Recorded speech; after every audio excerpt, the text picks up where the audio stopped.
Hey guys, Django, JCab, ABO Steve, how are you guys?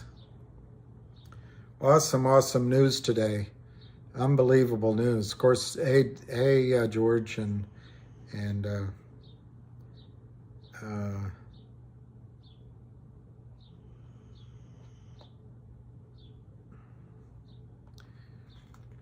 any update about MMTLP? Sure, I can try to see if there's an update. That's not what you should be excited about. Well, MMTLP, I don't know. We'll talk about MMTLP. But CRTDs, great news on both GTII and CRTD.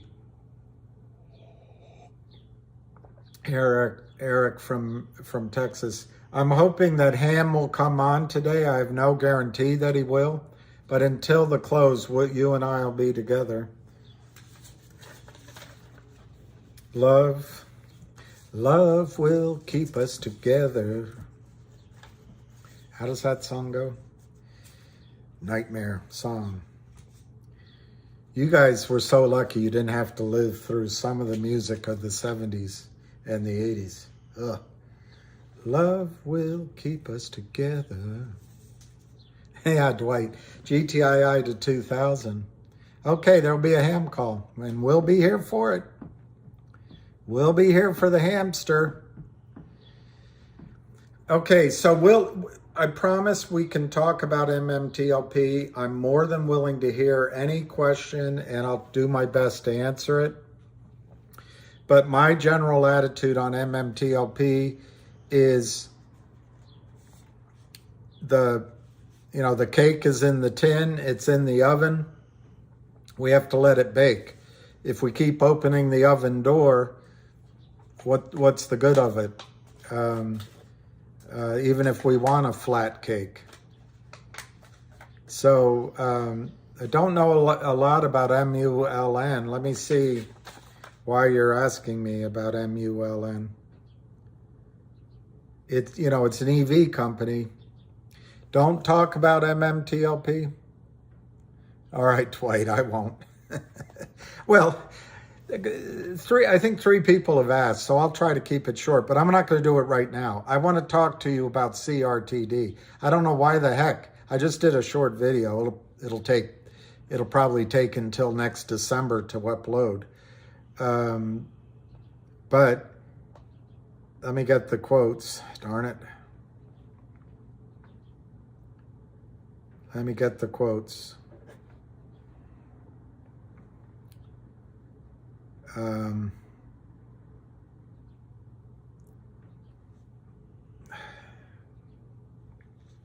GTII was up to $1.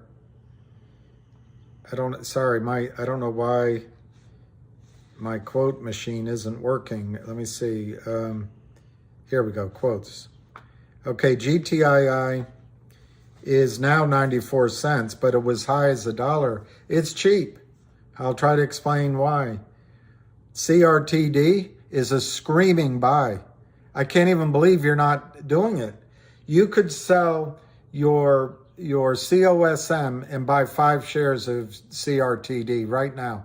You could sell your AMC and buy 5 shares or more of CRTD. You could sell your GME and buy 20 shares of CRTD.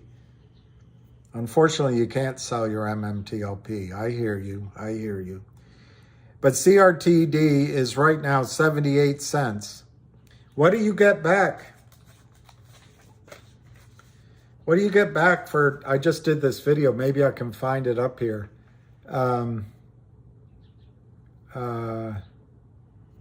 Let's see what this one is.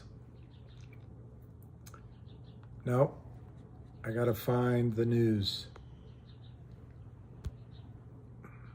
Okay, these are GTII. I want to find... Okay, this is the news today. Global tech industry bids $100 million in stock to acquire Created. They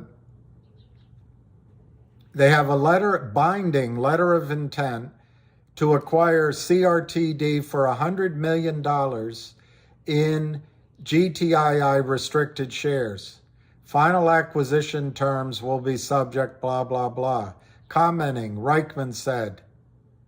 Acquire innovative. Frommer said, opportunity to advance the business model.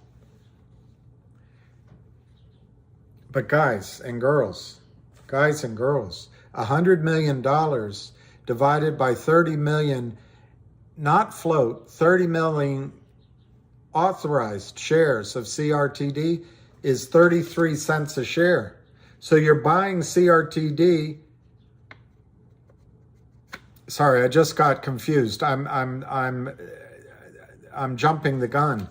It's $3.33 a share for the acquisition. $3.33 a share. The OCD collection is $10 million in value. It's going to be distributed. That's 33 cents. So you got $3.66 of value coming down the pike for CRTD announced. This is the OC collection as distributed as a blockchain upstream distribution,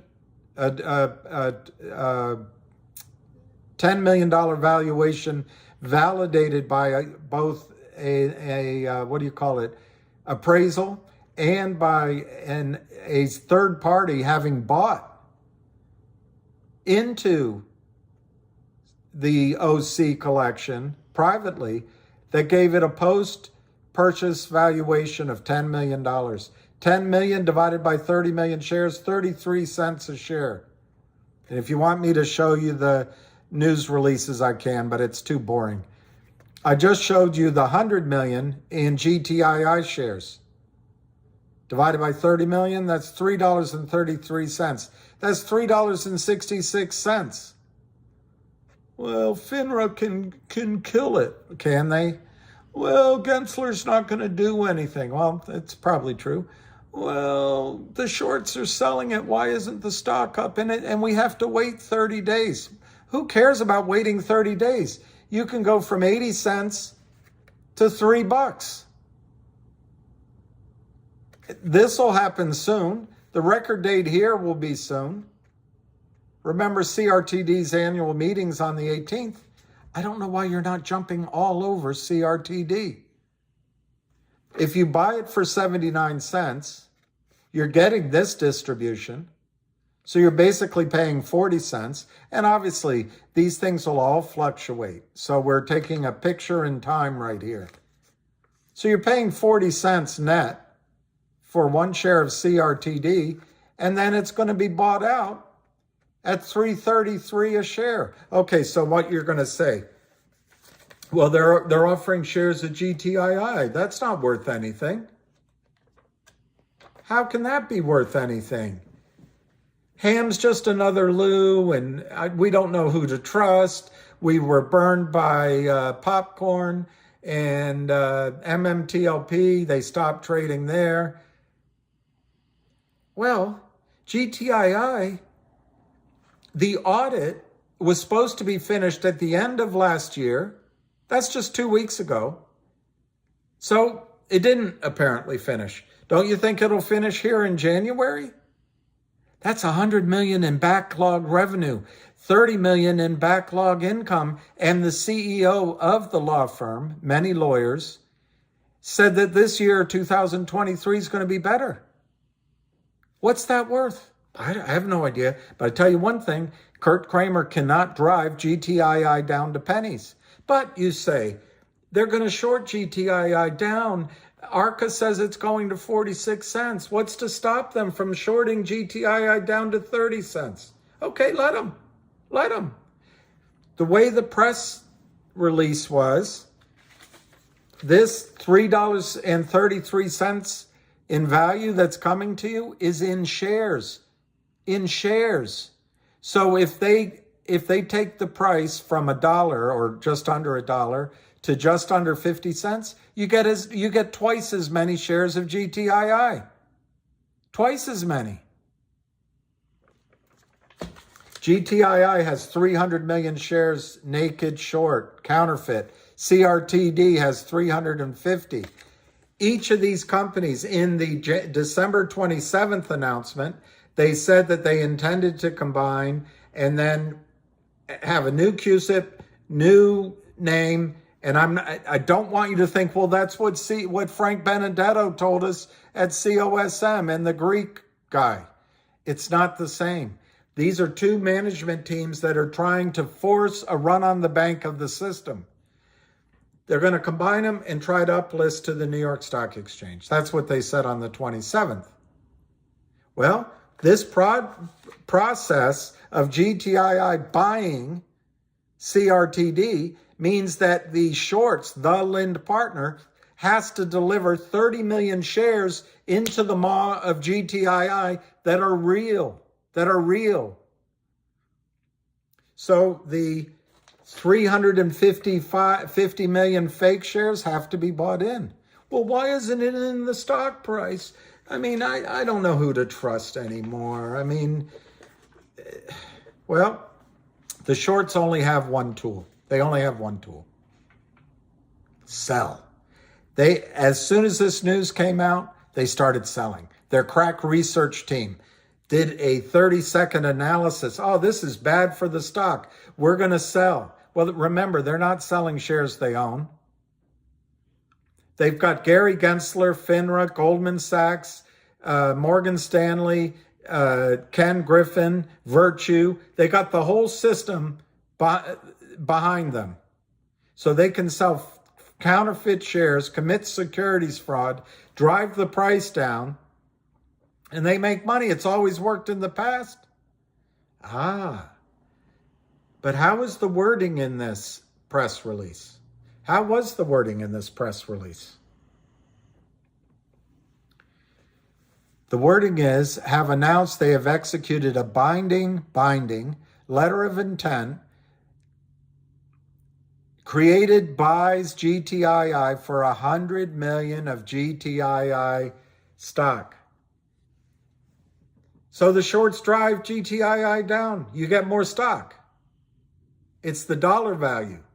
They haven't defined how many that is. I suppose they could always strike it at a $1 price, but right now it's 94 cents.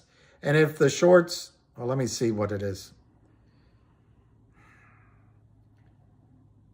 If the shorts drive it down, it's 96 cents. If shorts drive it down to 50 cents, you get twice as many shares of GTII. Short squeeze GTII, but a GTII that is not going to be driven to pennies because 1-800 law firm is imminent. But you might not want to wait 2 or 3 weeks for that. Because we just don't know who to trust. Hams just Lou, and popcorn screwed us. We're jaded. Guys, it's right in front of you. You've got two management teams creating value in the stock. CRTD is trading for 80 cents. They've 3 or 4 times announced that they're going to distribute the OCD collection. $10 million divided by 30 million. You can round down if you want, but that's 33 cents. $100 million divided by 30 million, $3.33. That's 366. Call it $2. Ignore these numbers. Call it $2. You can buy for 80 cents $2 worth of value that you can in the next few weeks. Maybe it's a month. You don't want to wait that long? Okay, you don't want to wait that long. I think it's the best. It's the most exciting news, and it's right there. No one's acting on it.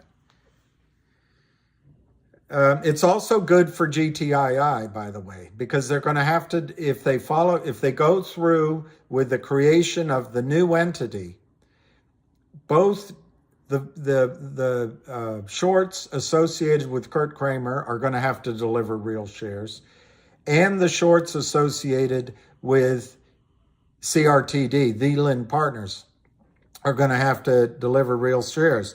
And you've got CRTD sitting here at 79 cents. Well, Bill, we understand what you're saying, but if you're right, the stock would be up.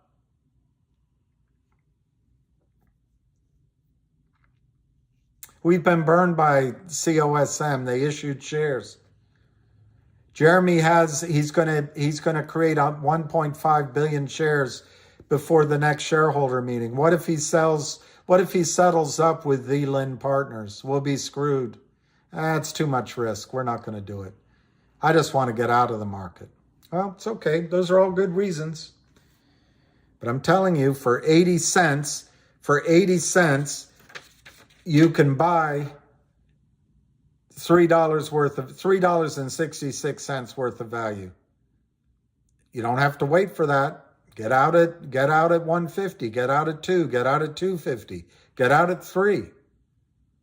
But what are you waiting for? COSM's going to go up. AMC's going to go up. GME's going to go up. I know you got me on MMTLP. You got me there. You got me there. All right.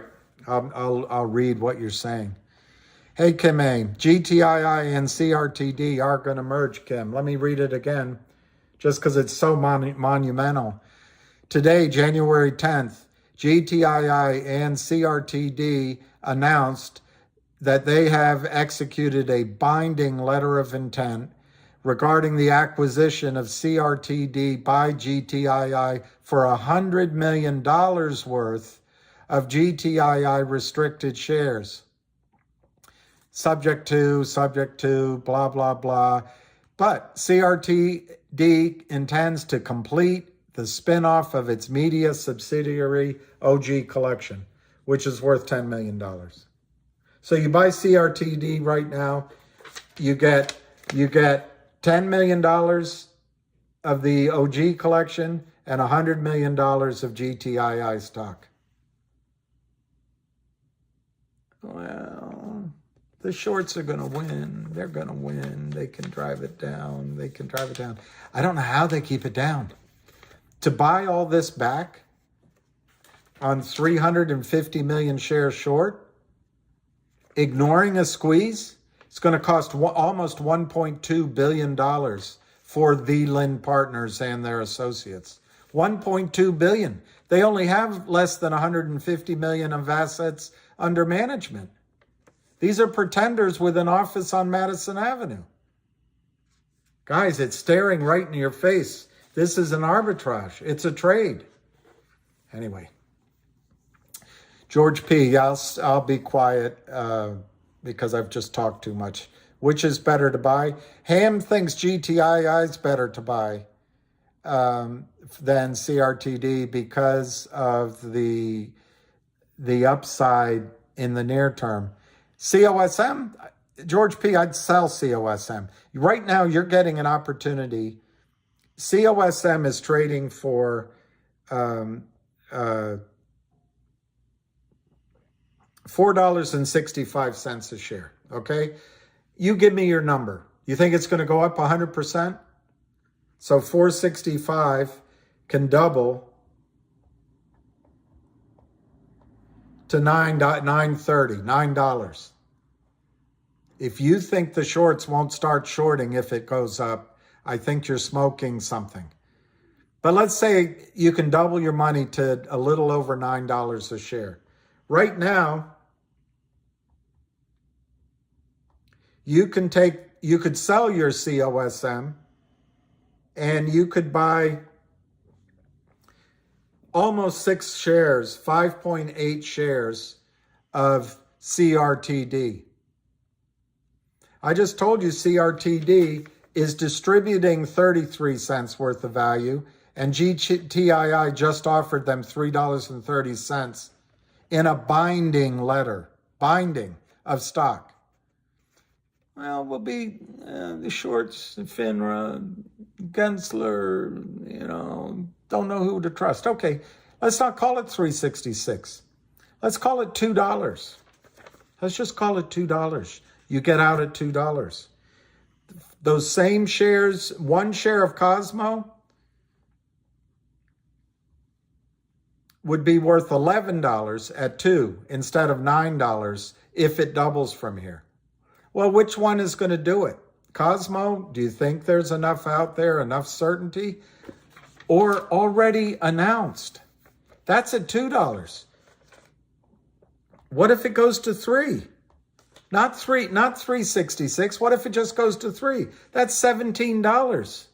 So I think buying CRTD is better than buying COSM, and I would sell COSM to buy CRTD. But remember, these two are probably going to go at the same time. GTII at $1, it's been $9. So I don't know if you sold I'm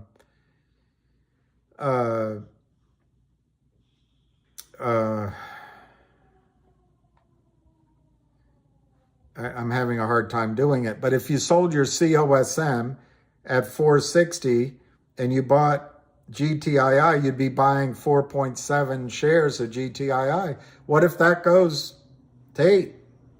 It's $38. You've got two management teams doing everything they can do to force settlement, to force the system to do what the system is supposed to do on your behalf. So if you got into GTII for a short squeeze, if you bought CRTD for a short squeeze, you're on the verge of it happening. Unless I'm missing something, which I could be. I mean, I agree. I miss things. You have one share of COSM. Okay, Peter Joy. Yet CRTD is down today.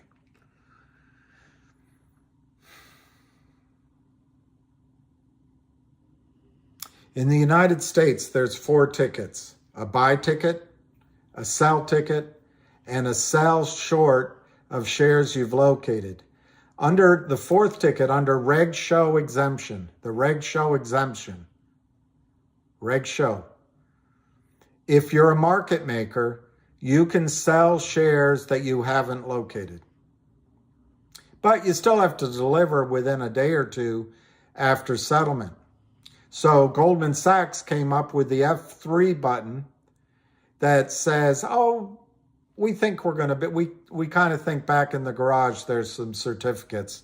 So computers, high frequency computers, sell counterfeit shares all day, fail to deliver. So Peter, yeah, I'm sure you took economics. Price, supply and demand. If every one of you's gone down to the butcher. If there's only a few lamb chops available, but there's dozens and dozens of pork chops, all things being equal, the lamb is going to cost more than the pork chops. Supply. Demand is the same number of customers coming in. Under the 4th ticket, Wall Street, Ken Griffin, Goldman Sachs, Kurt Kramer, the Lind Partners, and many, many others fraudulently sell shares that do not exist. They sell lamb chops that do not exist, driving the price down. It's fraud. So Peter, when you say, yeah, but the stock price is down. Yeah, I'm going to go by the stock price. Okay, Peter. Go by the stock price. Go by it. Go by the stock price. Today, I can't tell you today. I can't tell you today.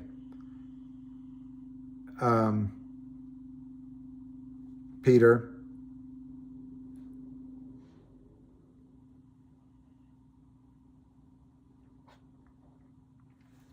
I can tell you for the last 15 days, actually it's the last 20 days, the historical short volume data for CRTD, Peter, from January 9th back to December 12th, I'll read them with you so you know I'm not making them up. 44% shorted, 70% shorted, 74% shorted. And this isn't the number 3 legitimate shorting.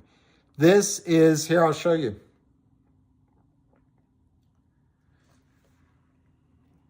Short volume report, Reg Show.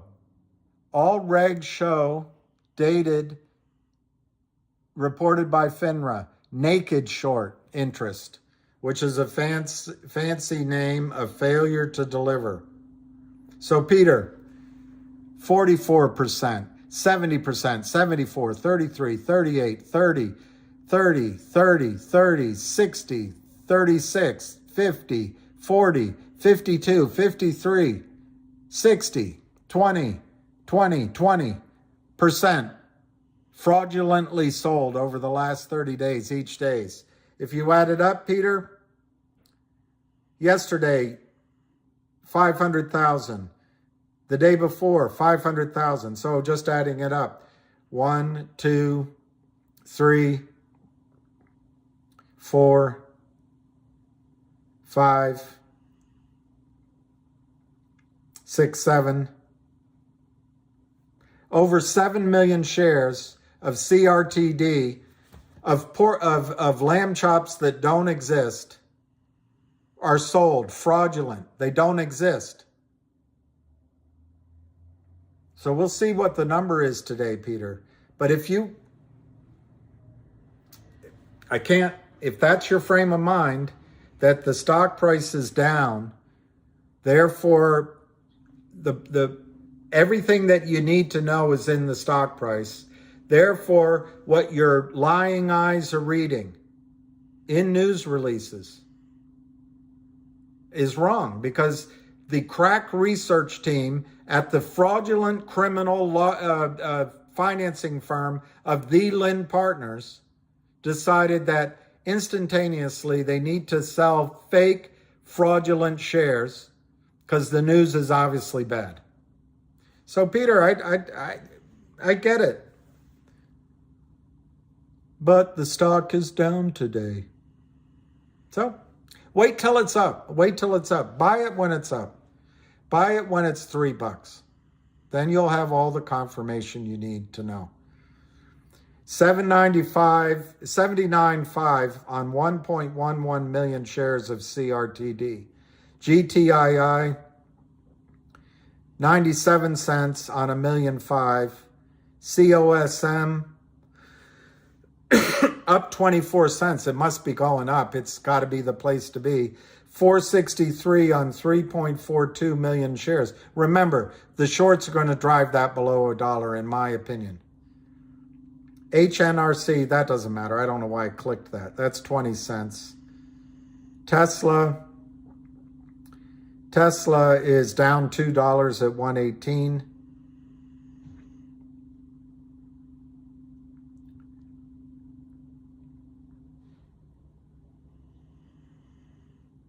I wanted to do one other one. There it is. I want to see DBMM. DBMM's up a little bit at 0.026.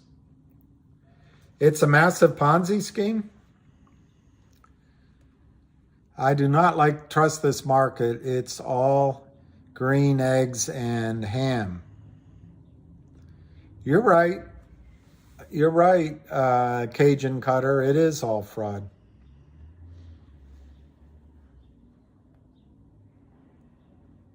Millennial Collector, sorry, Bill, but it seems like they don't give a flying frog about delivering shares. They would rather pay fines than steal our money. I think that's right, Millennial.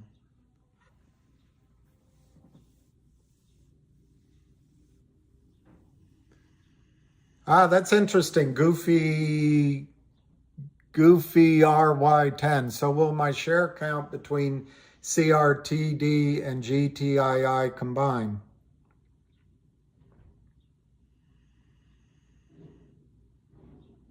I don't think so.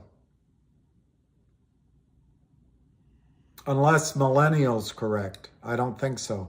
What will happen is GTII will buy CRTD. And I'm sure they'll use Liberty Transfer. And GTII is going to buy, here, let me show you, just so that you believe me.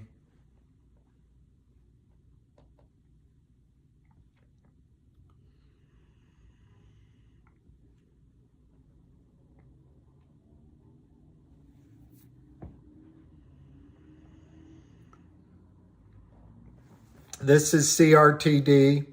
This is CRTD on Yahoo, yeah?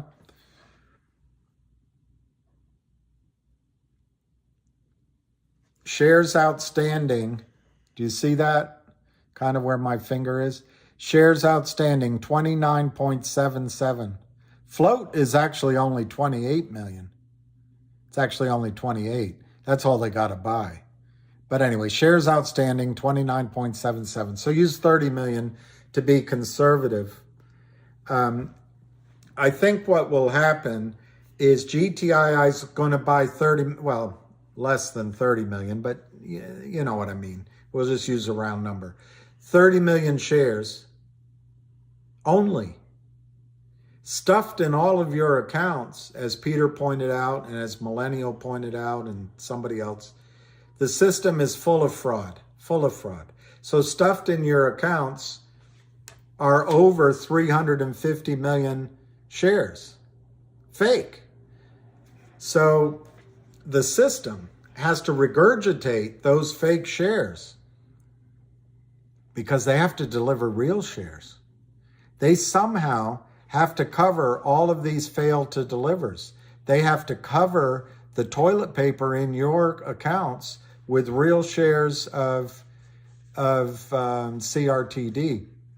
So I think it won't be combined. It'll be I believe there's a chance of a short squeeze in CRTD, as the prime brokers and the broker dealers have to buy their shares back, the 350 million. Now, you guys bring up points. It's all fraud. They'd rather pay fines. The system's going to help them out. So could the system in general, could a broker dealer just issue to you new fake shares of GTII in lieu of having to deliver real CRTD? I suppose they will try that. And in that sense, you're correct. The accounts will, in a way, combine. But CRTD will cease to be once the merger happens. Once the acquisition happens. So their short position won't exist anymore. It'll either be bought in, causing a short squeeze, or the system will issue, discounted toilet paper for new GTII shares to acquire this, compounding the problem. And in that sense, you're right, you'll have an expanded naked criminal short in GTII. But I'm not sure the system's going to do that because that's fraud. And as much as we feel like the system is set up to help, individuals in the back offices aren't going to want to commit fraud.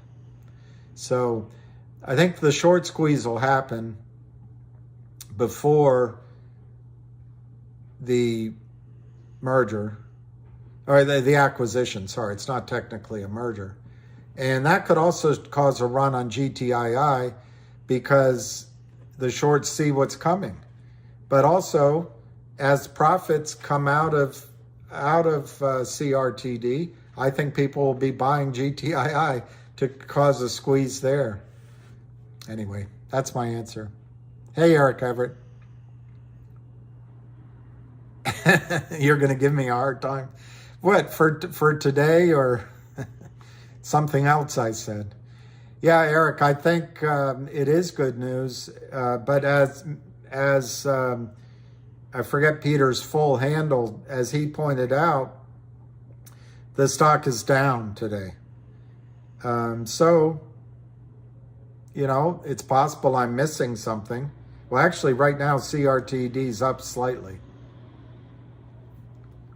What would be the intrinsic value of GTII, Chris Daniel, combined with CRTD?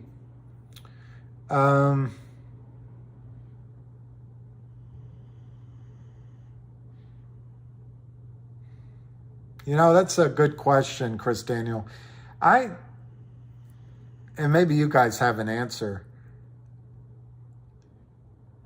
I really haven't gotten my hands around what the value is for CRTD's business, ongoing business. I know they're cutting edge technology for creators, but since my brain isn't a creative mind, I couldn't draw a horse or a pretty girl or a tree. I can't draw. I can't sing. I can't play an instrument. So I don't know. I don't really know what that value would be. But I think the real value for GTII is that Jeremy Frommer would become the CEO, and he's kick-ass. Another way of asking your question is post-acquisition, what is GTII worth? And if you assume nothing for CRTD, I think the legal firm that they're going to acquire, that's going to be completed, I don't know what metric to use. Assuming 100 million in revenue, and I don't know if that's a 12-month revenue number or not, but let's just use that number. What's the multiple for a law firm's revenue? I can't imagine it's much higher than 5 times, but it might be as low as 1.5 to 2 or 2.5 times for a publicly traded law firm. I don't know that number, but I'll just stick with $1 a share. It would be what the law firm would be worth. But the most important aspect about that is that Kurt Kramer can't short it down to the pennies per share that he requires to avoid taxes and to make this, to spring the trap. He's a trapped short. So anyway, I think post-merger GTII, I would guess, would have intrinsic value of around $1, $1.50. But I don't think that's where the stock would trade, and I may be being too conservative anyway, because both of these are short squeeze situations. And I know everyone, oh God, everyone said COSM was going to be a short squeeze. Well, I didn't. Everyone said that MMTLP could be a short squeeze. I guess I did say it could be, and it didn't. But the story's not over with MMTLP. So I think both are short squeeze in the near term potential. And so there's going to be, beyond the intrinsic value, there's going to be, I don't know what to call it, a premium for short squeeze. And that could be quite a lot, because the upside in both stocks is massive if the system covers these trades. Finally, on GTII, remember, they've got cash, so they're not desperate to go do a crappy financing. They've got Classroom Salon, which I believe has value per share, but I'm giving it 0. And they have 3 or 4 other things inside of their incubator, giving that all 0. They're going to issue a digital coupon, giving that 0. But I think this Trento mine, which has been hanging out there for well over a year, almost 2 years, hasn't gone away. But to me, the fact that it's still there and it's been 2 years means we're getting closer to where it could happen. What's that worth? What's, 40% of 30 billion, 1.2 billion. And if you assume 1 billion shares outstanding, that might be another $1.20 in value. So the intrinsic value might be $2.20. But that's for 40%. What if they buy more of the mine than that? What if they add in other mines in the transaction? I don't know. Could it be a handful of dollars, $5, $6, $7 intrinsic value this quarter? Intrinsic. But remember, I think there'll be a short squeeze premium in GTII until they resolve 350 million 300 million counterfeit shares. And to the extent the shorts sell more now, it'll just be a bigger pile of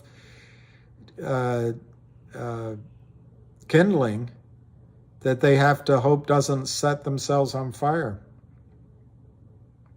Woody, I'm sorry, my long speech today. You have $5,000. Well, if I had $5,000 and I already own GTII, Woody, I would buy all day long. I would buy CRTD right here at 80 cents. Now, Ham thinks, I spoke to Ham earlier, and Ham thinks GTII is the better sort of medium-term not stock to buy. I'll buy it all day long because that's the surviving company, and it'll be Jeremy Frommer and the squeeze, and there's not going to be any sort of limit to the upside in GTII. Conceptually, you could say that CRTD won't go past that price, or maybe not even come up to that price. It might only go to $2 or $2.50 a share. So conceptually, that's why he's saying GTII is better. But if I were in your shoes, Woody, I think I would buy CRTD, and I might watch carefully if CRTD went to $1.50, doubled, or if it tripled or quadrupled or went up 5 times, and GTII didn't move. I might be tempted to take my quick profit on CRTD and then buy more of GTII. That'd be how I would handle it. I'd also suggest to you, even though I don't know a lot about the company, that DBMM is, well, it's cheap by definition, but it's up quite a bit from its lows, so there's risk in it. But it's 2.5 cents. And if the Kramers go down on GTII, they're going to go down on DBMM. And that, according to, I think her name was Son on this website, she said there was 8 billion shares rumored to be short on DBMM. Now, versus what, I don't know. But 8 billion's a lot to cover if the Kramers go down. So it might be worth doing a little tiny punt, not a big percentage, but a small percentage in DBMM, Woody. But my answer to you as a trade, you have announced that CRTD is going to distribute 30 cents in a distribution to you, which is utilizing blockchain upstream. And GTII is going to pay $3, I think $3.33 a share, maybe more, in stock. So I think I would arbitrage CRTD first. That's what I would do. You did like Black Edge. That's good, Woody. It shows you how corrupt it all is. It shows you how corrupt. Okay, here's Richard K. For all of you guys on MMTLP. We may be expecting a FINRA MMTLP corporate action by the 20th of January, according to the Twitterati, well, the Army conference call. Brokers saying that transfer to NextBridge request up to January 20. So that's good information. So Pete Tong, I don't write, I don't call, gray market website. Okay, where is that website? Is it 4M, Pete Tong? I got to write this down. I have to admit, I kind of pulled back from videos for about a week. I felt like every time I was coming on, I was being negative and worn out. So Okay, direct message, all right. I probably won't read it in the moment, but after we get off, I'm writing down DM, gray market. I love the idea. CRTD is up 0.001, so I can tell that my rah-rah is having a huge impact on the stock. Hey, David Hensley, thank you. I missed you guys too, but I don't want to come on and be a sourpuss and overreact to negatives. What are the negatives? What are the negatives? What is that guy's name? Bharat.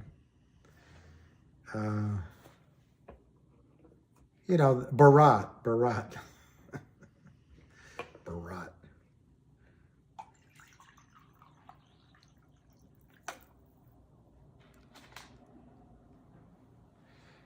Yeah, I'm with E-Trade as well on it. And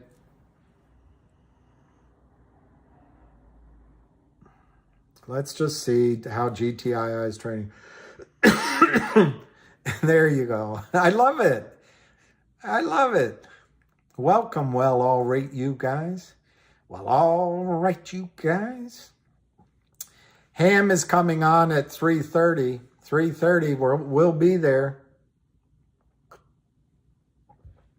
We're so excited. I have some coffee. Remember that movie? Now that's a good cup of coffee. Harrison Ford. And I can see her face. I just can't remember her name. Anyway.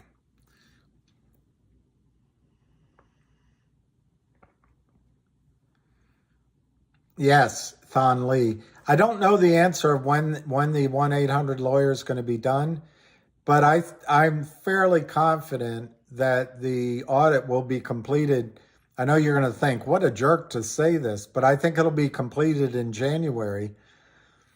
It was supposed to be completed by the end of the year. So I just think with an auditor involved, it's safer to say it'll be completed in January. But I think sooner than later.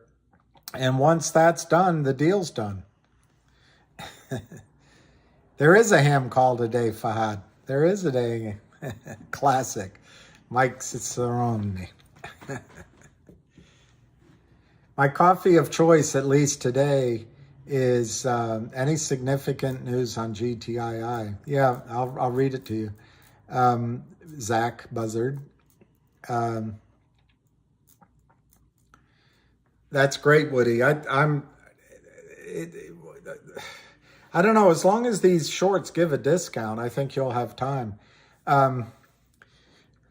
My cup of coffee, this one is organic. And I'm trying to forget.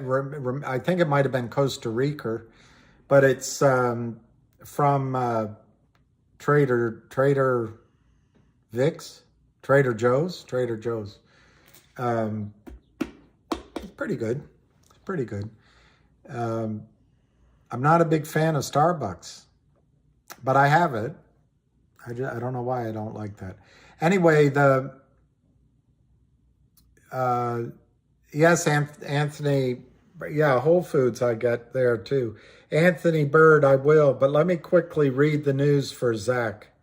Zach, this is the news that came out today on GTII at 10:30 a.m.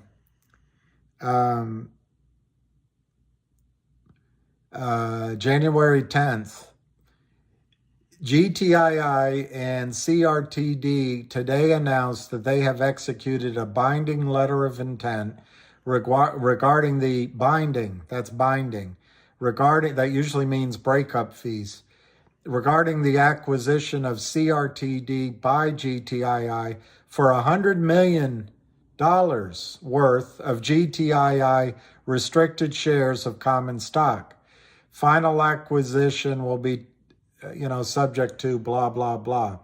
As part of the LOI, CRTD is not going to dance with any other chicks. And as due diligence, CRTD during that time, CRTD, that, in other words, during the 30 days, basically, CRTD intends to complete the spinoff of the media subsidiary OG Collections. So, Zach, to me, you can buy CRTD for 79 cents a share. The distribution of the OG collection is $10 million worth. Dividing by 30 million shares, that's 33 cents. 100 million of GTI stock, that's $3.33. It's $3.66 that's on the table. There's no crystal balls. Obviously, the shorts are still shorting for some reason, CRTD, but I don't think they can keep that game up. They can do it today for free because their back offices don't know about this yet. And it may be for a few days, but at some point, the cost to carry and the risk. I forget who it was that said, was it Peter? Maybe, I forget. That said, yeah, but the stock's down. Well, yeah, CRTD is trading, well, now it's slightly up, but it's trading at 0.7999. So it's basically, it's up 0.0001. So the point is still the same. If it's so good, why isn't the stock up, is another way of saying it. Well, let's look at it from what the short is risking. The short sells at $7.99, counterfeit shares, failure to deliver shares that don't exist. They don't have a contract on the other side to cover it. They have to pay out. They have to pay out either in cash to the broker dealer or by delivering shares, real shares, the OCD collection for 33 cents. So on the 79 cents that they just sold their stock for, they've already got to account for 33 cents. Now they can hope that'll go down, but it's a private subsidiary. I mean, the overall company's public, but it's got a private valuation because a private investor bought 25% of it post his purchase of $10 million. So that's a pretty solid starting point for what the OC collection distribution will be. That's 33 cents. So the short takes in 79 cents. Let's say he has to pay 6 cents in commissions and spreads and paying the criminals.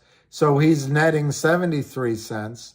Take off 33 cents, that's 40 cents he's got in his pocket on day one. But let's say, we just say it's going to cost him for a month. He's got to pay his prime broker. He's got to pay his interest. So let's say it goes down to 35 cents. I don't know. I think I'm being reasonable. So he's netting 35 cents shorting right here. Well, what's his risk? GTII is going to buy his stock for over $3. Now you can say, oh, well, GTII stock isn't really worth very much. Well, on the moment of acquisition, it's going to be as many shares of GTII as necessary to equal $3.33.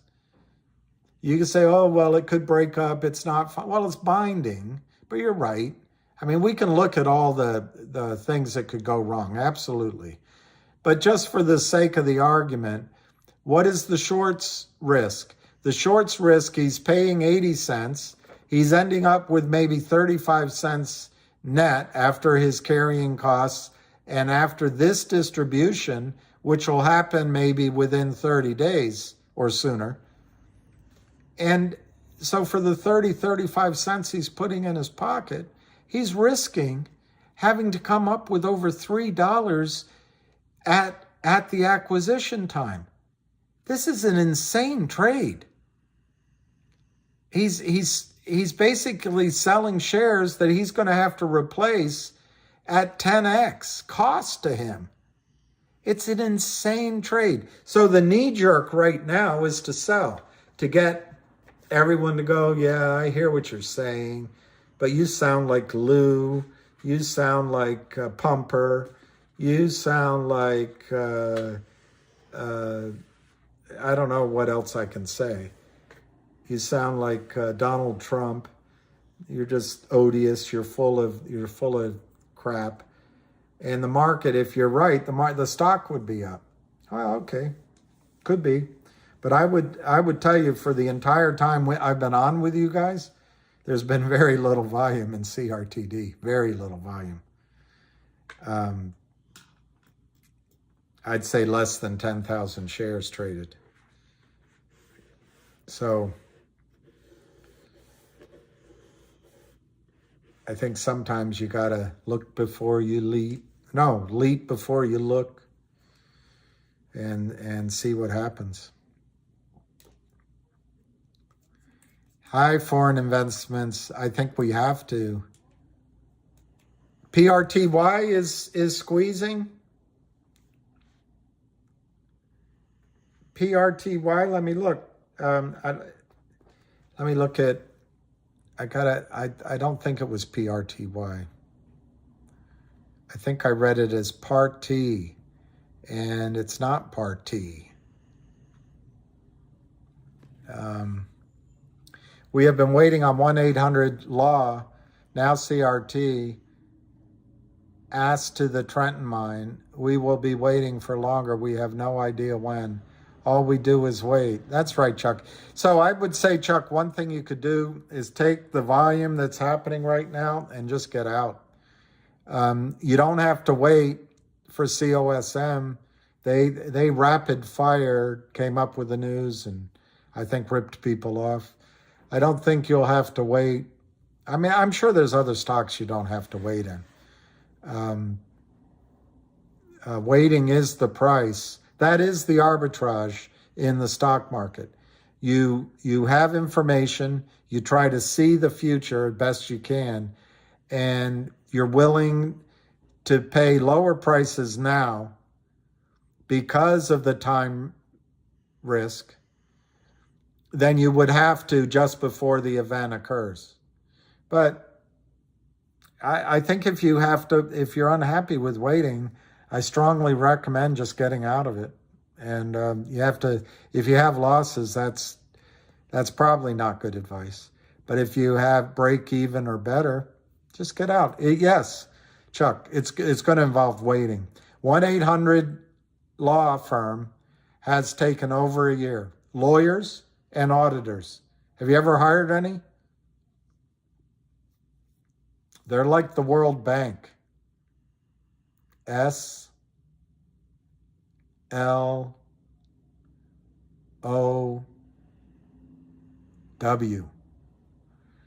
That's just life.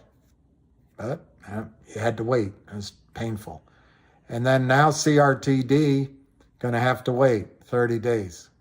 Yeah, that's true. Asked to the Trenton mine. Yeah, maybe it doesn't happen. I guess that's what you mean. But we've been waiting almost 2 years on the Trenton mine. And we just had to wait and wait and wait.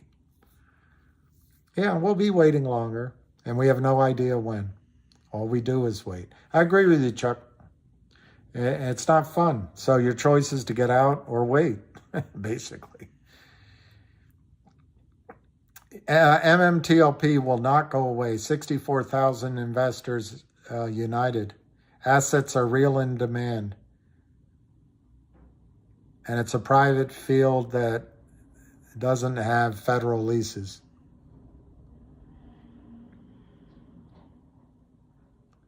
I can wait until 2030 and not one day more. Hi, Ahmed. If you own both CRT and GTII, my knee-jerk answer, the answer that Ham gave me, they're both going to run together. If one starts squeezing, the other one will. That I cannot explain to you because I don't fully understand the reasoning on it. But if you own both, GTII is going to acquire CRTD, according to the news. I would say there's a little bit of risk that GTII goes down as the shorts try to bust up the trade, since it's the acquirer. But it's so strong today, and as Chuck points out, we've waited forever for 1-800-Law Firm. But I flip that on its head. We've waited so long, it's about to be announced. That'll, I think, add value overnight, so Chuck can't complain about how much I sound like any other purveyor of information that never comes true. It's like a long trip across country. Are we there yet? Are we there yet? Just 2 more hours. Are we there yet? Only an hour to go. Are we there yet? Just 3 more hours. Are we there yet? Eventually you're there. And I think we are with 1-800-Law Firm. So I really don't think GTII will go down, but normally the acquirer's stock can be arbitraged down while they buy the acquiree. Now, you can argue, what discount should you give for the risk you're taking in this arbitrage, buying stock at 79 cents that ostensibly in 30 days, oh God, we got to wait 30 days, and we really don't know that it will be 30 days. It could be 45 days or 60 days. We just don't know. All we do is wait. Well, the stock is trading at 79 cents, and regardless of what time frame you pick, 30 days, 45 days, 60 days, 90 days, ostensibly the distribution and the acquisition has a value of $3.66. Yeah, I don't know. I could put up 80 cents now and I could get $3.66 later. Not interested. Okay, that's one reaction. Yeah, but there's still risk. It could break up. There's too many people involved, too many promises. Shorts are okay, that's true too. Yeah, well, it might take longer than 90 days. Well, that's true too. Well, FINRA might stop trading or something. That's probably not true, but it's a risk. Well, there might be a war in the Ukraine and all the stock markets might be closed for 6 months. Yeah, that might be true. So anyway, that's called risk premium. What risk do you allocate to this trade? Well, if it's $3.66 on the face of it, how much do you take off of that for the time you have to wait? I don't know. How much do you take off for the risk that it all busticates, as old timers might say? How much do you take off for the fact that popcorn lied to you and Cosmo was disappointing and all we do is hear information, nothing ever materializes, which I disagree with. I think a lot of things have materialized in GTII and CRTD, and quickly. Kick ass. But anyway, how much do you take off for that? How much do you take off for, maybe overnight, Joe Biden will change his mind and make lithium mines verboten, assuming that comes through. I don't know. These are the risk factors. So you got $3.66. You're paying 79 cents.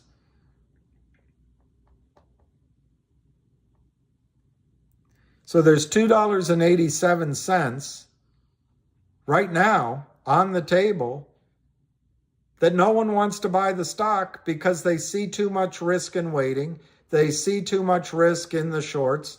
They see too much risk in FINRA. They see too much risk I guess just in general, the information. All we ever hear is information.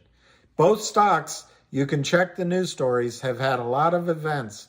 They followed up their promises. But for the sake of the argument, you can say, it's just all talk. Okay, so you're buying the stock for 79 cents, CRTD. Cumulatively, between the distribution of the OG collection, which is meant to happen within the next 30 days, and the acquisition by GTII at $333 a share, that's $366. You're paying 79 cents. And I just thought of another risk, that my arithmetic is wrong. Yeah, okay. Okay, so right now, the upside, if you pay 79 cents, the upside is you get 287 back on the face of it. That's ignoring a squeeze. It's also ignoring if you sell sooner than getting that. But ostensibly, there's 287 on the table if you put up 79 cents. 287 profit. What's the time worth? Let's say time is worth 87 cents. So there's $2 profit on the table. What's the fact that I sound like Lou and all we ever do is wait and all we ever do is hear news and we don't really know? I don't know. What's that worth? Call it 50 cents. So now we're down to $1.50 in profit available if you pay 79 cents. Well, what if FINRA stops trading and freezes the trading at 79 cents? I give that such a minimal chance of happening. I'll take 5 cents off for that. So we're at $1.45. What if the shorts keep shorting it and somehow they can just drive it into zero even though they have to deliver real shares? I give that next to zero of happening. So I'll add 5 cents for that. So we're at $1.40. You can invest 79 cents, and if you like my risk model, you can get $1.40 profit back in the next 30, 40, 50, 60, 70 days. And you don't have to wait for the event. You can just sell if the stock price goes up to reflect my risk analysis. I could be wrong. So you have to, maybe you're like, I think it was Peter, maybe you're like Peter. Well, the stock's down. Doesn't make any sense to buy it. Stock's down. The news has been announced. The stock is down. So then your risk model is, I think the risk here, I pay 79 cents. I think the risk is greater than 287 profit that you're telling me about. So I'm not willing to buy it. That's fine too. That's fine too. Right now it's $7.99. And I'm telling you, it's still 1.18 million shares. I've been blabbing to you for an hour, and now it's 1.19 shares, and it's down. CRTD is down. It's 0.798. So, I don't know.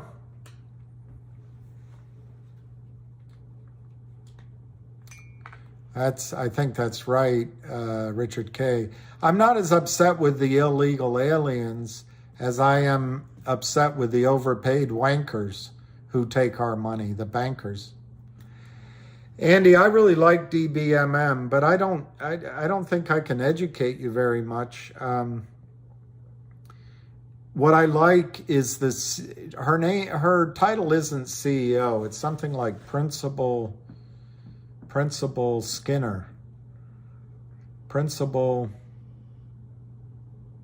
I forget her title.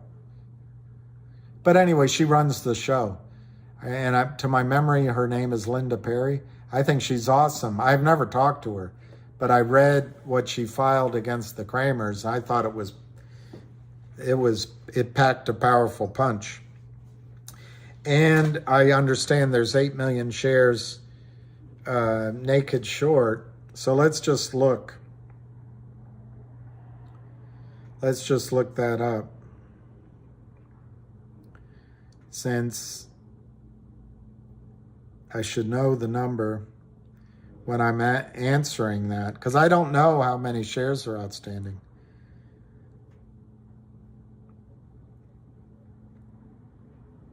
Okay, on DBMM, there's 787 million shares outstanding right in the middle of the page. And the float is non-applicable. I don't know why. So you've got outstanding shares of 787. They might have a code here why the float isn't applicable. But it's not worth looking up. So the shares outstanding, call it 1 billion. There's 8 billion shares short. And it's a Kurt Kramer beauty, where my understanding is Linda Perry paid off the toxic note with Kurt Kramer. So if GTII goes down, I would argue, and others, it's not new to me. I don't take credit for the argument, but I support the argument that there would be a squeeze on DBMM. How high would it go? 0.025 times 10 is $2.50, times 100 is 25, times 1,000 is $250. I don't know. I don't know what I would say on the upside.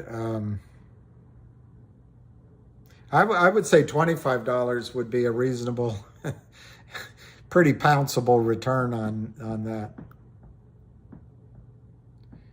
Luis Rodriguez, hey Jenny, are we still looking at the same target of $20 if GTII squeezes?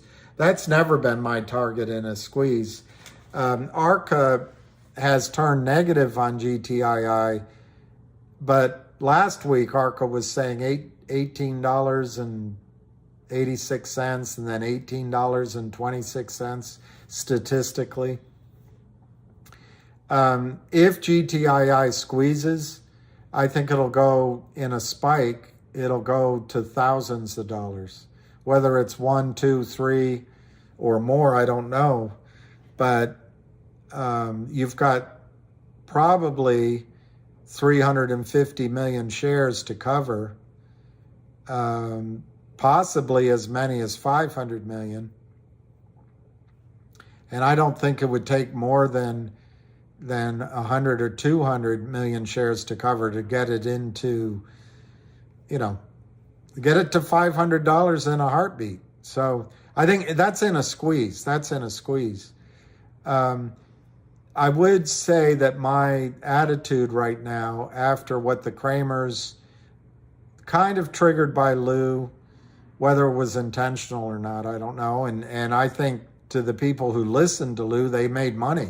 They got out of GTII, bought COSM, and if they traded COSM, they made money. So you can't fault the trading idea, I suppose. But based on that experience of the last, I don't know what it's been, 3 or 4 weeks, maybe 6 weeks of just crushing downward, I would say this time on the way up, if it gets in the 20 range, maybe you take your original money off the table just so you don't go through that horrible pain that we just experienced, or at least I felt the experience of through you, and I felt it in my own account. So I guess, yes, I think the short squeeze can go up massively, but I'd like to see everybody use some money management skills on the way out. As it goes up, scale out, even at low numbers, scale out your original money so that we don't have to live through that anxiety again. That wasn't fun. I don't know what Fed Powell said, Mark. Yeah, Luis, I figured that was right. ARCA is extraordinarily short-term, which is fine, and you need to, but even he admits in his models that they're right 90% or 80% of the time. And a short squeeze by definition is kind of a fat tail. And I forget who uses that term fat tail, if it's technicians or statisticians. But anyway, fat tail just means sort of out of the blue, the unexpected happens. And that's by definition what a short squeeze is. And you'll see his charts change. If a lot of volume comes in because of fundamental news on GTII, or there's the beginnings of a buy-in, his charts will reflect it and they'll catch up. His projections will catch up with a bullish turn. So I guess I would compare it to a weather report is giving you an indication of the weather that day. And that can, if you've ever lived in London, you can have all seasons in the span of one day. But, and that's kind of true here in DC. Sometimes the weather changes overnight. But when you talk about the effects of global warming, you're talking about climate, and that's a little bit longer term view. So I don't know how to explain it, but charts are useful, but I just think they're one tool. Yeah, exactly, Dave M. Jenny L, I think that Ham agrees with you. He thinks GTII is the stock to buy. And so when going back to Woody's question, if Ham is correct and both stocks rally at the same time, Ham thinks GTII is the one to own. I think if they both squeeze prior to the acquisition, they're both going to go high. But remember, what's gotten me so excited on CRTD, and I just can't believe it's still sitting here. $7.99. It's 1,020,000 shares. Oh, I guess that's 1,200,000 shares. So it really hasn't traded, but it's just sitting here. It's like everyone's like, well, I'm not buying it. Stock's not going up. I'm not buying it. Well, while we're on strike buying CRTD, I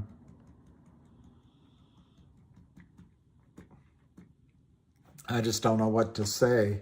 But Jenny, the thing is, the positive is the things I just told you, the 33 cents and the 3.30 available, ostensibly anyway. I mean, it is a market. I guess there's always some kind of risks. But that also becomes kind of the cap. So if you're in CRTD, you could also argue that as the stock goes up, there might be trading to get out of that to go into GTII. I don't know. So in a way, what's exciting me on CRTD also could be, absent a short squeeze, that could be a cap. So GTII doesn't have that kind of cap. So I agree with you, Jenny.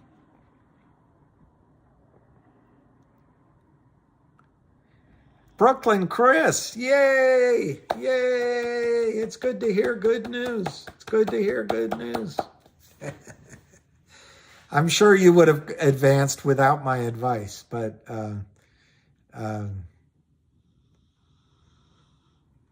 I'm so happy that it worked. I really am. I think you deserve all the blessings in life, and I was talking about it on a different call, but you never know if this interview works. This is one of the quantum leaps that will happen and occur in your life. And the next thing you know, you're living a different life. And so some of the things you're unhappy with maybe right now, there might be some things in there that you're going to miss. So make sure you enjoy some of those things while I don't know what it is. The coffee shop, the loser group of friends. I don't know. The dive bar that you go see music in. My dad, after my parents divorced, my dad moved up to Capitol Hill. I was young, and it wasn't easy for him at all. And it wasn't easy at all. I shouldn't put a but. However, he was working hard, and he would see us usually on the weekend, but my mother was difficult about that. But there was a bar up on Capitol Hill, not the Tune In. There's one, I want to say Hawk and Dove, but it might have been a different one, where on a Saturday night or a Friday night, there was a musician singing at the piano, and her name was Roberta Flack. No one knew her. So he'd go up in there and he'd listen to her. And of course, he bought her album when it came out. But my point is, even in difficult times, there's little blessings there that you have to enjoy, because once he advanced in his career, he wasn't up there anymore. And so anyway, Brooklyn Chris, congratulations. And I have a feeling you're about to leapfrog into an exciting new, well-deserved phase of your life. But look around at one or two of the things you want to say goodbye to and enjoy one more time before you go. But congratulations.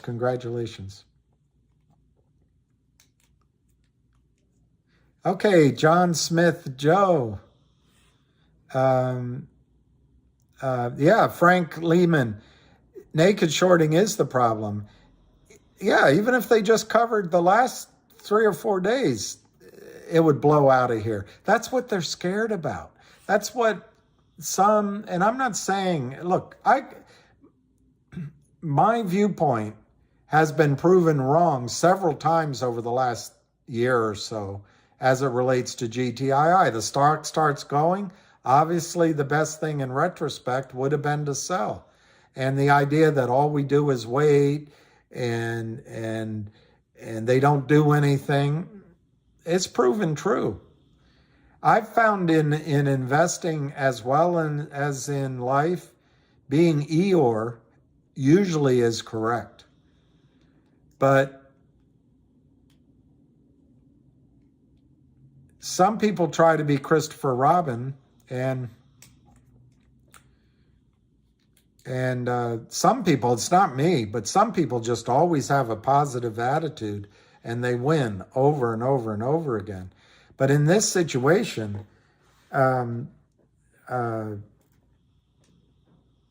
it's just sitting here. Anyway, BKTT, I wrote that down. I want to go back to thank you very much. I like $7.50 a share. Okay, I want to go to John Smith Doe. Chalk in, if I said that correctly, money flow shows accumulation on CRTD since the news announcement. Any minute, 80s, and then I don't know, the relative strength index the relative strength index is at 55%. So I don't know what A room means. But anyway, sounds bullish. Jenny L, I voted against the reverse split part, and I voted against the 1.5 billion shares on CRTD. I might change my mind, but that's what I did. I don't have an analysis. Hey, Mike Cicerone. This is actually, believe it or not, it was a gift. It's a Briani shirt, but it's a good thing that Brooks Brothers has the same one, But this was a gift from, I had a girlfriend, really I did. And her grandmother, rest in peace. I love one of the handful of people in life I just am in awe of meeting and learning about. But she bought this for me. She was a just a wonderful, wonderful person. So anyway, I know, fancy.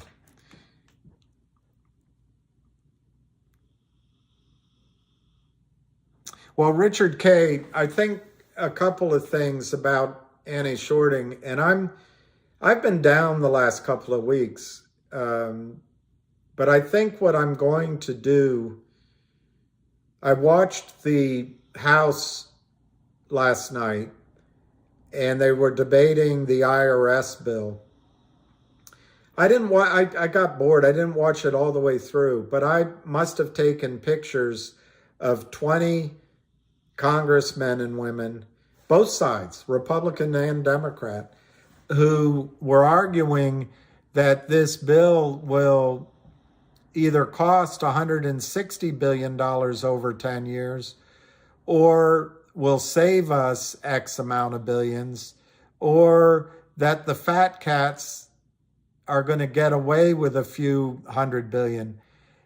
This naked shorting, which is in and of itself not a pejorative enough name. This is criminal counterfeit selling. Costs the taxpayers, I'm going to guess, trillions of dollars, trillions with a T, over the last 2 decades. Trillions with a T. I'll give you one example, and you can look it up. I don't have it right in front of me, so I'm going to give a number that's I think accurate, but I also think it's made up. But last year, NASDAQ got rid of something like 1,800 companies. They just wiped them out because they delisted them and they went away, because the stocks were so low in price and there was no hope. So they were delisted. Well, a guy like Kurt Kramer, who crushes companies, it's not just GTII, DBMM, gets them down so they, barcode was the word I was thinking of the other day.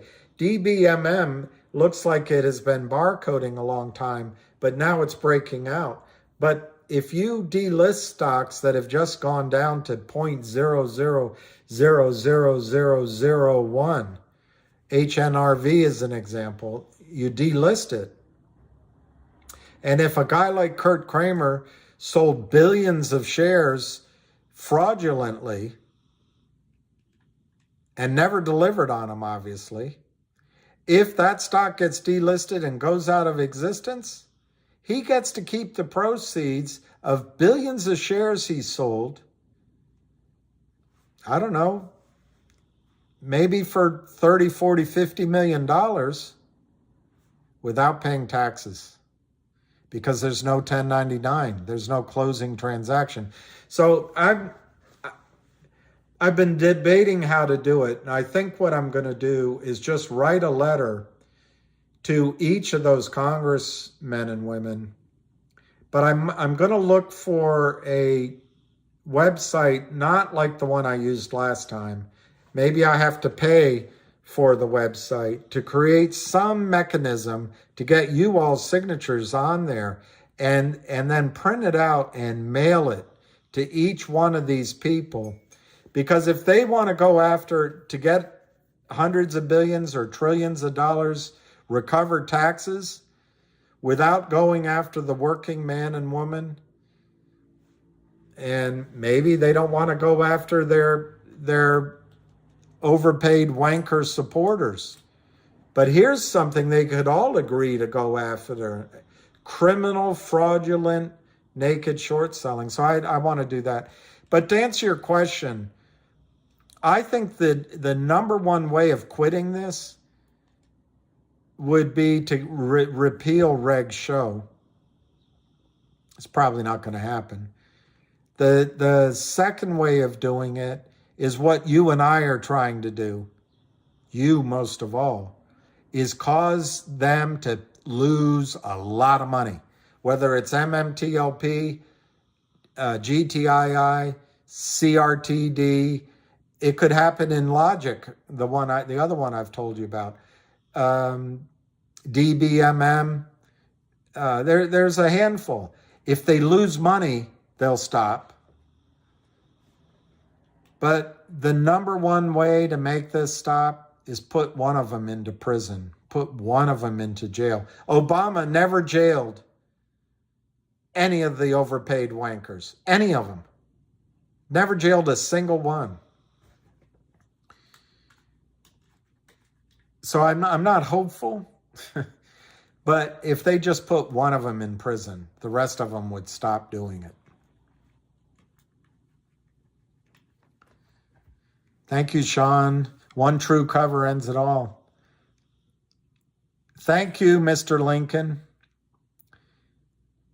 Lincoln, I've been thinking.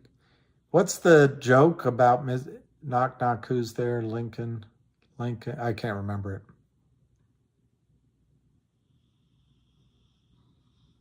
That's it, Jacob Montes. We have to come together and fight it. Also, Jacob, what I'm amazed with all of you guys, well, Jack, in Illinois, that is Ken Griffin territory. That guy's ugh.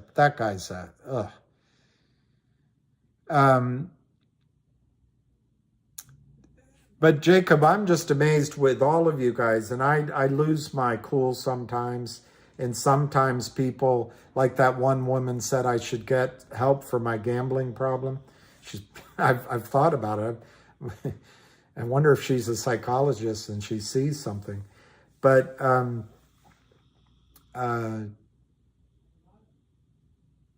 what I'm amazed about all of y'all is, or all of you guys, or yous, or y'all,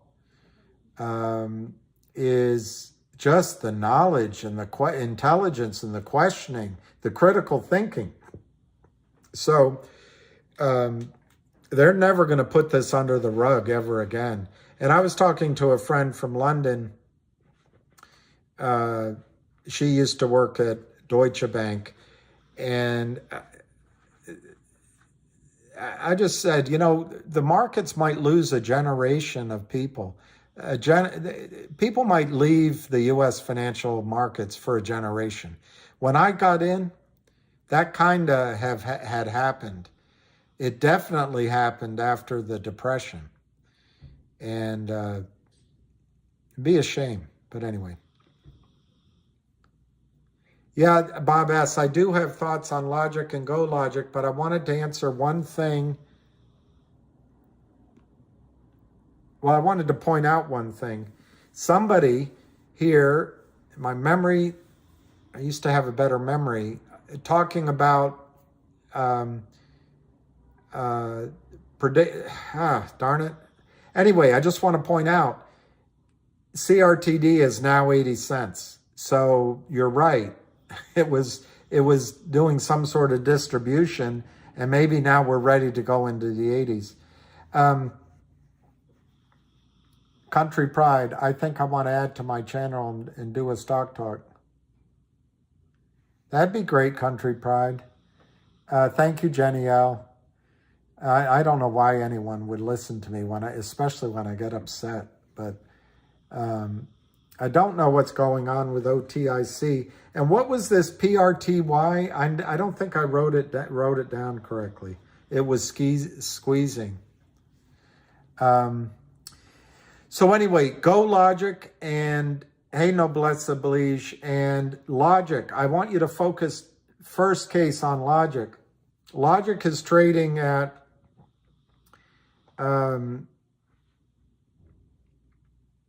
43 cents. So it's come back to its support now because it had broken out. Now it's come back to the support. Logic is going to have a record date shortly. Let's say in January. And, apropos the gentleman who pointed out that all we do is wait. Everything involves some waiting. But it'll be, let's say, in January, but it could be very soon. They're going to distribute it. The name of the company is Logic.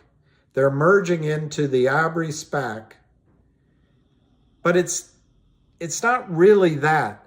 They're taking the Data Logic division, Data Logic, out of Logic, and it's going into Abry SPAC. But the Abry SPAC is going to be de-SPACed, and I don't know if they're going to call it Data Logic or Logic. I don't think it's been determined. But that, to my memory, is worth $2.50 a share. You could argue $2, you could argue $3, but let's just call it $2.50 a share. And they've brought on board, I want to say his name is Chris Andrews, but I wonder if I'm confusing that with what I was watching last night in the House. Anyway, whatever the news release said, but they're bringing on this new gentleman, and he's from Media Gel, I think is the name. So that could be their next acquisition candidate laid up. Anyway, that's $2.50 a share. When the merger, or probably more accurately, Logic is selling Digital Logic to Abry SPAC, Logic sits here as a shell, but it's just kind of momentarily, because they've already have announced they're acquiring a private company, wealth management company. So Logic immediately becomes a new publicly traded company. So you got, for one company, you have two, and that record date's coming up. That's worth 50 cents to start out with, but they've already working on additional acquisitions. And the Abry SPAC side, they're working on acquisitions. That's $2.50. Well, the stock right now is 43 cents. So you're getting, just one of the distributions is worth more than the stock is trading for right now. So it's pretty darn exciting. There is shorting going on in Logic, and there is this group called Ionic that has this hybrid shorting. They're not any more honest than any other group, but they originally had a deal a year ago. They gave money, and they built in a clause that if the stock goes down, we want to be rewarded for our risk. You have to issue new shares to us. So what did Ionic do? They drove the stock down to 25 cents. They got new shares rewarded to them, and they've been selling those shares ever since. And I think they got it at 20 cents or 15 cents. I don't know. It's in the filings. But so they're making a profit on it, and there's about 1.5 million to 1.7 million of those shares left. So that's a bit of the overhang. Once that overhang is gone, I think the stock can go. But there were shorts from the NEO exchange 2 years ago. So there's a potential of a short squeeze. But the main thing about Logic is they're going to have a record date. They've already announced they acquired a firm customer that is giving the combined company $3 to $4 million a month in revenue. It's not high margin, but it's every month. That they just announced that in November. So combined company expects, they've announced this, they expect next year $100 million in revenue. So using any kind of metrics that competition has, the stock should be trading $3.50, $4.50 a share on the conservative end of that 100 million in revenue. But split, one starts at 50 cents. They're working on additional mergers. The other starts at 250. They're working on additional mergers. And remember, they just brought on board the CEO, COO, or something like that, chief CF, I don't remember. Maybe it was the technology guy, the CTO. Anyway, they brought him on from MediaGel, so that obviously is the next acquisition. So you're on the verge of exciting stories in logic, which is going to split in two, and just the rump end of the split is worth more than the stock is now. Now on GoLogic, which last year they distributed 1-for-1, almost for free. I got some shares of that. It doesn't trade until April. Just that was I guess the timing and the what FINRA said. I don't know why it's restricted for a year, but that's just what happened.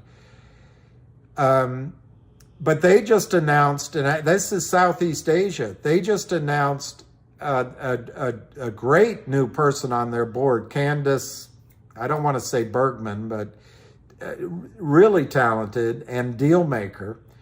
They also have made an acquisition of $800 million in a fintech, $800 million in assets of a fintech company. But in that announcement, they talked about they're going after an additional acquisition that's even bigger. So it's really exciting. One of the trends that's coming in the future, unfortunately, is as Americans, we're going to have to start thinking of investing. Unless we invest in what we personally know, we're going to have to think of investing overseas in the emerging market economies again. In the past, that worked, but it got crushed in various commodity booms and busts, and more importantly, in the fact that a lot of emerging markets borrowed debt defined in US dollars, and they just got crushed at one or two cycles. Well, this time around, there's definitely a trend to go to the BRIC countries, Brazil, Russia, India, particularly India. India is just a booming, young, huge population, lots of natural resources, but young. China, South Africa, and I think Iran might be in there, and I think there might be another country I'm leaving out of the BRICS.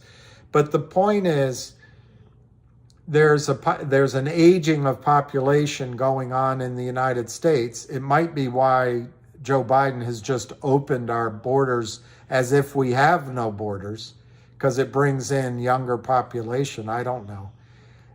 Europe is aging. Russia always has had a little bit of difficulty with its life. But Russia is a powerful country. I wish we'd be friends with Russia rather than enemies. They're so much like we are. They're problem solvers, and the people are good people. But they're well educated, lots of resources, and they have energy. But they do have the lifespan issue and this war. But India, Southeast Asia, and countries in Africa are young. They're young, booming economies. And what levels the playing field more than mobile phones, fintech, distributed finance?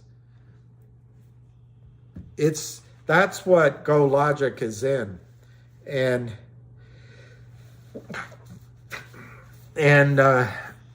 I think it's on the verge. The deal they did was just recent. They just announced was based on $3 a share. Stock is trading at $2.20.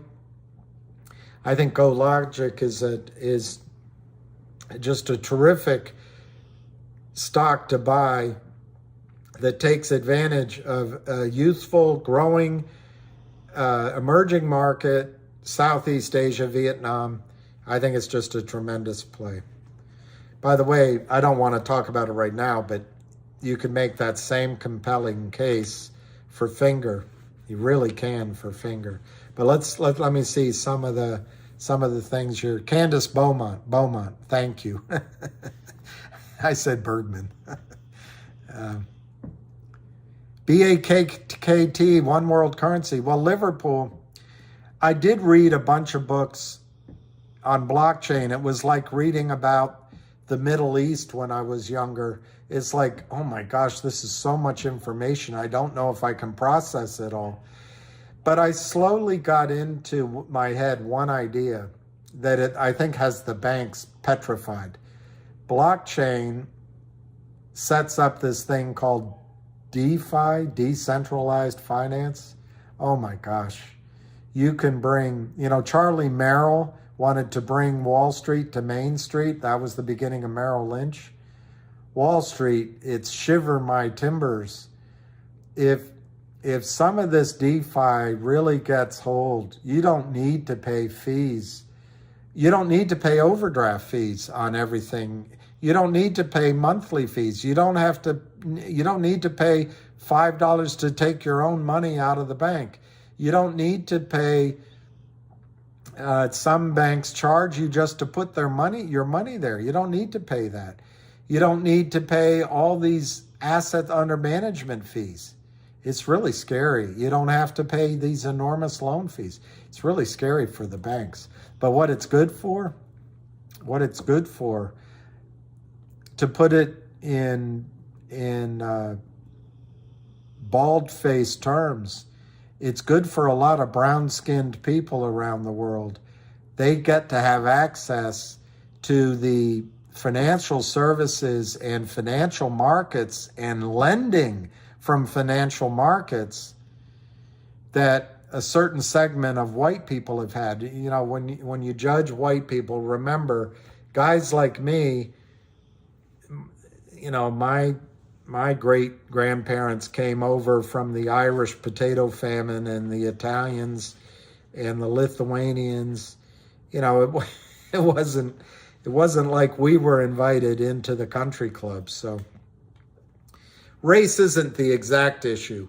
It's the third world will have access to first world financial products because of DeFi and the phone. Anyway, it's exciting. And I think that's, GoLogic is one of the companies. I'm sure there's many, many more. But Finger, I could just bore you with the excitement. But Finger's going to announce revenues this week that we can talk about, and it'll be there in black and white.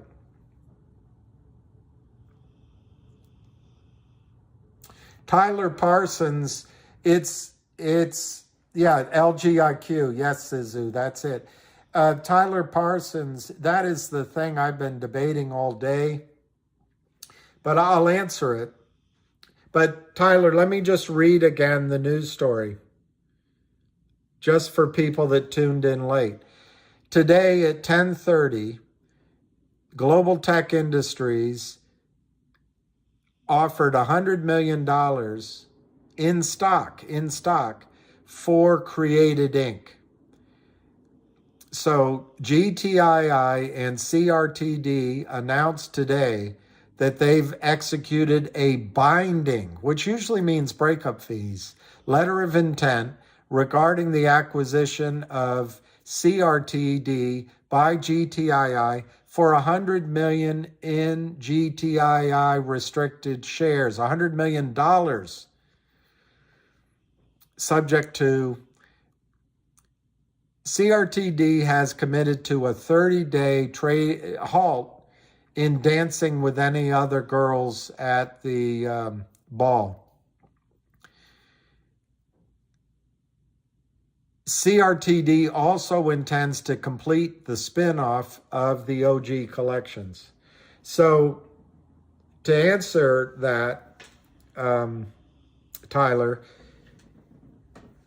it's 100 million in stock dollars. So if somehow the shorts drive downward the price of GTII, which I think they're going to have a hard time doing, but if they do it, you could get more than 3 shares of GTII stock for your CRTD shares. But on the face of it, at this minute, it's basically 3 shares of GTII for every share of, it's a little bit more. The reason I'm hesitating is because it's $100 million divided by 30 million shares. So it's actually a little bit more. But anyway, 3 to 1 is one way to look at it.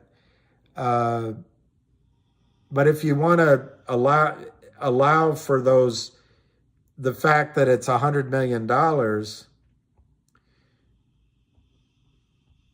it's actually closer to 4 shares.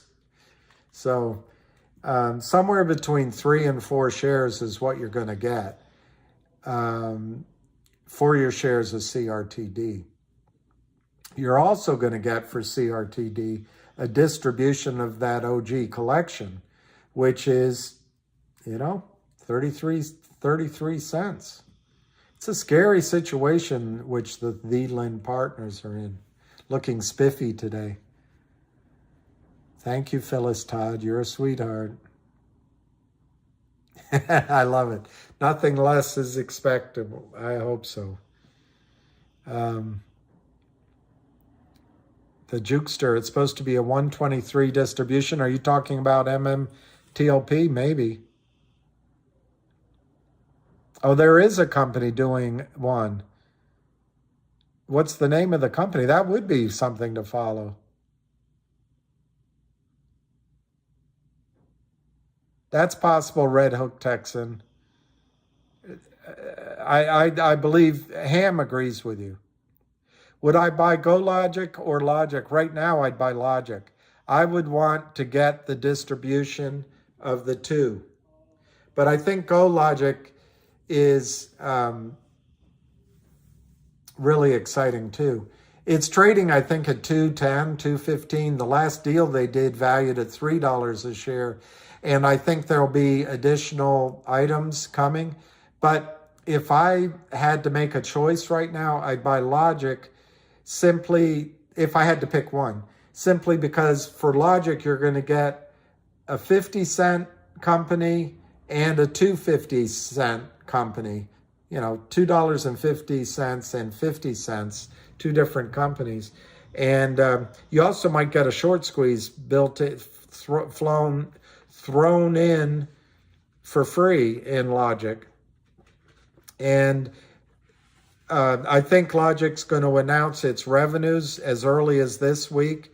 They've already pre-announced that they're beating expectations massively, and I think that could even get better than that.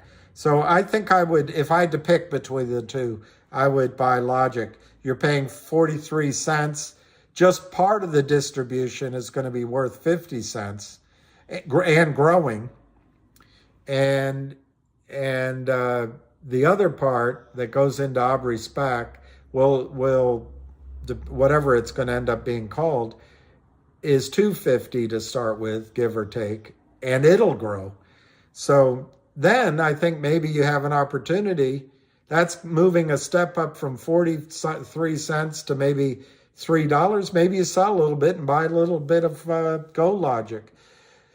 But GoLogic is going to have another big acquisition, and depending on how they price it, I think both stocks, both Logic right now and GoLogic right now, are headed to $10 a share over the next year.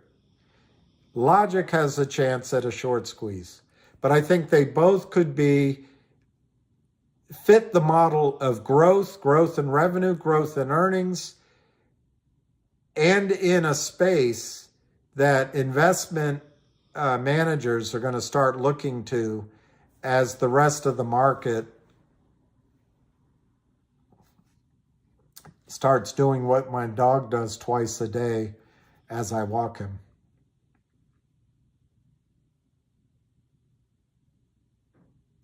Shane Jansen, can a regulatory body pull a FINRA when these two combined? Well, FINRA could pull a FINRA. The one key difference, Shane, I mean, the short answer is yes, but then they would be saying to the world, we no longer have a securities market in the United States. And I don't think they'll do that. But the one key difference between this, Shane, and MMTLP, FINRA was able to use an obscure ruling because they said, hey, wait a minute. This is going into a private company. How can we deliver? You know how I read that, Shane? How can our broker-dealers stuff IOUs into people's accounts in a private company? Normally, how we handle things is allow them to stuff IOUs. So what I'm counting on in the merger of GTII and CRTD, Jeremy Frommer and the two management teams, because they've done it before. When they issued warrants before, they did it as a dividend through Liberty Transfer Agent. And that was causing a squeeze, I swear to you it was. But for some reason, we walked off the field back in November. Fidelity was paying 1,000% to borrow shares, and Wells Fargo was taking away the buy. Anyway, it'll be easy to ramp up the pressure again. We are where we are. 2022 is over with. We're in a new year. So,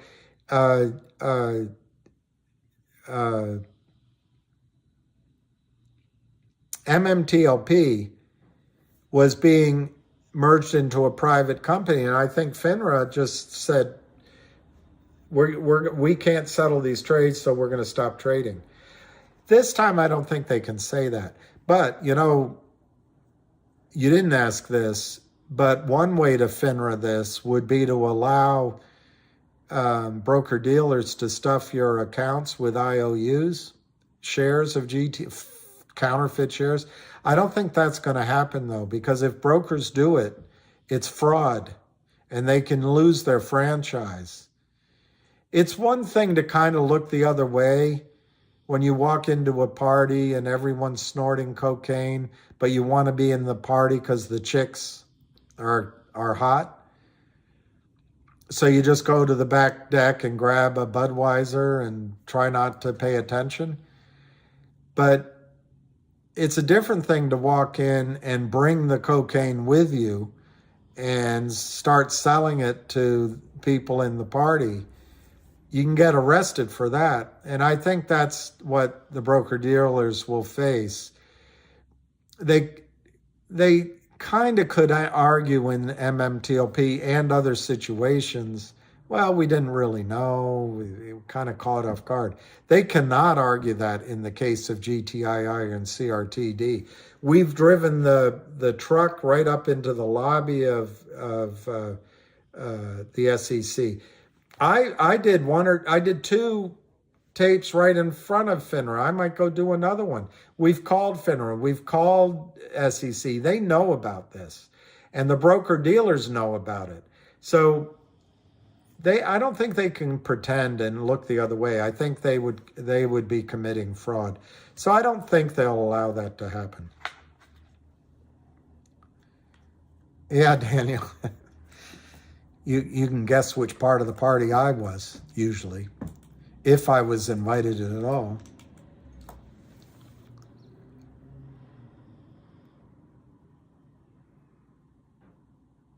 Well, Toddler says, why wouldn't we sell our GTII and buy CRTD? Because, Toddler, there's a risk that GTII squeezes. Let's just say CRTD. Let's do an if-then. If CRTD were to squeeze because of this news in the next week or two, there's a risk GTII would also squeeze, because I mean, I could give 3 or 4 reasons. It's the same investors, so people could start taking their profits and buying GTII. It's the same management teams, so some of the pressures they're putting on the regulatory bodies could be the same. GTII could have the 1-800 law firm audit finally finished, even though, as one guy correctly points out, all we do is wait. But the wait could be over any day. The Trento mine could come in. My point is, you could miss out on the short squeeze on GTII. Why is GTII maybe a better stock to be in other than CRTD? Because if CRTD does not squeeze, it goes to $3. Now, what you're saying is, why don't we arbitrage the GTII shares that we have 1 share of GTII, we could turn it into 3 shares of CRTD. And if you're saying that, I'm saying, or 4 shares, I'm saying, amen, brother. That's why I'm coming on and saying to you, I don't know why people aren't buying CRTD. One guy said, well, the stock's down. Okay. If that's the extent of the analysis, that might be enough. But if your argument isn't the arbitrage to sell GTII and buy CRTD? Yeah. But a better thing might just be to buy CRTD. And I would be careful. GTII could be a $4 stock in a heartbeat. I've shown you the charts before. I know I have them up here. Let me see if I can find one. I don't like to bore you with my charts, but if I can find one of them, let's see if this is it. Yeah, this is an old GTII chart. And you see how, I don't know how old actually, it's kind of accurate. But anyway, you see how the selling pressure came on when everyone sold and went to COSM on that recommendation right around Thanksgiving. But it also could be that it was Thanksgiving. It also could be that the prime broker Alpine was going out of business, was feeling the stress and maybe was on the verge of going out of business. So they organized a short raid from about Thanksgiving to almost Christmas. Well, not to almost Christmas, to the middle, to Hanukkah maybe. And they drove the stock down from $4, $3.50, $4, all the way down to 50 cents. And then rumors of the audit start being completed came in. The end of the year started coming in. Other reasons, there was buying. And you see it went to almost $2 on a spike. And now we're in the middle of a pullback. To me, it's a upside down head and shoulders. So to me, the next move is up. But just look at that chart. A move to the gap at 225, I think, is in the cards. Once it gets over 230, a move back to $354 is completely plausible. And frankly, to me, you could be drawing a downward resistance line, and one could argue that if we break through that sort of 225, 230 range, the rest of the chart doesn't matter, and we're going back to $7, $8. So that's one of the risks of swapping out. But I like the way you're thinking. Well, Centuri and Jenny both. I think GTII, if we talk about GTII first, I think GTII is going to go back. This is not a guarantee, of course. It's just a projection. Is going to go back into that $2, $2.50, $3, $3.50 range. It may meet resistance there. To me, it won't meet a lot of resistance, but it could. Looking at the chart, that's where the resistance is. I don't think that triggers any kind of squeeze at that point. In fact, it could trigger selling. Then it could get up in the 4, 5, 6, 7 range. Does that trigger a squeeze, or does it cause more selling? I'm going to predict with both stocks, there's going to be a tendency for a lot of people to say, you know, I've had enough with this. I just want to take my money off the table. So my guess is in both stocks, CRTD and GTII, there is going to be some pauses for the cause where people just say, I just want out of this. Sick and tired of it.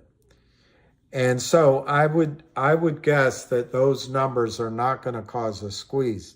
Now, in the case of GTII, because Kurt Kramer sold millions, tens of millions of shares on the way up, I think the trigger price that he has is around 40 cents. And he sold more. So is it $7, $8, $9, $13 that triggers a buy-in? I don't know, but I would guess it's in that range. Does it happen in one day? Probably not. But could it happen while you went to the store to pick up some,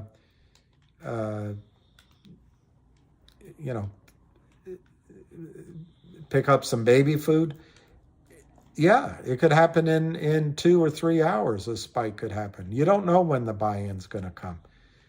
But I think it's going to take a few days to set up, if not a couple of weeks. And the situation's just going to get worse and worse for the shorts. And the street, like Fidelity, before they're going to try to buy in shares, borrow shares, and they're going to try to, like Wells Fargo did before, limit buying. And this time, I hope we don't get distracted and go to a charlatan like the CEO of COSM. And that, in fact, we can be here long enough to experience the squeeze. But to reiterate, summarize that, I think on the way up this time, people are going to take some money out. So I'm not sure the squeeze is going to be triggered in the single digits. My guess is in both cases, it's going to have to be at least the high single digits or the early teens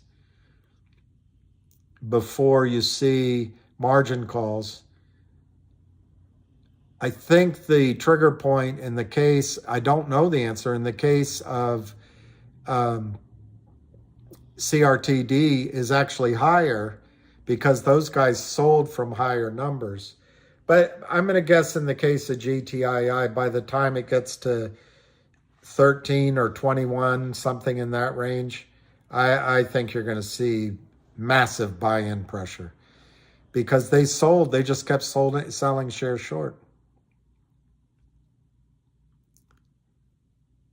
M. Casey, I don't know anything new on MMTLP. Somebody on the call, I think it was Richard K., just pointed out that January 20 is a significant number from FINRA's standpoint. So there may be trading coming in MMTLP. But I think there's really not much any of us can do in it. And there's going to be a call with him in about 8 minutes. So I'll try to. 11 and 13 is the trigger for a squeeze. MMAT, AMC, GME, take your pick. Yeah, I would go with that, Chris Daniel. I think 11 to 13, especially in the case of GTII, would be a definite trigger point. It could be for CRTD too. I like that. Clue, CLOU. That's good.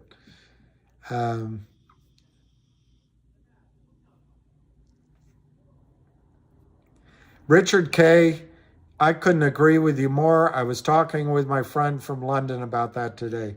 I don't know about the MMAT, which I like as a company. So I agree with you there. But the part I'm reacting to, just if you have enough of a pool of money, maybe it's time just to go into dividend, to get dividends and just live. Sonwee, I think CRTD is going to move to $2 or $3 sooner than GTII. But the question I have is, does it get capped off because the acquisition arbitrage window gets smaller? Right now, the M&A arbitrage, the acquisition arbitrage, I think is $2.87. But as one guy on the call pointed out, yeah, but we got to wait.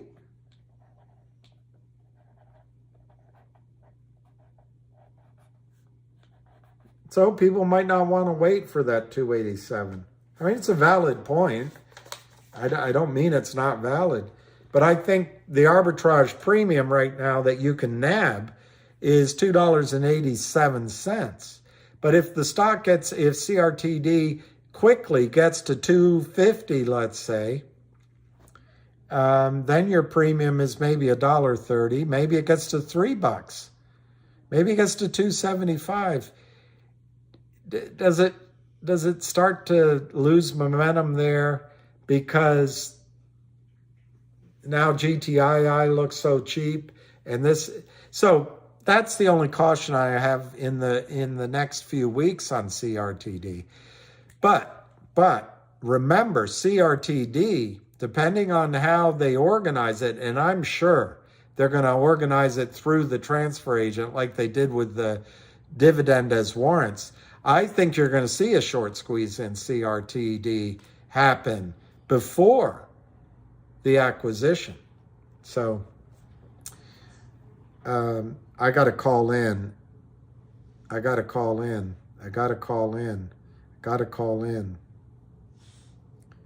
hope I have the number here. It's been so long. But GTII also could squeeze. So welcome, and thank you for choosing freeconferencecall.com. You're helping people around the world. All right, here we go. The Hammeister. I love Jukester. I love the idea of buying Russian stocks. Love it. I know, Lou Grasso, I'm not good at ignoring, and you're exactly right, because it's not good for me. It's not good for what I project to you all. And but one reason I try to answer some of them, Lou, is I want to make sure that I'm listening to all sides. But you're right. I got to handle it a little bit differently. So I'll try to do better, Lou. I'll do better as soon as I am able. Na, na, da, da, na, na, na, na, na. Rocky Raccoon stepped into the room only to find Gideon's Bible. What I understand, M. Casey, about FINRA and the 20th is that the 20th FINRA might open trading by the 20th. Yeah, Madigan, 230 is a great average price on GTII. Before Hamster comes on, let's go through the prices just so we have a reference. CRTD is 80 cents, only 1.39 million, so it's not a lot of volume since we've been on the call. GTII is 96.99, 1,000,017. DBMM is 0.0258, 2.35 millions. COSM, for whatever the worth, up 21 at 460. And okay, here. Everybody, got a lot to talk about, and I again, just bear with me. I wrote some things down so I don't miss everything. But there's a lot of things going on. I'm just, all the stocks that I'm following, just let me go through it quickly, and you make your own decisions. And trading, it's all your, these are my opinions. You make your own decisions, not in financial advice. Okay, I said that. All right, I'm just going to go over one of the stocks that a good group of people brought me to is this WULF. People learn how to trade. Stocks trading groups. Riot, RIOT, MARA, MARA, are both trading up for the second day in a row. They're both up from the bottom, and they both moved up to about at least $1.50, $1.70. You can just look and see where they're gone. Okay, pros play it. This is the way I would play it. 1, 2's going. You got to jump on the third one. It's the cheapest one of the bunch. Obviously, that's going to go. We know Yorkville Advisors is making short the stock. The company paid off the $10 million note, just like the GTI did. It was bigger. These guys are well-funded, the real deal. The CEO just put a letter out there. And I just put up some of the things that was sent to me about Riot and Mara, about who controls their own energy, who controls the miners. They got third parties. I posted it on Twitter. It's right there. These are my thoughts. These are smart people telling me about it. I have not bought the stock because I am fully invested in everything else I'm involved in. I'm not, I'm not the wealthiest guy in the world. Again, I made my bets and I stick with them. I'm not going to sell one to jump into another one. If you're looking for an idea, learn how to trade. When two stocks in a group go up, the third one's got to follow. It's funny, the third one is the best one of the three, and that's the last to go. There's a huge stake and short. Read it. I posted it. It's all right there. Read the CEO's report. These are trade ideas.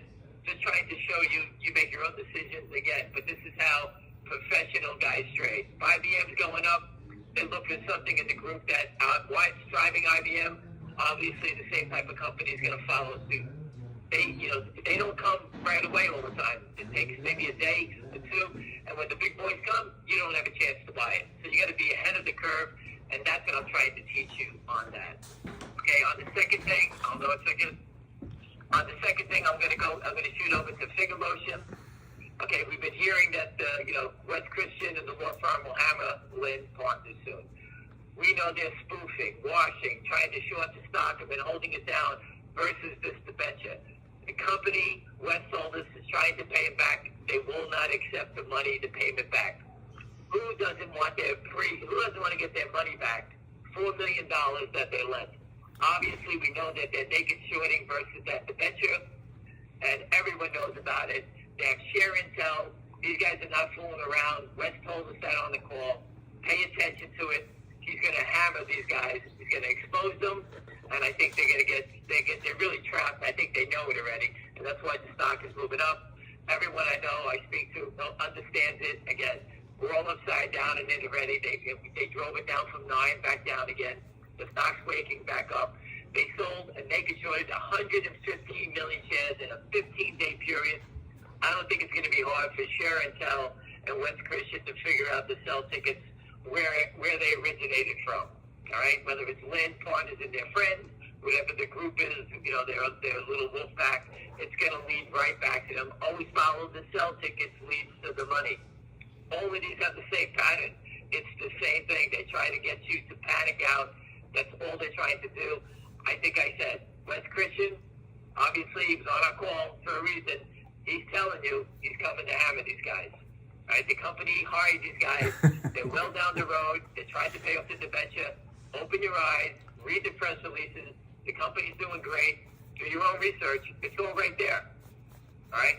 I'm not a momentum guy. When the stock starts to go up, I don't follow in the momentum. I like to do it when no one's paying attention to it.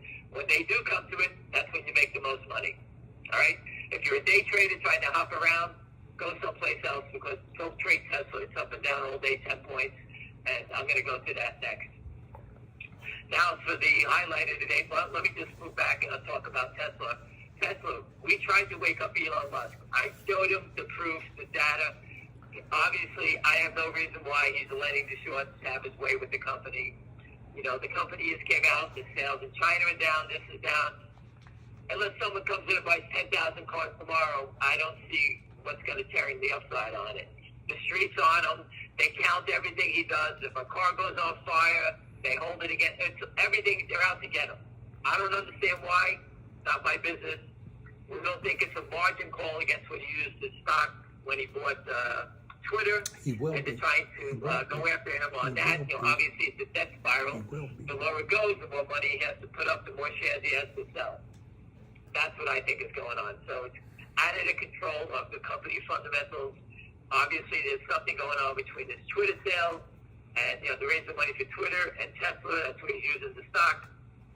Who knows if someone's going to bail him out? Doesn't look like people want to bail him out. And it's the big players anyway. For some reason, I think he's busted all their hump buying Twitter, and they're after him. Nothing. All he has to do is a special dividend. He roasts them all alive. Kathy Woods, we reached out to. Why she's not doing anything, I have no idea. She needs more help than anybody. Every time she picks a stock, the shorts destroy her. Okay? She should be the first person fighting. Forget Elon Musk. My job and our job is not to save billionaires. That's tough shit. We're just trying to show them they can actually save everybody else. If they choose not to do it, then everyone on this call, you should all understand that they don't give a shit about what happens to you. Okay, they can talk a lot of shit, but all they care about is their own what's going on in their own life. And he has every opportunity to do it. He wants to change the world. He has the obligation right now. If he wants to, he can take care of it and save everybody. He can then make it short selling in 2 minutes. Bed Bath & Beyond. You can see how the stock keeps popping. All right, those are shorts trying to cover their shares. I always told you, when I shorted for big boys, they don't leave the last dollar and hopefully it goes to zero. A lot of these guys try to cover because at any given time, something bad can happen, like a GameStop, where the company, something happens and they go after it and try to squeeze it again. So before they used to let it go to zero, you got to have some big pair of balls to do that in this environment. But again, if you wanted to play that name, maybe this guy Ryan Cohen steps back in. He's made a ton of money playing on the long side, squeezing the shorts. Why wouldn't he come back in here when the stock is $2? You know what? That would be the honorable thing to do. If Bed Bath & Beyond were to give out a special dividend, there's the magic word again, give out a $50 cash coupon to every shareholder of record. Shorts have to deliver $50 to everybody who owns stock in two. They'll be in the hole, $48. Okay, so I don't understand why they wouldn't fight back. Before you go bankrupt, take a shot. All right? And we always say take a shot, Lincoln did. All right? But I can't tell you with these big boys why they don't move, but I can tell you that the small boys know how to move. Jeremy, the CEO of CRTD and GTI, announced a merger today. A merger. Okay? Okay, the first thing to me, it's here to rip the shorts a new asshole. Okay? It's not to create the next IBM, Apple computer. These guys are fighting. They're fighting for their life, and they're doing everything possible to help the shareholders to survive in this game. All right? Obviously, it's going to come down to physical delivery on both stocks. From what I hear, both companies are going to have to turn in their shares to get a new share in the new corporation.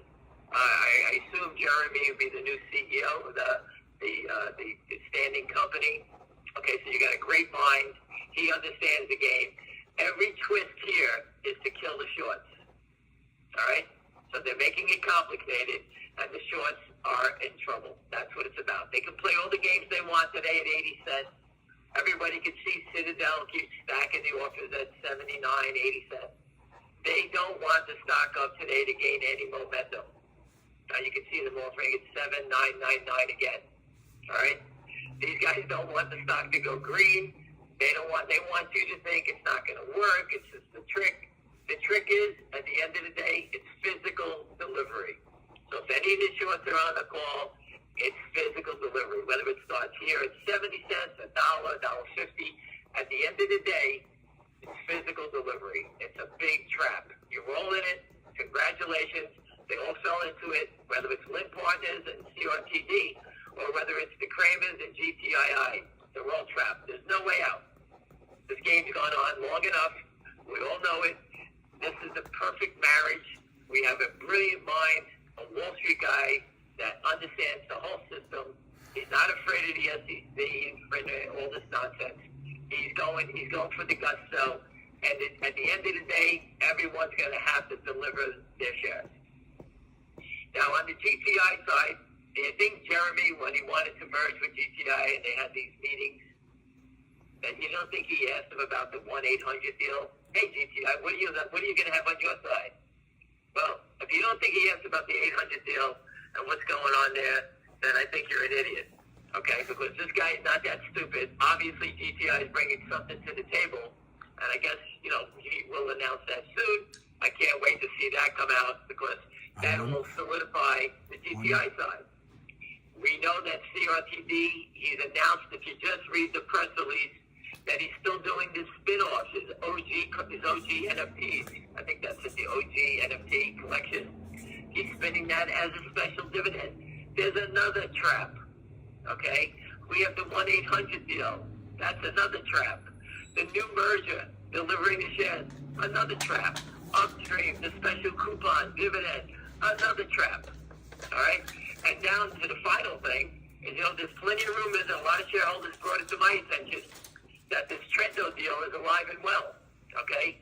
We haven't heard much about it, but just go back and read. This has been going on a long time. Shareholders brought it to my attention, okay? And the shareholders, I'm sure they're on the call, they've done their own due diligence and fact checks, and they think this thing is alive and well. This company's going to raise $350 million and has $16 billion in the ground. We should only hope that thing comes out and could be another hammer. Like I said, there's many traps. The merger created 5 new opportunities for more deals to happen, more things to go to trap the shorts. They can play games and try to keep offering stock. At the end of the day, the only way out is going to be up. Okay, we expect them to do nothing more than to keep playing the game and thinking they're going to get away from this thing. Offering, like I said, CRTD, someone has sold all these shares today at $79999. Here's a little hint. When you see them bidding 7951, these are market makers that are shorting along with the short seller. They're following them. And they're trying to cover. So they have to actually, there's someone probably bidding 79, and these guys are trying to just cover, making a half a penny just to get out. All right? Eventually, at the end of the day, I expect them to turn around and take the offers because they need to cover. These guys tried to short it. It didn't work today, so now they're sitting here trying to cover it. And that's why that spread is close. In GTII, it's a different type of spread today. They've been offering, there's been big spoofs on the buy side, on the sell side, and all the stock is trading in a penny range. These guys need to have the stock down. It's the same nonsense. All right? Again, think of all the things that are on the tape. Mark them down and see what the companies are doing. Check them off. Do your own due diligence. I don't need to be here every day teaching you what to do and what to look for. Wall Street's a puzzle. Put it together. All right? When you can figure it out, when people figured out that Apple had the best cell phone in the world, look what happened to the stock.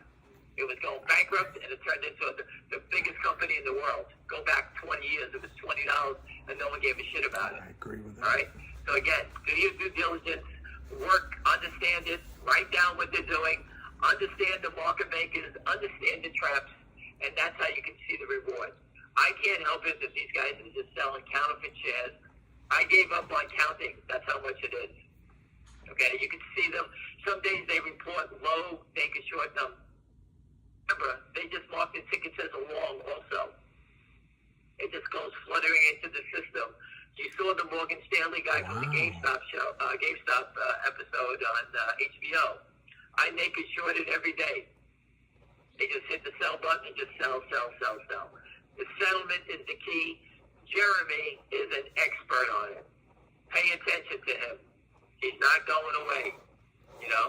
This guy is not fooling around. If you look at CRTD, they put up on the tape a $100 million deal. This is like a $3 deal. The shorts want to sell it at 80 cents.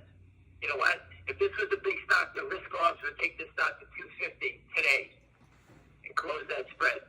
The shorts, this is a retail stock.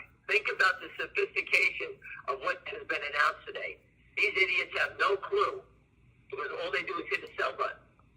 I do believe the special warrant that GTI gave out exposed the system, and that's why the stock exploded. All right? And the company raised over $3 million from it. The company should have raised $20 million from it, but Wall Street was holding people back.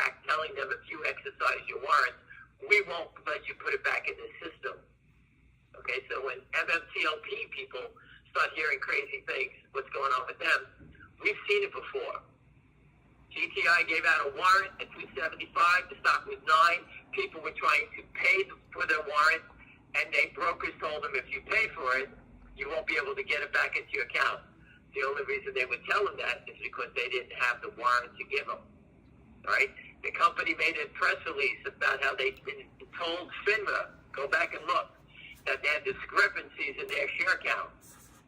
So again, calling FINRA, again, we tried everything. We called FINRA. You have to fight this battle out in the field. MMTLP, I'll just step onto that for a second. I know there's a lot of people trapped in the name. I really do believe, and I told you I spoke with SEC guys, they're going to have to force this issue. I don't know that FINRA showed their hand that they're exposed. They're all exposed here. I hope John Berta and that crew gets West Christian involved in this thing, so you guys can unite and start fighting on a united front. I do hope you put the truck.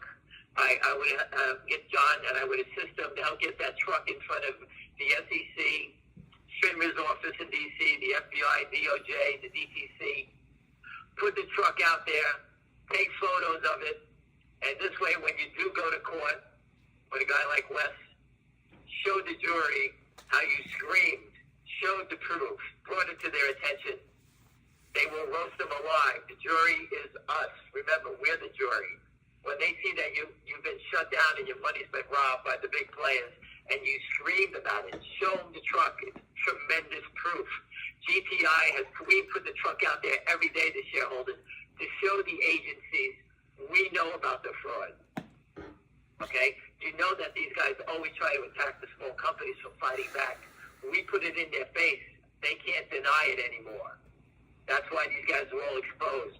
The truck for GTI, Finger, CRTD, we'll get it back out there to assist the small companies going after these big guys. MMTLP, you guys are in a crazy fight. Don't let up. I gave you Yvonne Hubler's name. She's a top person. She knows all about naked short selling. Pound it to death. Her and her partners, whatever his name is, I forget. Get them, both of them. Keep pressuring. Keep your records. All right? Work together. Everyone has the same information. That's how you're going to win. GTII, we did this for 2 years. We counted the short. We counted the shares. We posted it. We put the truck out there. We taught the people at Finger Motion. They hired West Christian. And like I said, every time the stock gets above floor, you can see the shorts trying to hold it down. Right? The company's got great fundamentals. It doesn't make a difference what you do. You have to fight back. All right? You can see, I can see RTD. These guys are going to have to close. The shorts are going to have to close up on the end of the day. All the market makers, they all pile together, and they all work together as wolves. And they try to short. Hey, sell 20,000. Let's try to knock it down a dime. These are all penny players. If you had a real risk-off firm here, and I worked with real risk-off guys, they would close the spread up in the stock. It would be a $3 deal. The stock would be 2.25, 2.40, 2.32, 2.38, 2.40. That's where it would be today. And as it gets to the closing, the spread would be closing up. Right? That's how risk-offs work. These guys keep holding it down.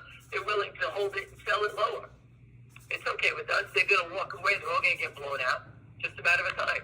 Jeremy knows how to force delivery of all the shares. We're not going away.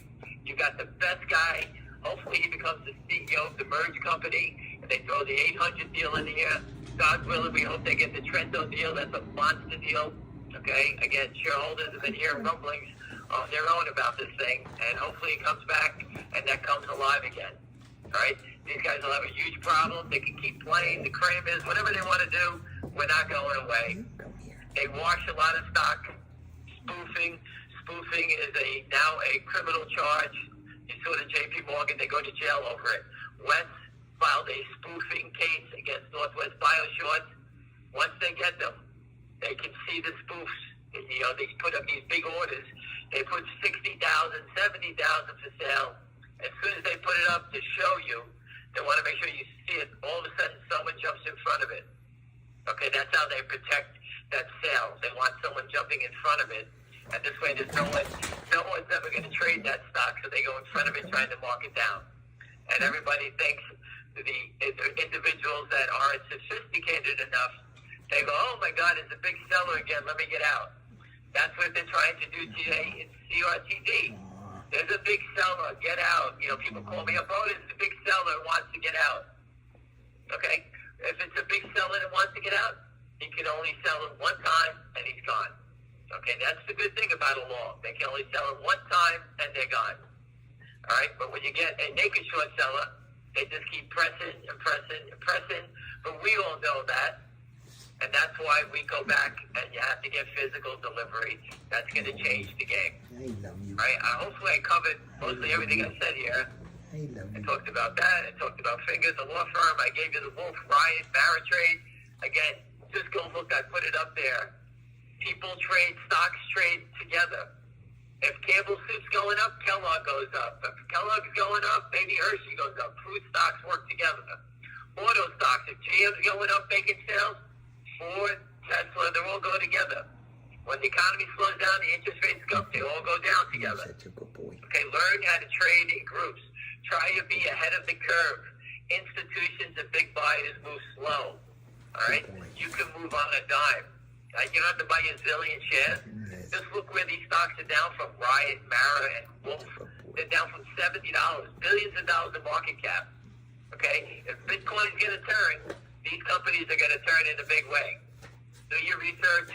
I posted what people gave me the information on it, the difference between Riot, Mara, and Wolf.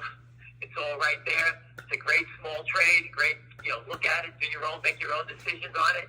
But this is how I was taught.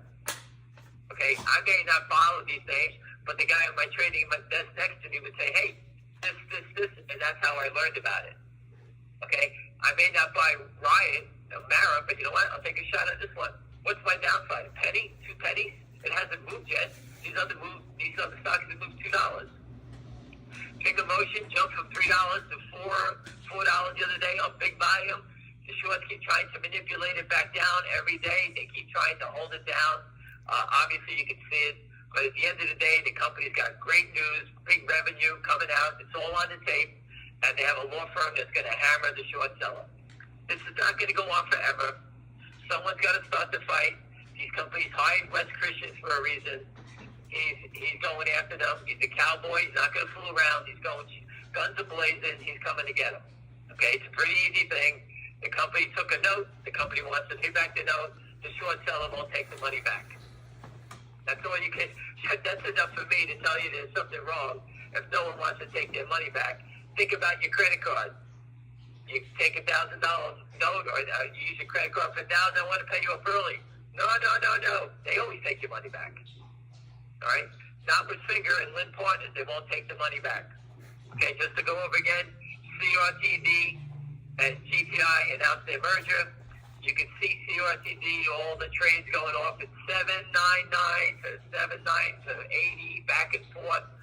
Every time there's a bid, someone just bid for 18,000 a few seconds ago, 7999. The 80 bid hit it. Okay, that's the short seller covering the market makers. The market makers that were short, they keep trying to close the gap, and the short seller plugged them. Again, 80 cents, the stock's up a penny. They don't want the stock gaining any momentum. But at the end of the day, like I said, risk arb is someone who plays on these spreads, would be scooping this up like there's no tomorrow. We don't have to scoop it up. Just sit there and watch it. When they close it up, everyone who's long CRTD is going to have to get a share to submit it back to GTI's transfer agent. GTI is going to do the same thing, and they're going to form a new company called XYZ. Good luck delivering the shares. Jeremy's announced that he's going to spin off his OG collection. Again, that's another dividend. We're waiting for the information, obviously, from GTI side. Jeremy's not jumping into bed with GTI unless they have something of value. I assume it's going to be the 800 deal, and that they probably discussed that, because that's the closest one we've been waiting for the audit. That's the next thing. And hopefully this Trento thing, I hope the shareholders are right, that this thing becomes live again, and we kill them 3 for 3, 4 for 4. Again, if the stock's for $4, $5, $7, $8, it's a tough game. Here, there's no wiggle room anymore. These guys are playing. I just saw that when they do in CRTD. Hold on a second. I just thought I saw something. Okay, they just offering it back down again. There's no more wiggle room. They're trading it within a penny, less than a penny.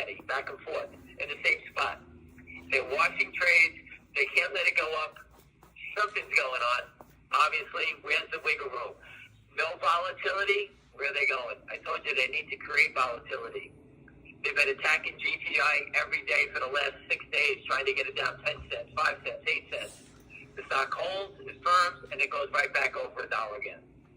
All right, the last attack, they knocked it to 88, went to $1.18. They pushed it back down to 94 again, and here we are. We'll dig in and we just go back up again.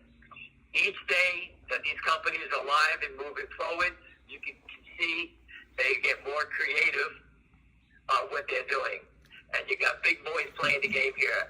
Jeremy is a brilliant Wall Street mind. I love you. This guy ran RBC's desk. Everybody knows Ron Shear at Generic was a big player. He was a smart guy, very smart guy.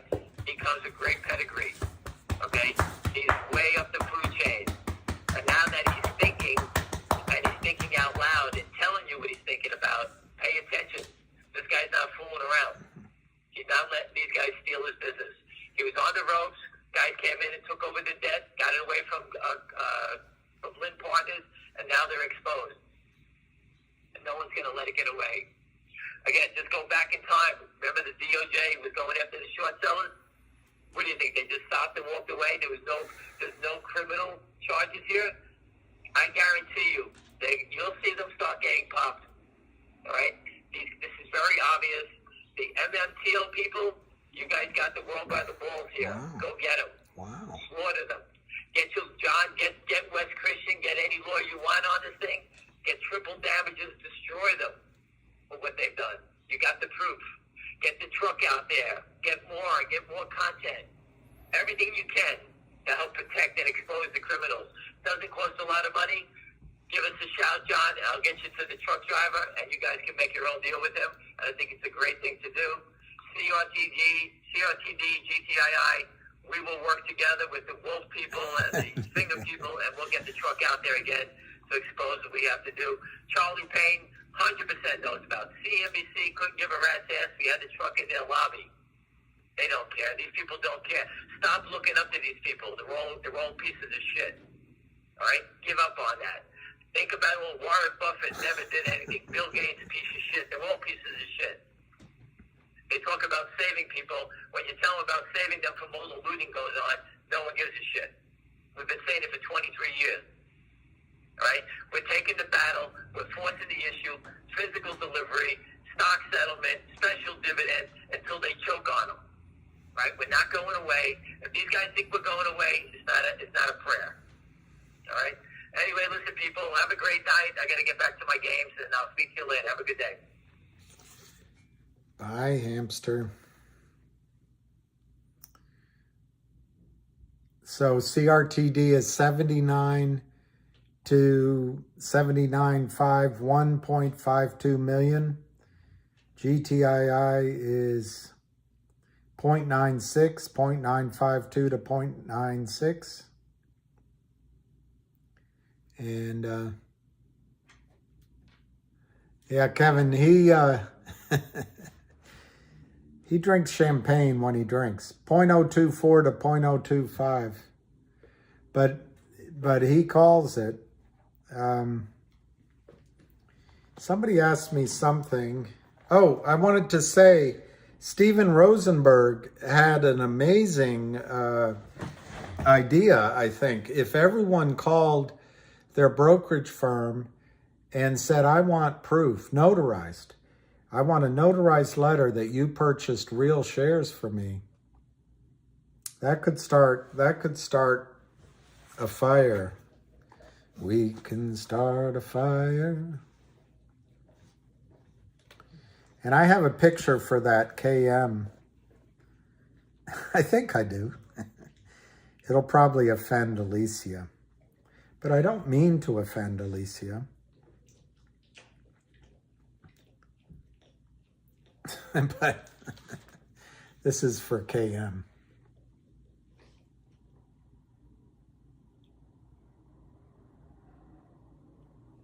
Get it? Get it? It's a little bit off color. Good for you, Ahmed. I think it's just such an amazing, the fact that they're keeping this diet. Did you hear him use the term risk arb? That's the risk arbitrage desk.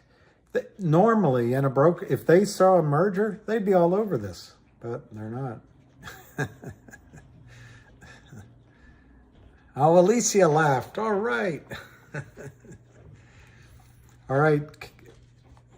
Poked me. I don't know what poking is, but poker. I just met her.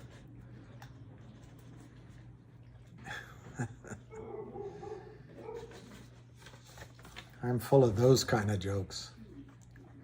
Poker. I just met her. All right. So MMTLP, I think Cosmo is dead.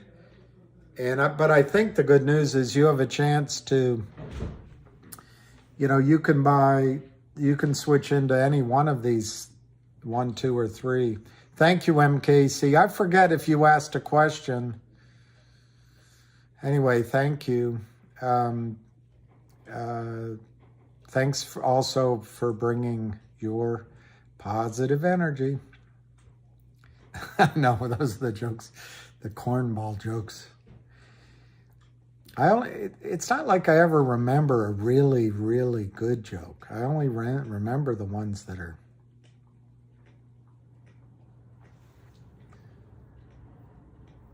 Okay, it's not. All right, Synthetic says COSM will go up in 2 weeks. Not a dead cat.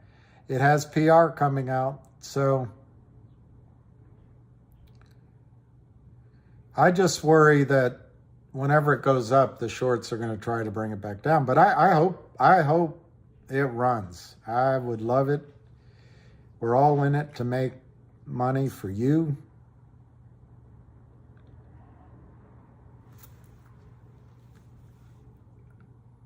I love that CLOU. That's great.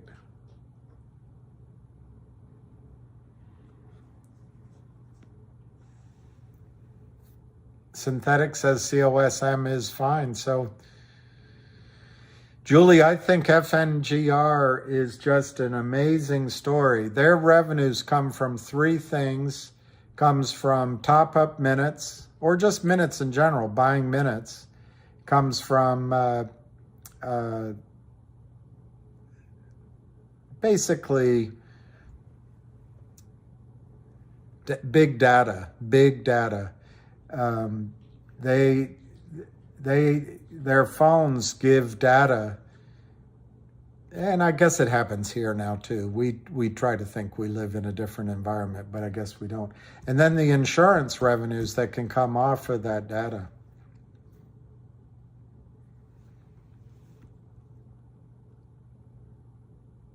Exactly, Lou.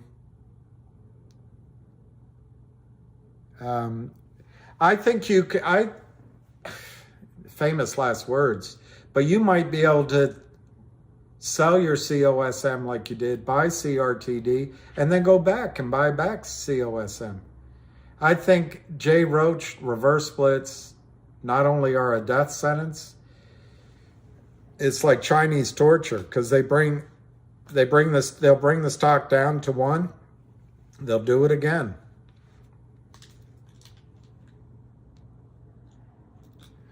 That's Sonnoy. I've been down in it, and I think I give congratulations to the shorts because they were very effective at knocking us on our back feet.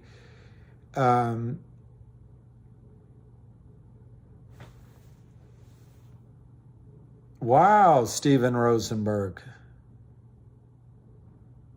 Here, we'll call this out so it'll be on the record. Sent me a message. Our firm has made a business to terminate our relationship. Unbelievable. Absolutely. In the case of COSM, I think the CEO enriched himself, but we'll see. Oh, that's interesting. But look, if you sell COSM at 450, I don't know where it's trading. Let me look.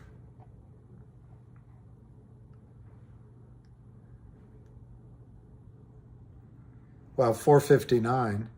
And you, let's say, just focused on CRTD at 0.797. So you divide 4.59 divided by 0.797, ignoring commission, you buy 5.75 shares of CRTD. To answer someone else's question, I think CRTD is going to start moving in the next days. Now, will it go beyond the, with CRTD, you pay 79 cents. You get a 33-cent OCD collection distribution and a $3.33 purchase offer from GTII. These are rough numbers. That's based on 10 million value and 100 million value and 30 million shares outstanding. You're buying $3.66 in value. Anyway, if you sold COSM, you buy 5.75 shares of CRTD. Let's not use the 366. Let's not use the 339. But wait, if not only that, I have this knife for you. But anyway, if you get, I don't know what to use, 250? Let's use 250 times 2.5. You get $14 a share out of your COSM maybe in 2 or 3 weeks, or at least part of it. Let me see what some of this is. Oh, absolutely, Raphael. Not only that, I think he made money in the German markets or wherever. Yeah, keep a record of that, Barry and Kevin. Story, keep a record and keep a journal of the trades that you would be making each day. Hopefully on all of them that you would have made money, and you can submit that.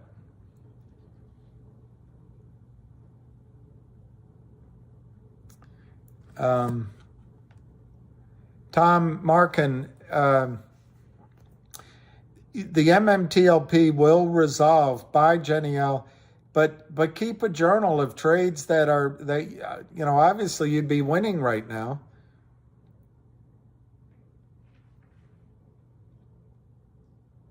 Tropical gambling issues. I don't know. I think you mentioned GTI might not squeeze at 4 to 7, but might squeeze at upper Century. Let me see what's above you here. Well, write that down, Kevin Story, and here it is in the record.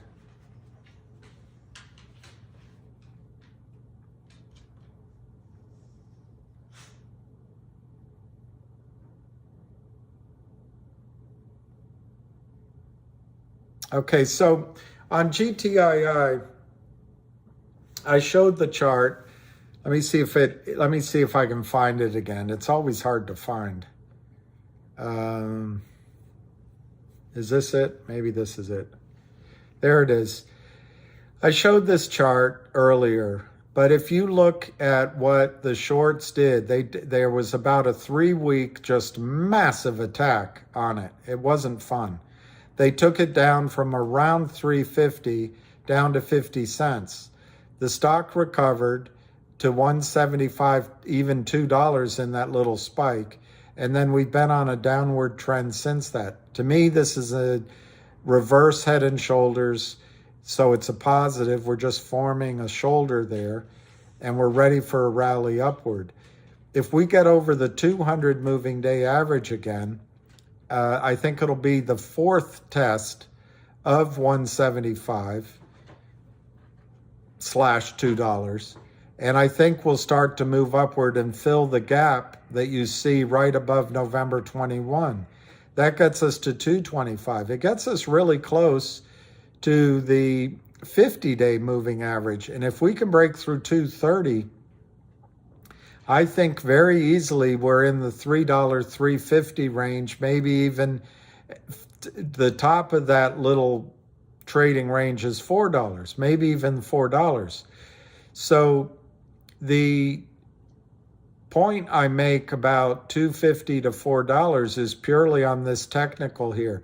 I also believe if I were drawing this map, I would have a descending resistance line, which I don't know how to show you, that would probably come through the 225 level. And I think once you break through that, maybe we go much higher. That gets me into that 5, 6, 7 range. The reason I'm not so sure that you're going to get a short squeeze from those levels initially, I think a lot of you, a lot of other people I talk to, are probably going to sell some this time as it goes up, which is okay. It's okay. So I think there might be some attempt to hold off a squeeze at that point. But the reason I think that the stock could get higher, because it went to that 897 in the last time, and they did everything they could do to stop a squeeze at that point. Remember, Kurt Kramer and the rest of the criminals have sold more shares. So it's even worse this time as it goes back up. So it's possible you get a squeeze from 7, 8, 9. But it's also possible because it didn't squeeze at 9, although I think we were on the verge of it, maybe it needs to go a little bit higher to be sure. Bottom line, none of us really know. None of us really know. Is it going to be 7 this time or 13 this time or 21 or 15? None of us really know. Good, PT Noel. Well, one thing, the charts don't really mean anything.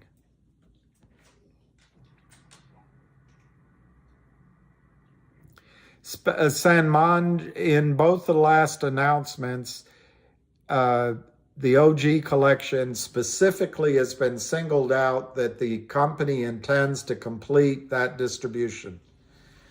And the 10 million valuation comes from somebody. I see your point. Somebody signed a letter of intent to buy 25% of it that gave that valuation at 10 million. I think that's finalized, but I see your point on that. But anyway, there was also they had 100% participation in their NFT sales. I think the 10 million valuation has been validated.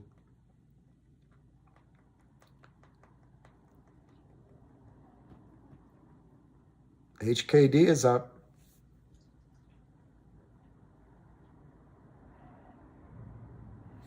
Yeah, that might be true, Steven Rosenberg, because that's how I feel about it.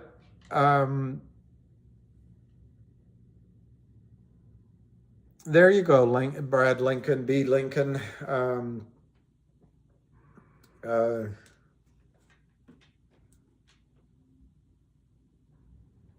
I don't know what to say. I mean, we have two management teams here trying to cause, as Ham said, it's not going to last forever.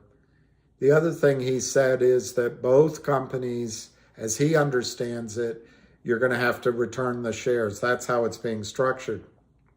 So it's likely that both are going to, you're right, Stephen. The theory is we're going to have a short squeeze. Will we? It might be a waste of time. Wow, Ray Manuel, I love it. George P., if you go to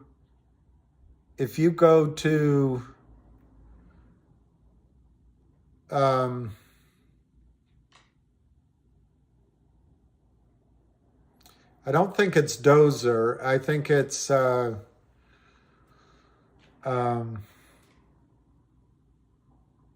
might be Dirty Mayo on Twitter, Dirty Mayo. But just go to GTII on Twitter, and they'll have his call posted. It's all under the heading of the GTII Army, a group of hardworking guys that but they'll post the call.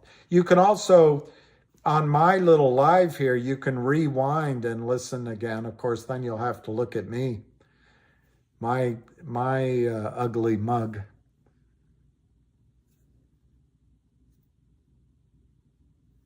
Yeah, Sparky better get lots of sheep with 30,000 shares. Maybe. Oh, return the shares. Um, what I mean is maybe a better word is turn in the shares. But we haven't seen the final terms of this acquisition/merger.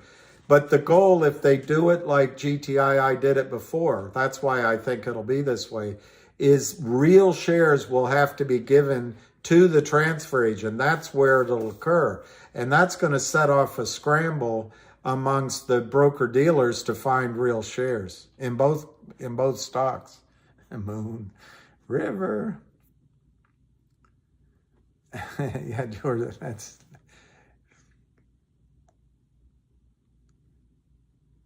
Moon River. All right, I'm going to go 15 more minutes. Why am I going to cut it off? Because my poor dog is showing an urge. Contrast the owning GTI versus CRTD. Cold shower.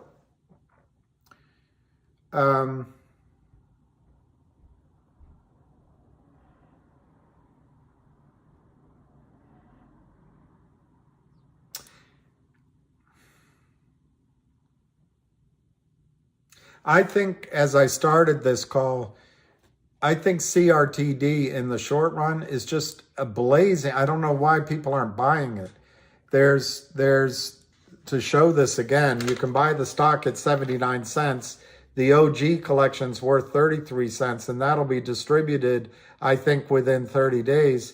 And then the acquisition is stock worth $3.33. So you're getting $3.66 just on the face of it. There's $2 and I can't read 87 cents gap between 79 cents and 366. So I think CRTD is going to play some catch up in the next few days. But comparing both, I think GTII has the better chance of meaningful news, like the 1-800 law firm that comes in, that's going to mean that GTII never goes back to nearly zero, which means the shorts are going to have to be wondering, what are we doing shorting it? That's one. You heard him mention the Trento mine. If that came in out of the blue, that would be amazing. But I'm starting to mention the classroom salon because that's real business too.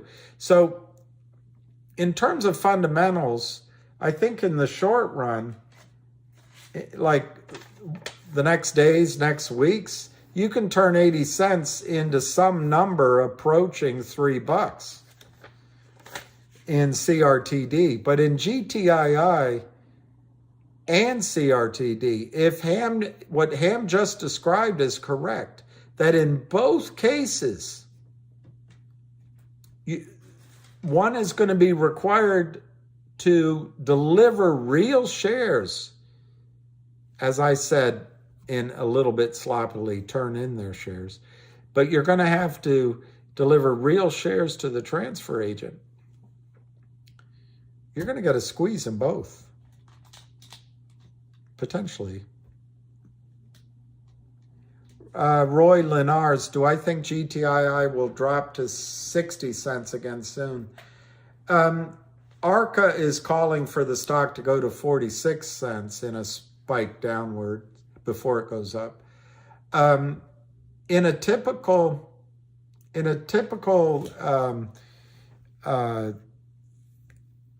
M&A arbitrage situation, you would expect GTII to go down and CRTD to go up. And she's buying the stairway to... Thank you, Alan from Alameda. By physical delivery, does Ham mean each of us has to call our broker and ask for our GTI and CRTD shares? Yeah, probably. Well, it won't be AST. It won't be AST. It'll probably be Liberty Transfer Agent. And if they do it the way it was done with the warrants, you'll be required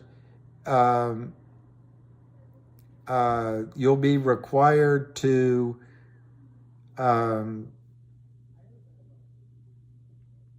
notify the transfer agent in some manner of how many shares you have. Yes, the best way to make sure that you get your shares done would be one of the first ones to transfer in. But the problem with transferring the shares directly to the transfer agent, you won't be able to sell when a squeeze happens. So there's going to be that tension in your decision. Unlike MMTLP, I don't think you're going to need to transfer the shares. You may need, though, to notify the transfer agent of how many shares. We'll find out. That's something to be revealed. So San Nui, without boring you, there's something like 28. I forget the exact numbers. There's something like 28 million shares in the float.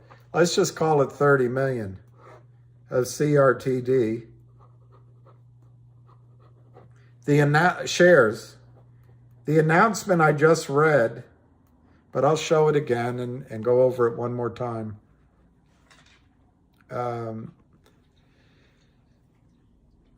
GTII and CRTD announced today that they have executed a binding letter of intent for GTII to acquire CRTD for $100 million in GTI, $100 million worth of GTII shares. Lower it says Created intends to complete the spinoff of its media subsidiary, OG Collection. So we're going to call this 30 million shares of CRTD. GTII is going to pay $100 million. GTII is going to pay $100 million for 30 million shares.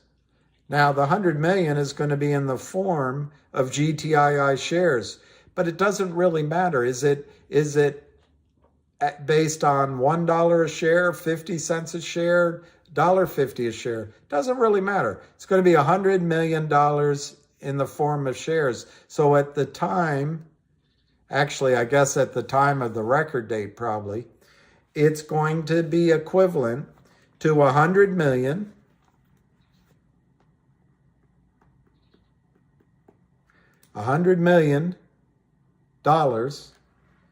divided by 30 million shares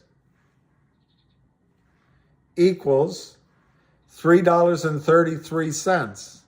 That's where the 333 comes from. On the collection, I don't know if I'm going to be able to find that quickly. Let's just see. Okay, here, Created on December 6th, Created announced that it sold 25% of its OG collection. Now, admittedly, it's a letter of intent, but 25% at $2.5 million, 25 for 2.5, 25 million for $2.5 million for 25%. Well, you multiply 2.5 million times 4.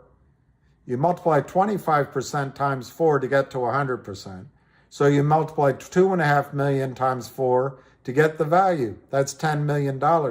So the OG collection is going to be distributed at a valuation of $10 million as a publicly traded company, or as some sort of coupon on upstream. I don't think it's quite been worked out, but the value, $10 million. So if you take $10 million,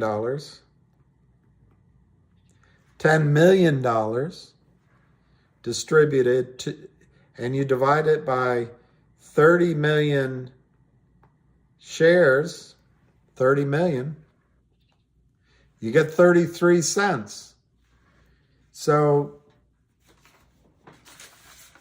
the 79 cents you're paying, you get 33 cents in the form of a distribution of the OG collection, and you get $3.33 in the acquisition at $100 million.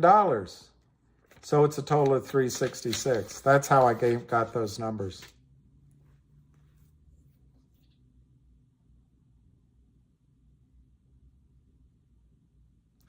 Well, O'Shea, MMTLP, they stopped the trading.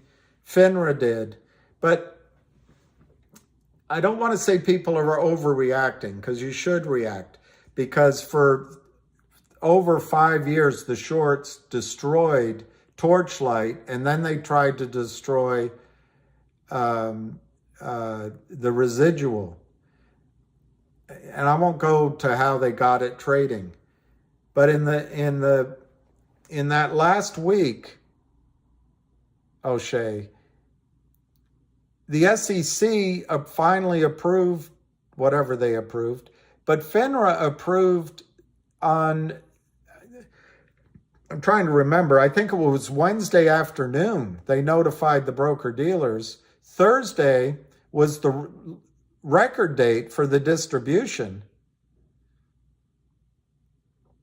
And so most broker-dealers were given their marching orders from FINRA the day before. And then on Thursday, there's some trading. I might be off by a day, but on Thursday, there's some trading. But I bet the phone calls from thousands of broker-dealers to FINRA, well, what the hell are we supposed to do? You gave us no time. This is a private company. We haven't had... So the pressure was on FINRA to stop trading. And FINRA used an obscure ruling that if they can't organize the settlement, they have the option of stopping trading. Could they use that again, O'Shea? Yeah, I mean, we have to be frank. It could happen. But the distinction is they were transferring into a private company, and that gave extra cover for FINRA to call a halt. Now, O'Shea, everyone looks at it. We're all narcissists when it comes to money. Hey, you're screwing us. But guess what? FINRA screwed the shorts too in MMTLP. Remember Cosmo, how you were saw all that trading on that Friday? It went up to 25 and the short shorted it down and then gave Cosmo their money at $11.50 a share, and everyone made money except you and a few people that were nimble. Well, that didn't happen. The shorts didn't get a chance to do that in MMTLP. Their hand is in the trap. They were grabbing the cheese and the trap went, and their hand is still in the cheese. So FINRA halted trading, but any regulator can now find out following the money who the short is. The shorts are trapped too in MMTLP. So it's not, I don't buy into all this mutual doom and gloom on MMTLP. On the other hand, I'm not minimizing the crimes that have been done and the complete assholiness of the regulatory bodies. But the difference here is you're merging two companies into a publicly traded vehicle, O'Shea. Publicly traded. Now you have to deliver and count. Where there might be some room for fudging is why not just deliver counterfeit shares? But remember, that means that the brokerage houses, the broker-dealers, who at least so far have been at arm's length and pretend to not know, they're going to have to commit fraud. And whether you believe it or not, 99% of the people that work on Wall Street are as honest and hardworking as you are, particularly in the back offices. You know, the big Ken Griffins, the Scarfaces of the world, I can't speak to them. But that's those psychopaths that get to the top of a lot of industries. But I think you've got two managements working on forcing the squeeze, and they know what's going on. I frankly don't think anyone at MMTLP, MMAT, really understood what's going on. And all these lawyers that are getting involved, they don't have, I don't want to say they don't have a clue, but they're talking about let's, you know, before we overreact, let's look at the facts, let's collect information. Well, in a short squeeze, you don't have time to do all that. When a normal trading market, you don't have time to do all that. And I think there's more than justifiable reason to believe that FINRA will not halt trading in this case. They can't use that obscure ruling. It won't make sense because these are public companies. O'Shea, if they stop trading one or too many times, they might as well tell the world we don't have a stock market. I don't think that's going to happen either. The criminality that's going on is by a dedicated group of criminal men and women and some wealthy men and women who grease the palms of politicians. And frankly, it's condoned by Goldman Sachs. But at some point, there's going to be an Elliott Ness, or more than that. I guess a better example is there'll be a Rosa Parks who finally says, you know what? I'm not sitting at the back of the bus. I'm going to the front of the bus. There's going to be someone somewhere that says, you know what? I'm not going along with this crime. And in the case of MMTLP, while we all bemoan our situation, take action, by the way. Keep a journal. Start writing down your winning trades. Obviously, you were going to have winning trades every day. Write them down. And when there's a lawsuit, submit it. Submit it on your own anyway. But in the case of what MMTLP has done, it's shown the weaknesses of the system. But FINRA's job is to oversee, I don't know how many, 2,000 or 3,000 broker-dealers. They're not a monolith. Not every single one of them, in the case of MMTLP, had huge short positions. They might have just some handful of failed to delivers, and they want to get out of this. So they're calling FINRA and saying, you know what? We don't want to join in with TD Ameritrade and Ken Griffin. We want out of this. Turn on the machines. And I bet FINRA's getting that kind of pressure from a lot of broker-dealers in MMTLP. They don't want to go into some long lawsuit just because one of their larger brethren was greedy and broke the law on behalf of Ken Griffin. So don't assume that MMTLP is all about robbing money from you and robbing your shares. MMTLP is also about the criminals being caught with their paws in the mousetrap, and it's about broker-dealers wanting trading to start again. They want to get out of this.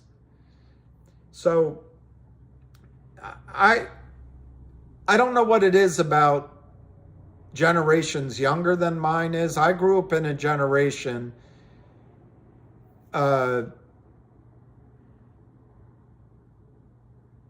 I guess was used to waiting for things. It seems like younger generations don't want to wait for anything. But that's all right. That's part of the arbitrage. The market is always arbitrage. It's either arbitrage when there's weird disparities in price that are just set in stone for a long time, or it's an arbitrage of time because you see something in the future other people don't see, or it's an arbitrage of crime, which is what the shorts count on. They just sell that bejesus out of shares, and I'm not saying I'm saying that. Anyway, they sell share. They create their own arbitrage because the United States financial system for small companies, the capital formation engine of one of the greatest economies in the history of the world, is all fraud. But it benefits the arbitrators that are criminals at the top. Well, as Ham says, it's not going to last forever. And the regulatory people are focused on, it's just like the Democrats with race. They're focused on what happened in the 60s. But we've come a long way. I live in a city, I walk the streets, it's called the Chocolate City. And it's amazing how much it's changed, although we're going backwards, unfortunately, since Hillary lost the election to Trump. There's a lot of animosity simmering, but it's different. I see a lot of young people brimming with the excitement of their future, with great careers, going into stores that I can't afford, of all different races and genders, literally all kind of genders. So the world it's not perfect, but the world has gone well beyond the time when Hillary Clinton was a Republican and worked for the senator from Arizona proudly. And Bernie Sanders was fighting the Civil War's fight and would get arrested. We've come a long time from that time. Well, in the financial markets, FINRA is still going after what happened in the 70s when there was just rife over-the-counter fraud, and it's where the term pump and dump comes from, but where companies would float publicly and there'd be misinformation, and they would do what COSM just did, but they do it on a grand scale. Well, that's 40 years, it's over 40 years ago. The problems now are different, but FINRA is focused on that problem. The problems now are fast computers, institutionalized letters from lawyers that give the assurance to prime brokers and market makers to cover their ass that we're going to deliver shares in the future, and so everyone looks the other way. And then it's toxic lenders like the Lind Partners or Kurt Kramer, which FINRA says, hey, we don't regulate them. They're not under our purview. So they just do these criminal toxic lending because the over-the-counter markets, there's no buying by institutions. There's no buying allowed by retail brokers. There's no research. There's no investment banking. So these assholes come along. They sell companies their own stock into the open market, crush the stock, then walk in with a big smile and say, hey, we're investment money managers and we've got a big pool of money. All they did was sell the company's own stock illegally in the market. They give the money to the company and they say, sign here on this poisonous convertible note and we're about to destroy you, but we're all smiles.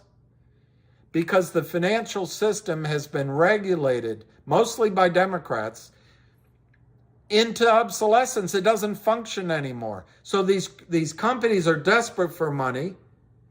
They because they're desperate, they believe the lies that are being told to them by Philip Vallier and Kurt Kramer and others. They take the money, and the next thing they know, their stock's being arbitraged to oblivion. But that's what the market is. It's you have an edge. You have an arbitrage. And in this case, how you make money in CRTD is time. You already know that it's trading at 79 cents. You know there's going to be a distribution, it looks like within 30 days, of the of the OG collection that's worth 33 cents. And you know the GTII, it looks like within 30 days, is going to effect a merger, but we don't know the exact time. That's 333. So like the gentleman said earlier in the call, well, it's always waiting. Nothing happens. We have to wait, and we just wait. It's like the beginning of the movie Casablanca, and they wait, and they wait, and they wait. Yeah, and we just wait. Well, you're getting $3.66 for 79 cents. You're picking up dollars off the sidewalk for free. But the glitch is you got to wait some time. That's the arbitrage. The arbitrage is time and some of the risk involved. That's the arbitrage. But if it's annoying, go buy shares of Cosmo. There's news expected next week. I'm not trying to be disrespectful. I'm just saying there is arbitrage in this. There is risk in it. But I don't know what else two management teams can do. They're handing it to you on the platter in the case of CRTD and GTII. And they've never quit. I know GTII for 2 years. They have never quit trying to make it happen for you. But we still have to wait, and it's down. It's not Lou's fault or Frank Benedetto's fault that Frank Benedetto either intentionally or he didn't know what he's talking about, which is really scarier. It's really scarier that he didn't know what he's talking about. But they conned the retail market into believing a reverse split was going to cause a short squeeze. I've never heard so much BS in my life. So much RS in my life. But anyway, they got the con across. There's a sucker born every minute. And COSM revitalized their existence with a business model that's a bunch of contracts. It's a bunch of talking. There's a contract here, there's a contract there, and we're going to put it all together. I've seen deals like that all my life. They can't raise money. But into this market, they were able to raise money. Now they're viable. Okay, good. I really wish COSM all the best luck. But now you guys are all jaded because, frankly, I think Frank Benedetto and the Greek CEO misled you. I don't know. Maybe they were as truthful as they could be. But what was the result of their publicity onslaught? They got you to sell GTII. They got you, or at least walk away and go, you know what? GTI isn't updating us about upstream. GTII isn't returning phone calls to one investor. GTII isn't telling us what the number of shares short is. Cosmo's telling us we've got 1,900% shares short. Yeah, the grass is greener over here at Cosmo. Let's go. Well, I'm sorry, it drove the stock down on GTII. And the shorts had an opening, they drove a Mack truck through. And it was devastating. And it's crushing. But it meant that there was more time, and more frustration on you all's part. Oh God, I never want to do any of these trades because it's the losers always win and the cheaters always get the girl, and the wardens on the side of the rioters. I give up. Well, a lot of it we did ourselves. We were so close. Well, anyway, you may buy that argument or you may not. But this isn't Frank Benedetto. This isn't Cosmo. This isn't popcorn. This is two management teams that are trying their damnedest to right the wrong that the shorts have done. And because of that, it will, at least in theory, will cause a short squeeze in both stocks. That's the law. That's the rules. Now, could FINRA change all the rules in the night to save Kurt Kramer? and Seth Kramer and Charlie Mayo to save Phil Valier and Jeff Easton and the two young women from Korea? I guess. But what makes them so special? My guess is nothing. Nothing makes them special. And my guess is because of the pressures you guys are putting on via MMTLP and others, and more people, FINRA can't walk away from a merger. It's just a simple merger. And because Jeremy Frommer and Reichman have learned how to run it through a transfer agent, I think finally two men, there's one woman, I hope there's more than just one woman involved, are going to cause a reckoning that the financial system has avoided for a long time. So yeah, you can say, well, they're always getting away with it. That's one approach. And I can't argue with it. I can't tell you how many nights the last 2 weeks I've gone to bed thinking, God, this is hopeless. Or you can say, we're in two stocks, and in one stock where we know exactly who the short seller is, we've got West Christian going after them, we've got fundamental news, and they're merging, and they're going to do it via a transfer agent, and we're using upstream. We're doing everything we can do to force a run on the bank. But instead, we're going to go, no, that didn't work with popcorn. Popcorn screwed us. It didn't work with COSM. That Greek CO screwed us. It didn't work with GME either, so it's not going to work here. Do you realize? I didn't study logic in school. I wish I had. I studied philosophy for a while until my professor, who was one of the most intelligent people I ever knew, she went to Harvard, and in the second semester, they came in, the head of the department came in and said, Dr., I forget her last name now, she was blonde, she was found this morning hanging in her closet. She committed suicide. And I immediately quit philosophy, although I loved philosophy, but I didn't want to go out into that edge where you wonder what existence is and what purpose is and what, I didn't want to go that far once I saw what it did to this extraordinarily intelligent person. She could speak in paragraphs without using a word or using the same word twice. She was remarkably intelligent, but she hung herself.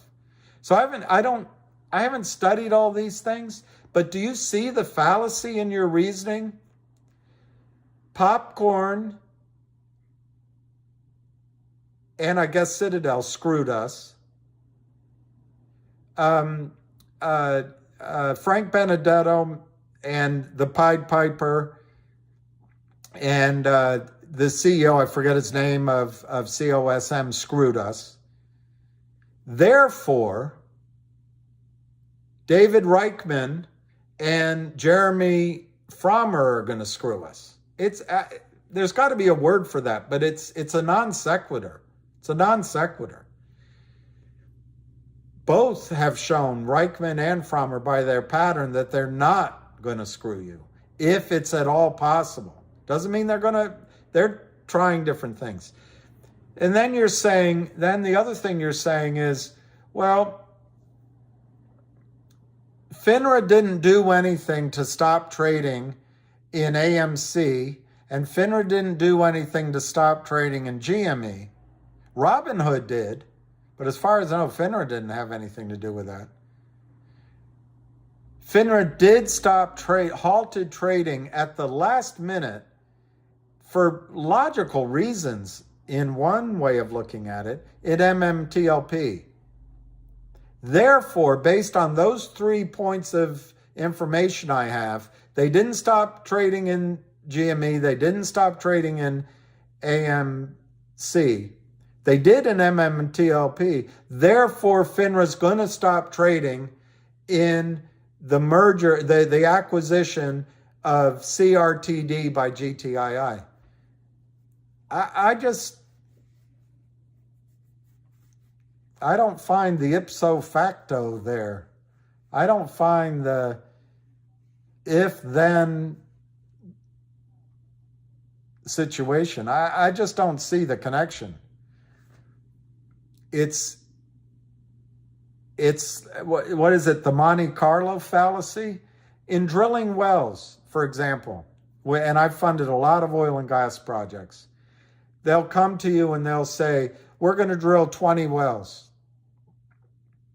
Therefore, your odds of success based on our geology and our closology, they call it, and then based on our seismic and our PUDs and all that, is it going to be 85%? Well, you drill the first well, it doesn't work. Well, the next one should work because that was our dry hole. It doesn't work that way. Each well, I mean, if you do it in a normal field, maybe it's a 50-50 chance, 50% chance of success. Just because you have a lot of wells and you're going to drill 10 wells and you've drilled 5 and they've all failed, doesn't mean the next 5 are going to work out of the 10 if it's 50-50. There's no relation. Each well stands on its own as a 50-50 chance, or whatever number you're assigning it. Just because the last 5 didn't work doesn't mean the next one's going to work. So this application of feelings and, well, we just got screwed and we're jaded because this is our recent experience. That's driving your car forward, looking in the rear view mirror. And it's the weakness of the human mind. We live with what we experience. We forget what mostly happened, for the most part, what happened in the past. But our experience is sort of the last couple of years. And if you choose to make your decision on what you do with CRTD or GTII or any number of other stocks out there, I don't care, based on how you got screwed by 2 unscrupulous individuals, and you apply that in the new situation, right. On the other hand, if you're deciding that I'm burned, I'm done, I don't want it, there is risk, and I just don't want to study this, that makes sense. That makes sense. But I got off on all this by way of saying, I don't think FINRA is going to stop trading in CRTD or GTII. There are no halts on the over-the-counter markets.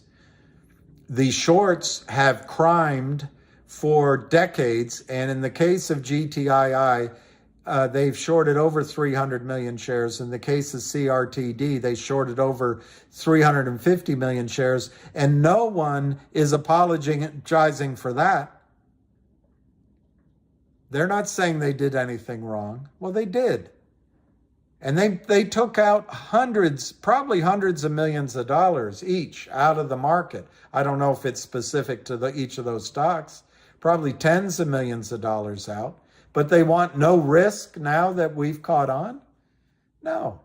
The arbitrage you're seeing is that there's massive naked shorting, massive failure to deliver, and that the system has to deliver shares into the acquisition. That's the arbitrage you're playing. Is there risk? Of course there's risk. And if you watched The Big Short, they had to wait. But are the odds in your favor? I think very much so. The odds are in your favor. Are the regulatory people going to risk their entire careers and the entire system for 2 puny short sellers? It's a lot of money to me. It's a lot of money to you.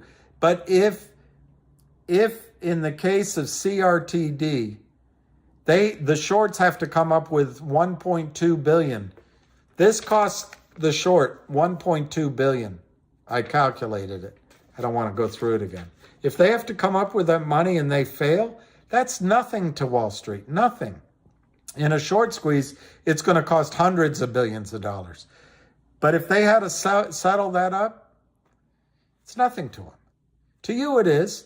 In MMTLP, I think it's going to end up costing $150, $200 billion to the system. Maybe more. It's nothing to Wall Street. Nothing. I mean, it's something. They're fighting it, but it's nothing. Instead of committing fraud and going to jail and becoming the scapegoat, you know, if you're the margin clerk at A.G. Edwards and you go along with it, A.G. Edwards, which doesn't put a step wrong, doesn't play in the big boys league, you're going to be fired. So I just don't see it, guys. I just don't see it. There's so much.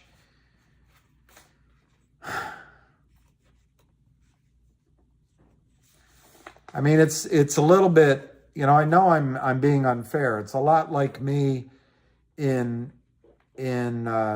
love, you know. You get burned by one girl and the next time you're just, and that's unfair because you got to go to each person and judge them separately. I understand that.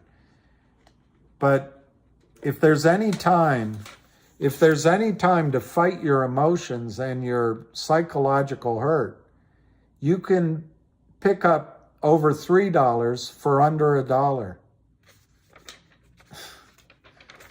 Anyway, all right, let me answer some questions. You could merge them all. Never to retire. That's very interesting. Merge all the heavily shorted companies one by one for multiple squeezes. It's really interesting. I thought about that because I thought about it differently. I said, well, why haven't people done this before? And I think part of the difference here, which maybe you guys don't quite trust, and it is trust, which is tough, is the management teams in GTII and CRTD are not going to allow the shorts to do an investment banking deal with the money they received from illegal shorting. Every other company out there, they're just too tempted by that money. So I think that's the distinction. I don't know Cardano and Cornucopias game. I don't know. Why is the electronic of NextBridge Holdings JST denied by Apex Clearing? Because one, Alan, they don't own it. They don't have the shares. And two, it's private.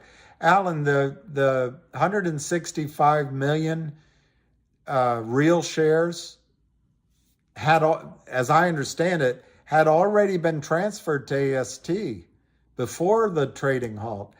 As I understand it, the naked position could be over 1 billion shares. Fraud. So whoever that trade is, first trade or whatever, they don't have any real shares. They have nothing to transfer. So that's why they're saying they can't do it. And they're going to fill you up with all sorts of reason. Bottom line, they stuffed your account. They took your money at settlement. They told you you got real shares, and that's fraud. Now, the first time around, they're going to argue with it before a judge, well, our systems failed. Well, it was the fault of this clerk. I don't think that's going to fly. The judge is going to say, or the jury's going to say, the judge is going to say, well, son, what is your alibi? If you were somewhere else, then you won't have to die. I hung my head and said not a word, for I'd been in the arms of my best friend's wife. Somewhere in there, though it meant my life, because I'd been in the arms of my best friend's wife. First Trade doesn't have your shares of NextBridge. That's why they're filling your ears with all this different crap. The bottom line is, they told you they settled real shares in your account. They didn't. And any judge and jury is going to give them massive penalties for that. So I know you feel like the account says zero value.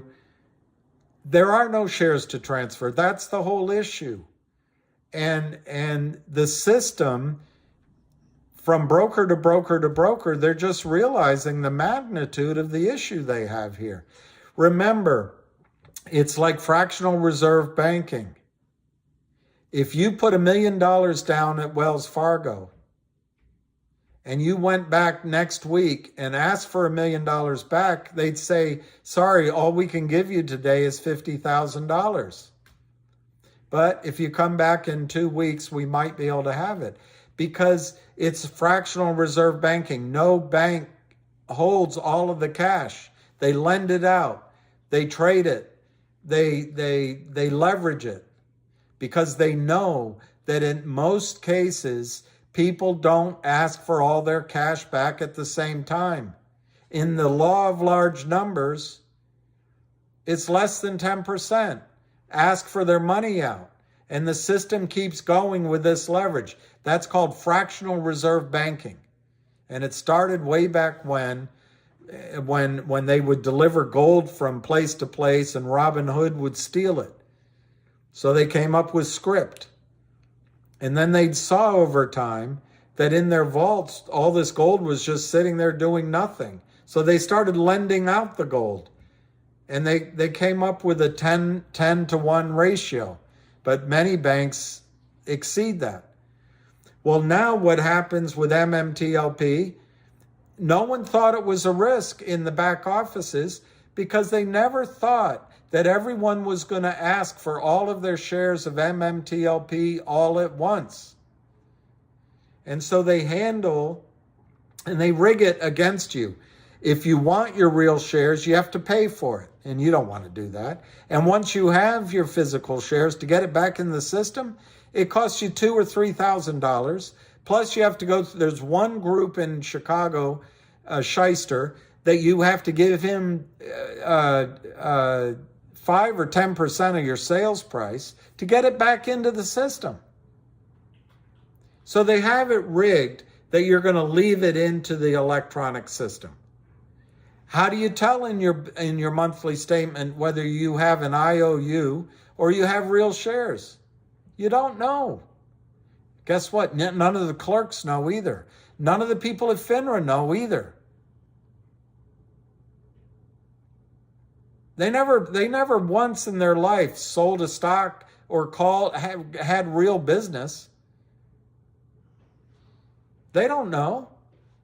And so when MMTLP, on the last day, FINRA gives approval, and the next day the brokerage accounts start looking, and the 165 million real shares had already been delivered to AST, and each brokerage house, one by one, looked with horror.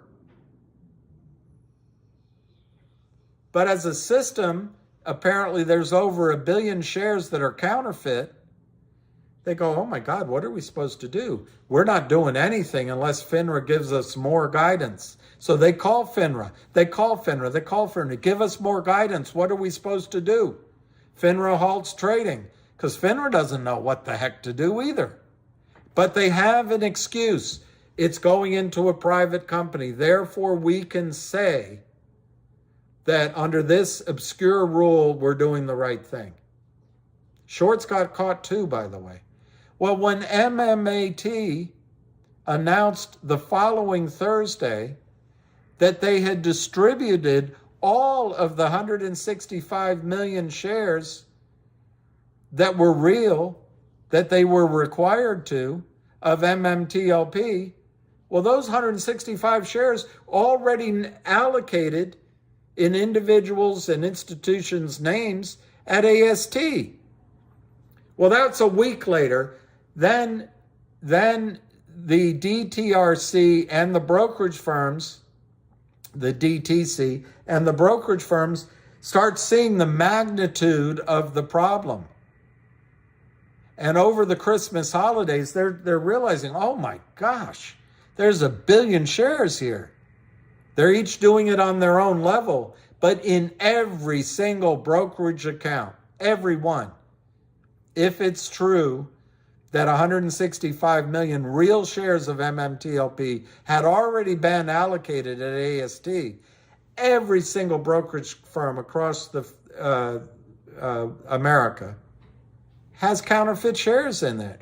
Every single one has given you, told you, they took your money at settlement. They told you they gave you real shares because in the past, they knew that even if it turned out that they had an IOU, they could go out and buy the real shares in the open market to close the fail to deliver one by one, deal with each situation as it shows up. Sometimes they make money, sometimes they lose money, cost of doing business.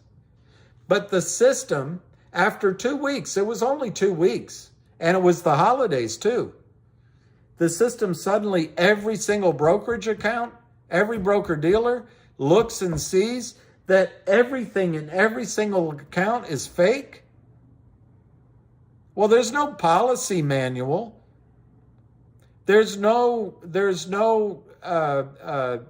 procedure written that tells everyone in all the different levels of authority and the back office, the salesmen and women, that says this is what we do for a living. We stuff account, we take cash at settlement and we give an IOU. There's none of that in writing. In fact, most of the people looking at it are going, oh my, I've never seen this before. How is this possible? They're all going through that. You know more than they do. Well, now we're in the beginning of the 4th week. We're in the beginning of the 4th week. It was December 12th, so 2 weeks in December. We had the 1st week in January. Now we're in the 4th week. And everyone's going, hey, I feel robbed. There's no money. Why haven't they done it? Where's my food? Well, wait a minute. This is a systemic problem that's so big. It's across it. You've got idiots that went to the best schools but got promoted at FINRA because of their other qualifications, their other character. People at FINRA that work at Goldman Sachs, they don't know this. They're lawyers. They don't know any of this. At the SEC, you've got a guy that is worth $100 million because he worked at Goldman Sachs. And how did he get that job? Because he was the Bill Clinton's something or other. And then he was the campaign chairman for Hillary. They don't know what they're doing. They don't have it. No, nobody knows. And everyone else is 12 years old. So you start with the week before the holidays where people are getting their arms around that we got an issue here. The company's going private. It's private shares. And the real shares have already been allocated. Then you have the next week, it's all holiday season. And then you have a week, half a week sort of, or the first week. That's, I guess we're in the 5th week now. That's all holiday season.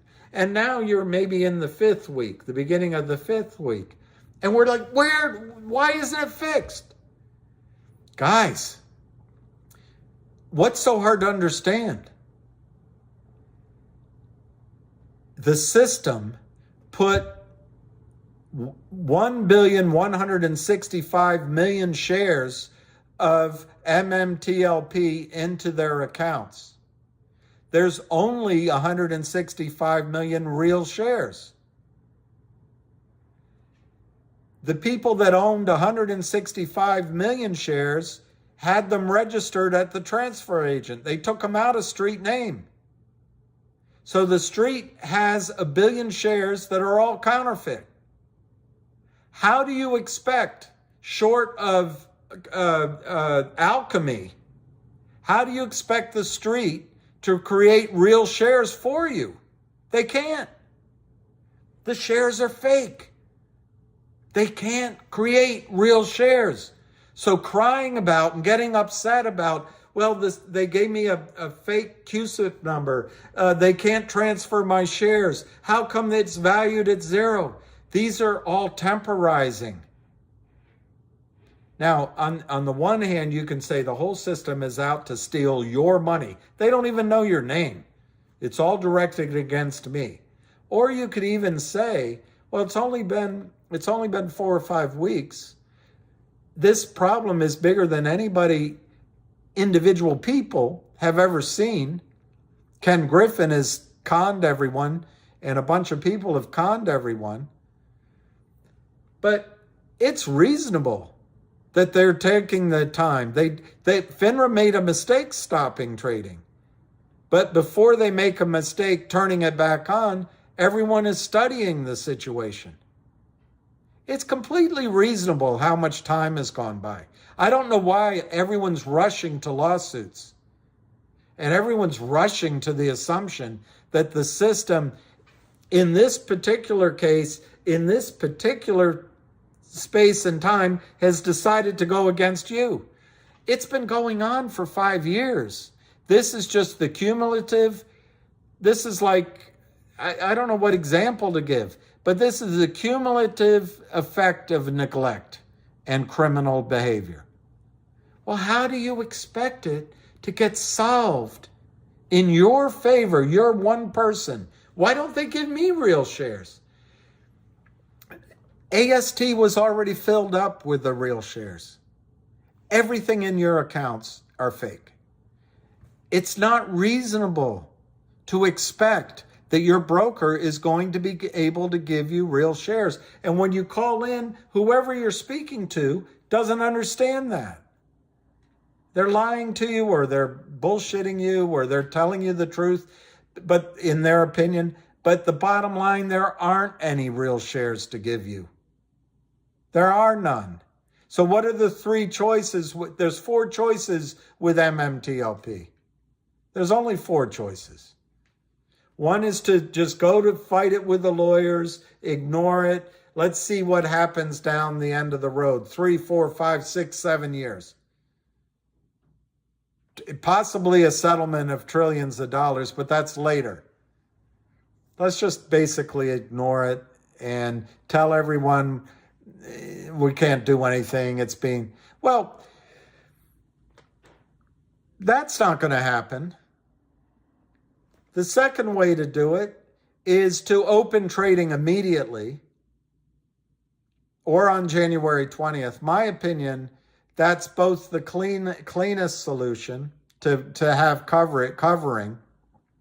But I think it's getting less and less likely because there's so many lawyers involved. How do you get a settlement from an attorney when the trading is going on in the open market? I don't see how you do. The third way is to try to do it through the gray market. Again, I don't see how they buy enough shares in the gray market. 2, I don't know how you get enough settlement so you settle all the lawsuits. So you define and eliminate your risk. Risk mitigation. I don't know how you do it. The fourth way is a global solution. That's the solution I think should happen. But going back to the first way, which now I forgot, ignoring everything and just letting it go through the courts. I don't think that happens. Why? Because to NextBridge, it could put NextBridge out of business. They won't be able to get contracts and JVs. So it's not in their interest. In the shorts don't want to go through lawsuits because it'll mean discovery and it might mean jail time. The market makers, same thing. The prime brokers, depending on which one, same thing. The broker dealers don't want to be part of a big lawsuit. Maybe one or two do, but the rest want to run away. It's like human beings. They run away from conflict. Most of those are going to want to run away. I don't see that as the viable solution. The solution I see to MMTLP is, and I've said it so many times, is that NextBridge makes available, however they can, 1 billion shares to the naked shorts, the criminals, to the market makers, the criminals, to the one or two broker dealers who were criminal, and to the prime brokers, and to the broker dealer system. They make 1 billion, how many ever shares it is, they make available. Nobody goes to jail. You don't get your vengeance. Nobody gets vengeance. But it costs $1 trillion. $1 trillion. It costs $1 trillion to the shorts, to the market makers, to the prime brokers, and the broker dealers. And you're going to say, where's that money going to come from? It's going to rock the system. But what's in it for the system? They don't go to jail. No human being goes to jail. And they're spending other people's money. And whose money are they really spending? The DTCC, which is worth over $80 trillion, maybe over $120 trillion. $1 trillion is nothing. They're going to take monies from all the places they can on the way up. So that's what's in it for the criminals. They don't go to jail. The money comes from the free credit balances that the shorts created, the prime brokers created, and the other side of the trades are liable. The failed to delivers, the other side of the trades. If there's not enough, it goes up to the DTCC. What's in it for FINRA and the SEC? They can hide their tails, let it get resolved, and they can go on looking at Kim Kardashian's voluminous ass.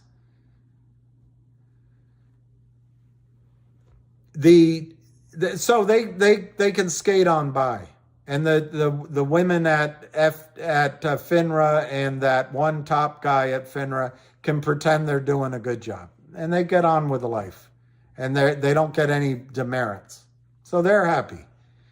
What's in it for NextBridge?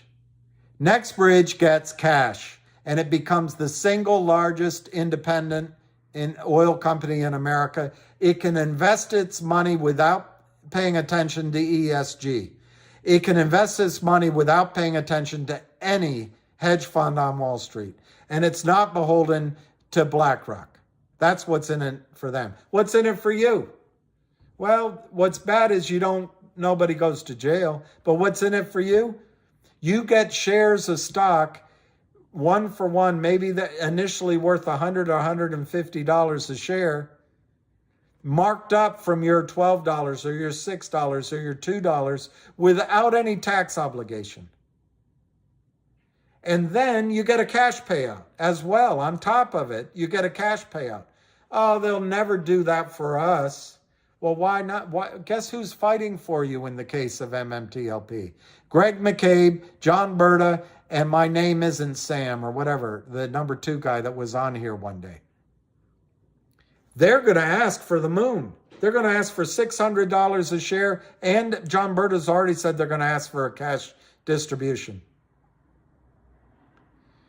Well, I guarantee you those good old boys are going to say, when we settle, we only settle if you pay it to everybody.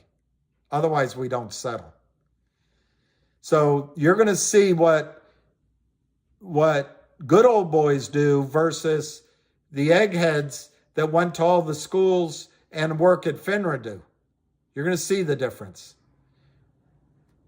They're going to stand up for you. And so what's in it for you is you get shares into a massively successful company and you get a huge cash payout. What's in it for the lawyers? Billions of dollars. They settle for billions of dollars. I'm telling you, a global settlement is the way to go with MMTLP. The going down the legal side is suicide. Hoping for Gary Gensler to bail you out is just naivete at best. And feeling like they're picking on you is also naivete. Yes, the Goldman Sachs of the worlds and the Ken Griffins and the Kurt Kramers and the Philip Valliers of the world and the John Eastons of the world are feasting on you. And frankly, the CEO of COSM, and I even think some other people involved in that situation, feasting on you. But are they really out to get you? No, it's the system. And so you have to ask yourself, is the system going to rally to save Kurt Kramer? Is it going to rally to save Philip Vallier in the case of CRTD and GTII? Is the system going to rally to save the shorts in MMTLP? How would the system do that? They would have to, in the case of the gentleman that got me started here, forget the name, they'd have to tell you they're going to give you real shares in MMTLP in NextBridge. They'd have to lie to you. They'd have to commit fraud. Those shares don't exist. That means they go to jail. Are they going to do that to protect the shorts? I don't think so. Are they going to commit fraud to protect Kurt Kramer and GTII? And to protect Alpine Brokerage? A puny punk prime brokerage? I don't think so. Are they going to fraud to protect smiling Philip Vallier and Jim Easton and the two young Korean girls that went to Columbia? Women? I don't think so. So I don't... Look, don't do it. Don't buy for $1, $3 worth of stock. Don't do it. Just don't do it. And don't buy GTII. And just sit and think, they screwed me with MMTLP. Or go buy COSM because there's news out next week. Haven't you gotten the pattern? When news comes out on COSM, the stock goes up, FOMO, and the shorts come in and drive it back down. It's what they do with AMC and GME. You don't see the pattern?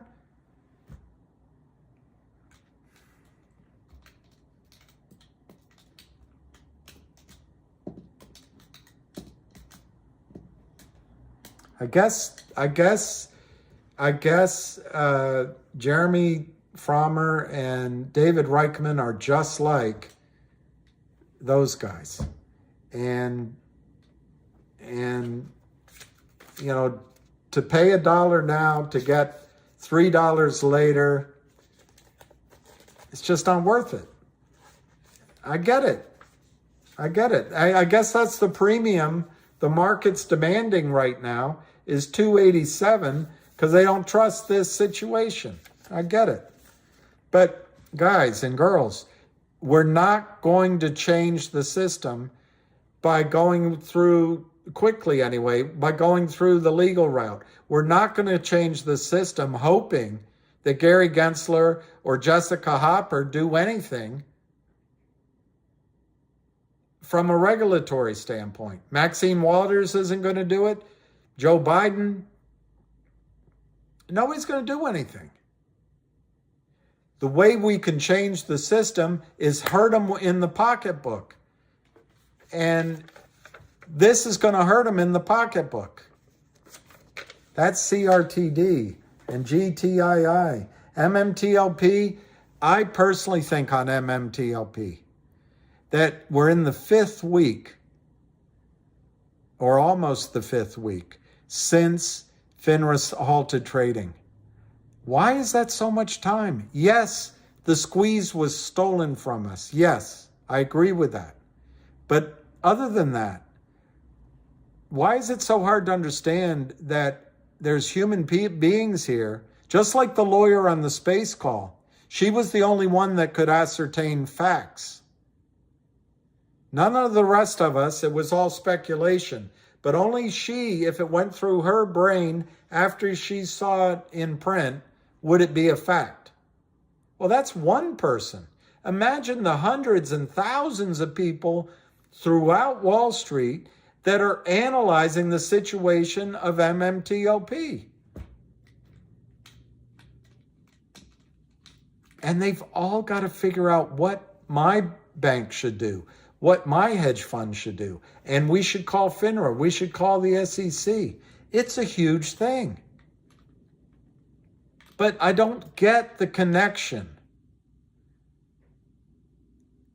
This happened with MMTLP. It's going to happen with GTII and CRTD. I understand entering that into the risk premium of almost $3. I get that.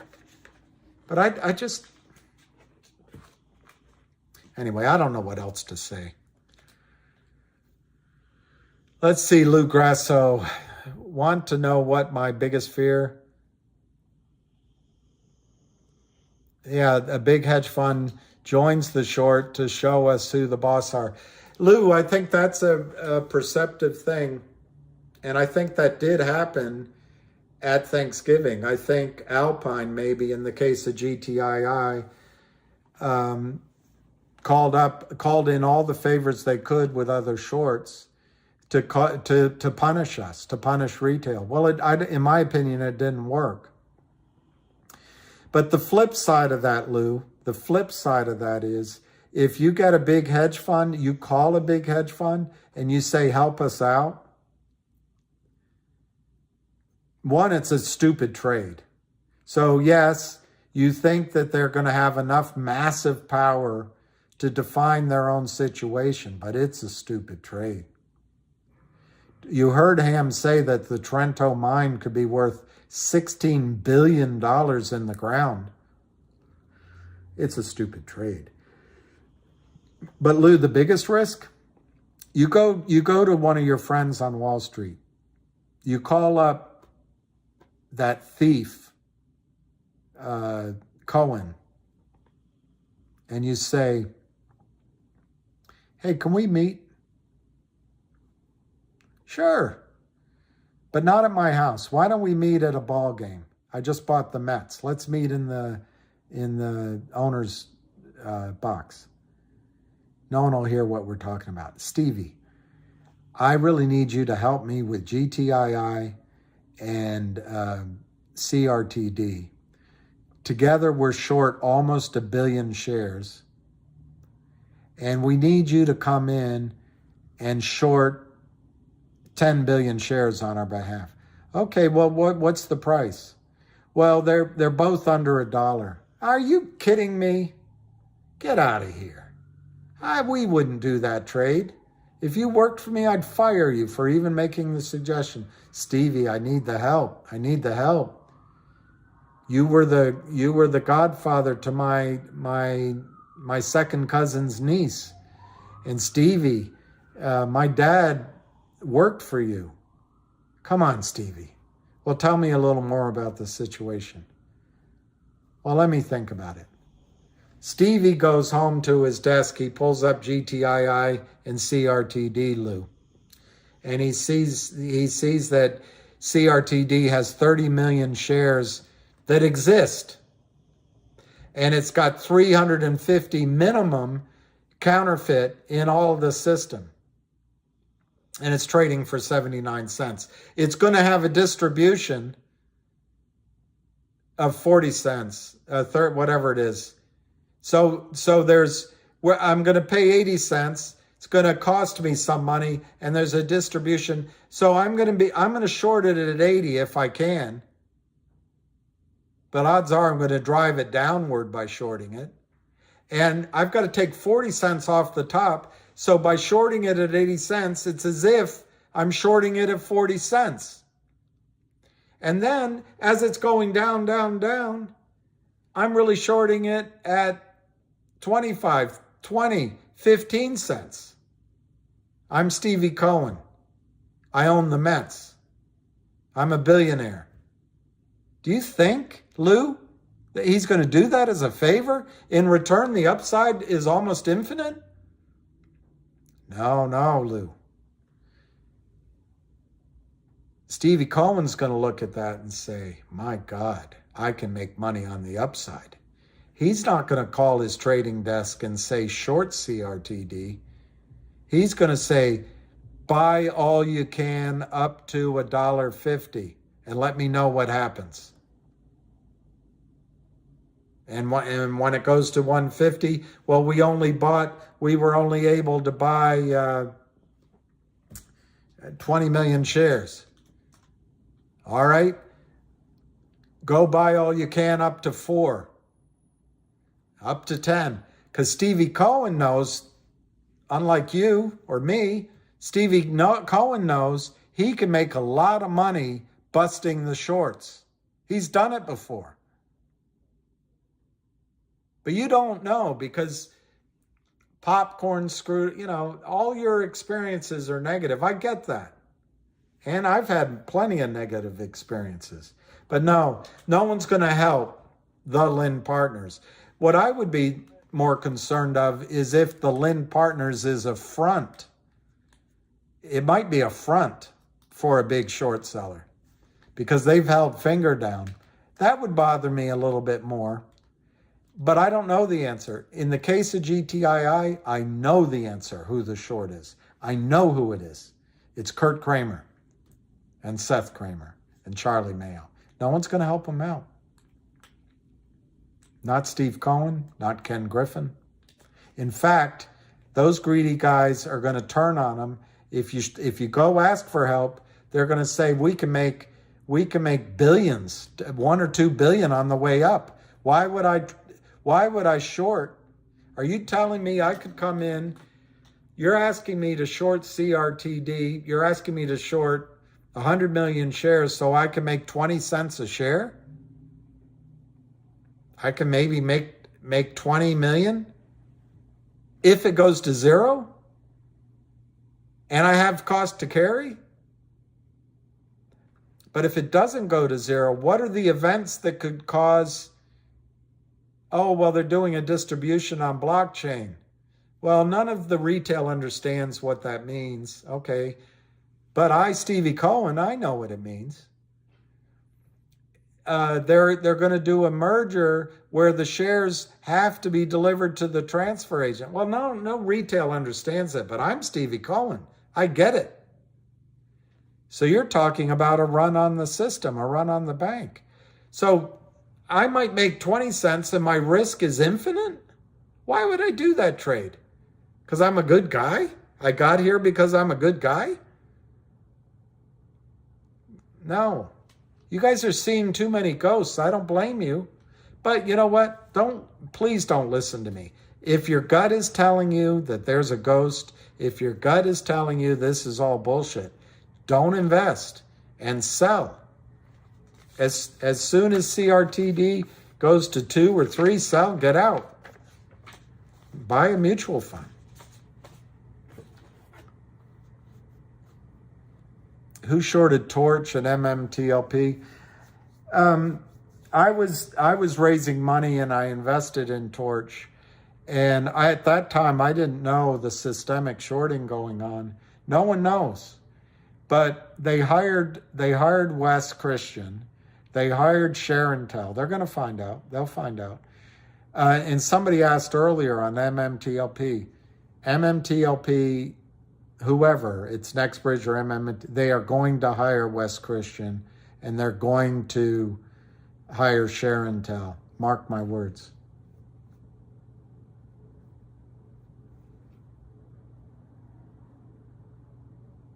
Well, that's right, Shane. The 500 million now authorized, my idea was originally that they issue the 335 that was remaining. But that's before I found out that there's 1 billion counterfeit shares. But you're absolutely right.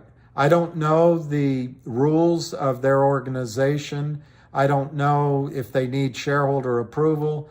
I don't know if they would need a notification period. I don't know if it's allowed. So you hit the nail on the head. They might only be able to solve part of the problem, and that might be part of the reason that this is taking so long.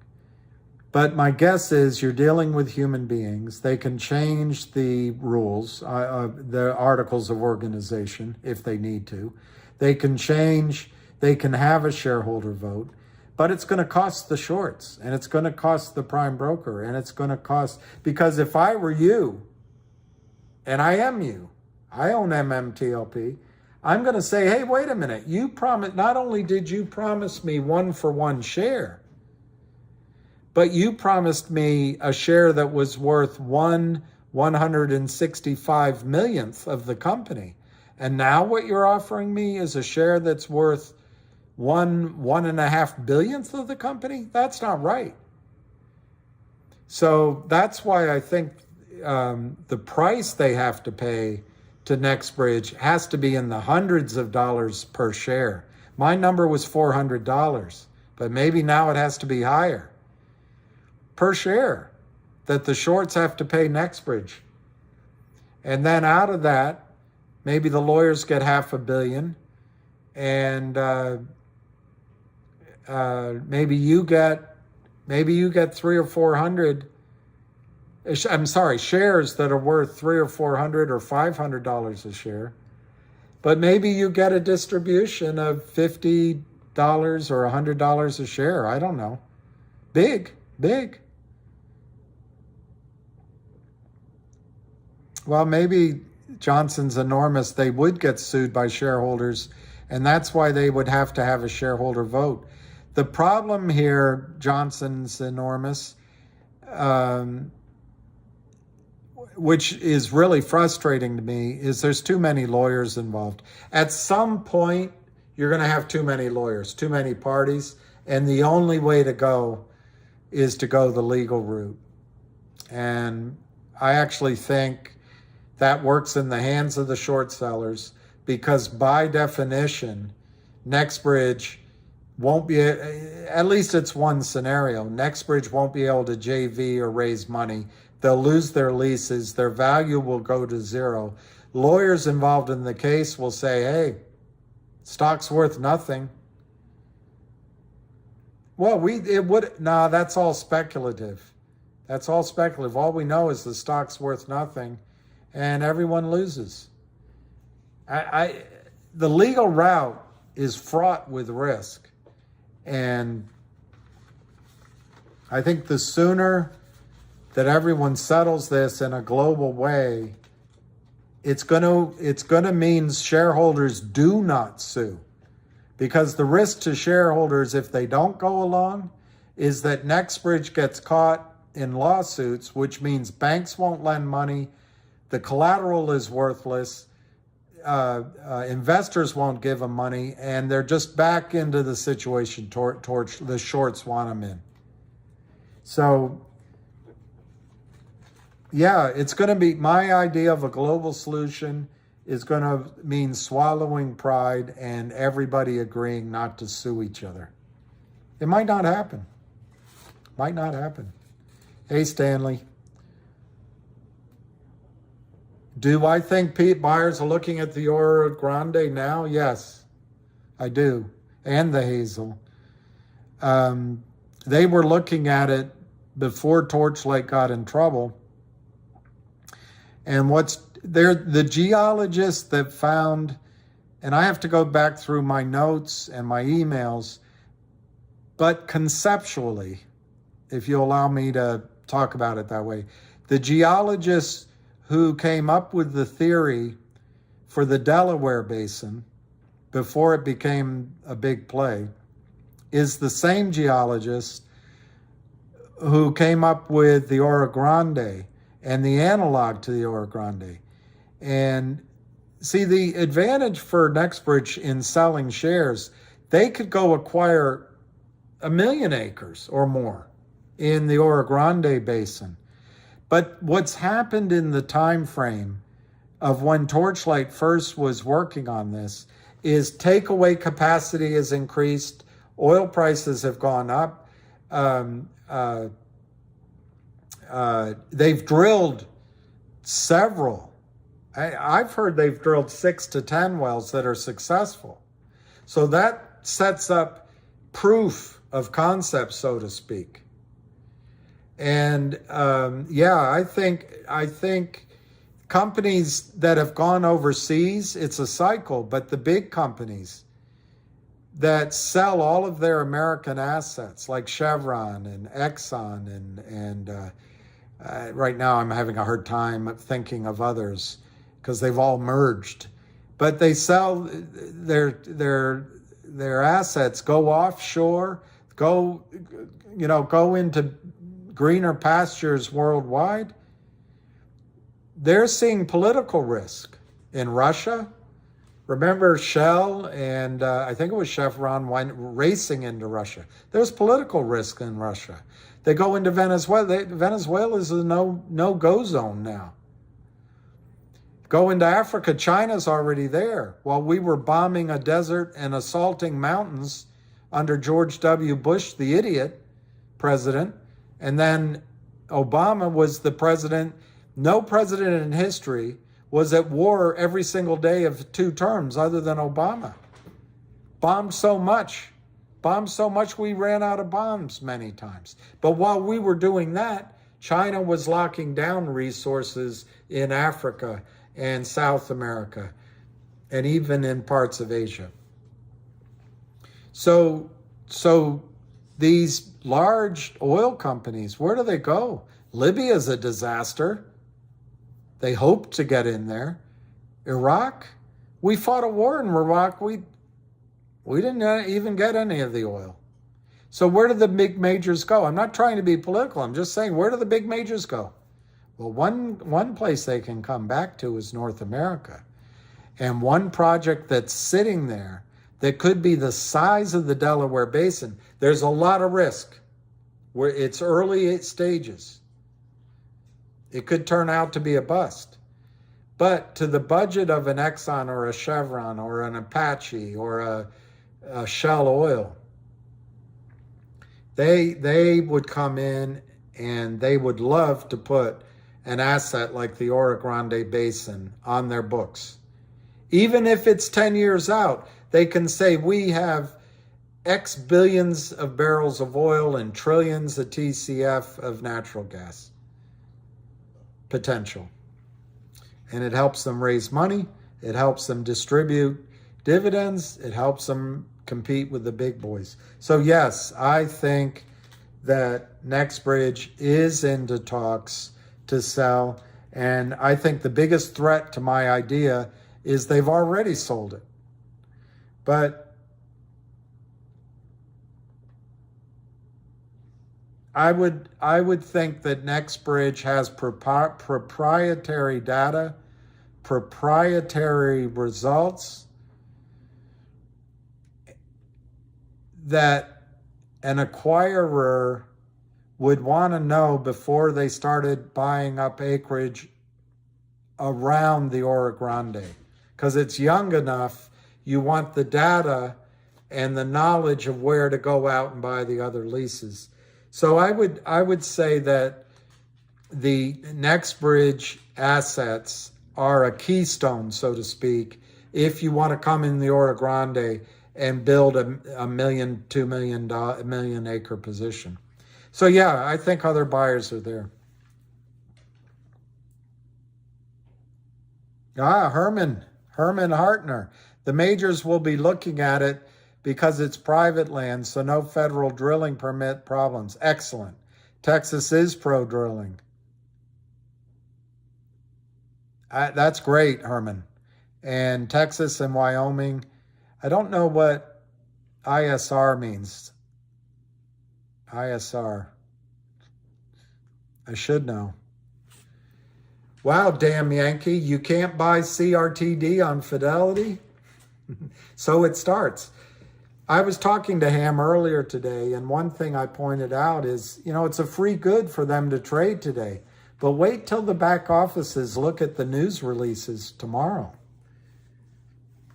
It might not be so easy to sell. All right, Abu Razik, I won't get you wrong. What makes you think 1-800 Firm will finish in January? Wow, Eric, you can't buy it on TradeStation either. That's awesome. Abu Razik, I could show you the news stories. I'm not going to. But 1-800 law firm Wildfire was an agreement signed over a year ago. It took forever because it's a bunch of lawyers involved. And I predicted it would take till ever, and it did.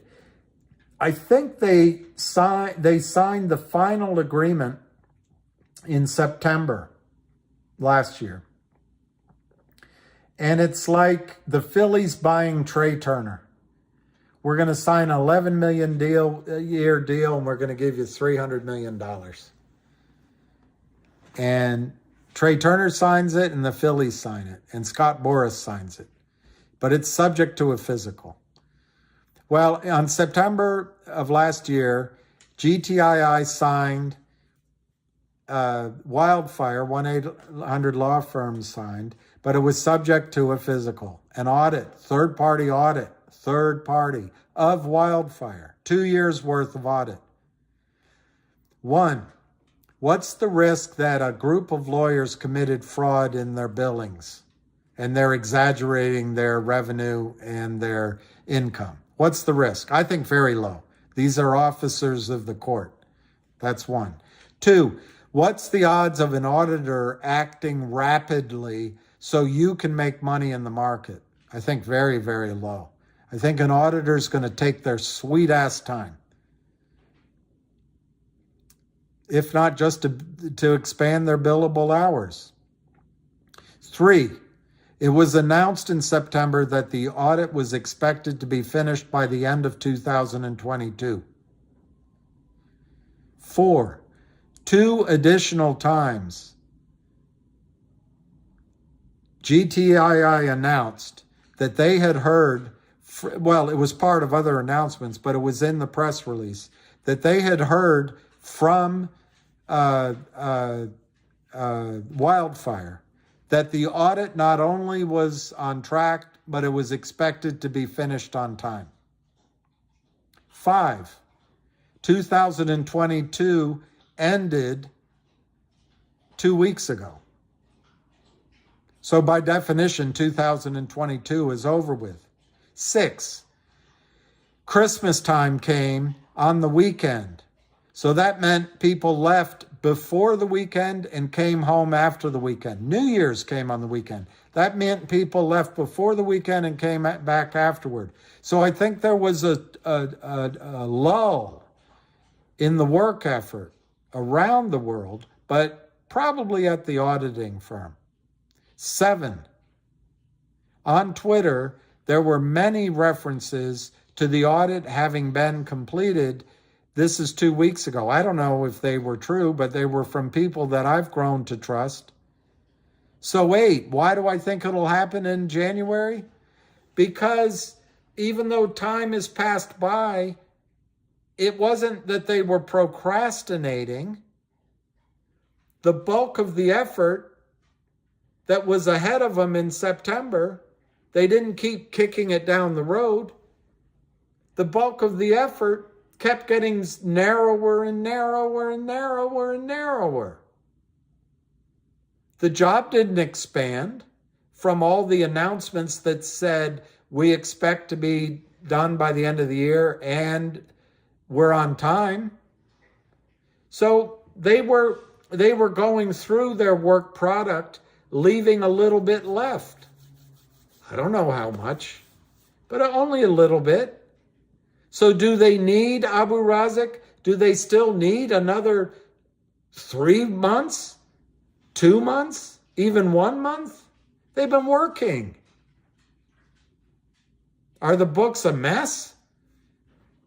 It's a law firm.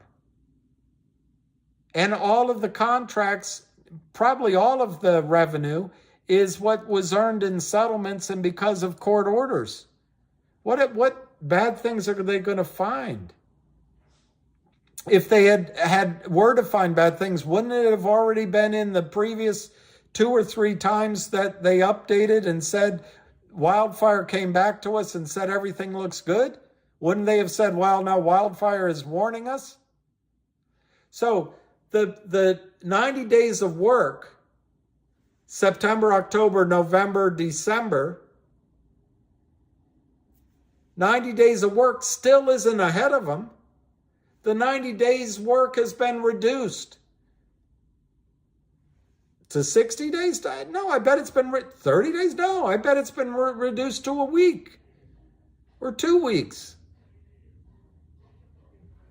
That's why I think it's going to be finished. The audit is going to be finished in January.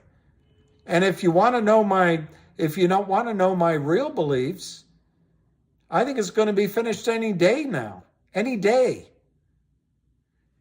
They maybe it was finished before Christmas, but they didn't want to. They were on holiday. They didn't want to go through the last 3 signatures on the release in the holiday week of Christmas to New Year. And maybe people didn't come home from New Year last week. And maybe people were celebrating Elvis Presley's birthday on Sunday and Kate Middleton's on Monday yesterday. I don't know. But maybe this is the first week that the whole team is back after holidays, Abu Razik. So if you want my gut is they're going to announce the completion of the audit this week. This week. Monday was yesterday, today's Tuesday. How about if I say they're going to announce it either Wednesday or Thursday? Because Friday might be a holiday. Because Martin Luther King's birthday is coming up. Abu, I'll say they're going to announce it tomorrow or Thursday. I'll even narrow it down from January. That's my best answer I can give you. Occidental is Hugh? Occidental oil? Susan, my mother and my dad drink scotch, and I like scotch. I like whiskey, but I do drink scotch. Can Nexbridge sell assets with all the unsettled extras? See, Richard, I don't think so. That's what I think, Richard. I'm not a lawyer, and there's some good lawyers out there, but I just don't think they can sell anything. Nobody can step anywhere because they're all worried about lawsuits. And that's why, I don't know, I'm being a pain in the ass, but it just seems so painfully obvious to me that the only way to fix this is for everyone to get in the same room, call each other names, and then just set about an agreement. Yeah, I like Occidental Petroleum, Pico. Oh, huge. Yeah, huge. I have a friend, Dennis Sullivan. I have a friend. I'm not upset at all, Abdu. I'm not upset at all, Abdu. I think it was a great question. I'm not upset. I know I can't help my personality, but I'm not upset at all, Abdu. That's a great question. Okay, John Berta says NB can settle regardless of shares issues.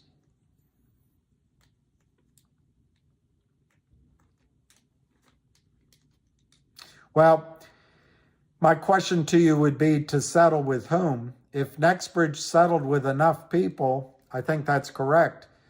But I'm not sure they can settle with just 1 or 2 parties without opening themselves to risk. And John Berta doesn't speak for Nexbridge any longer. And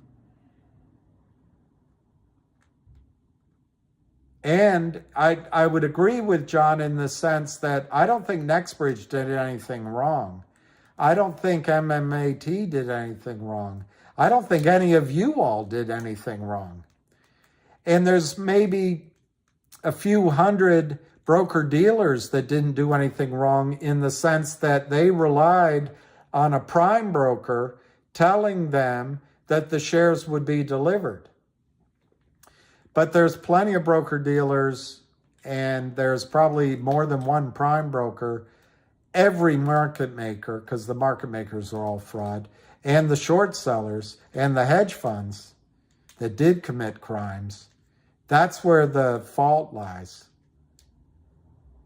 So it's interesting.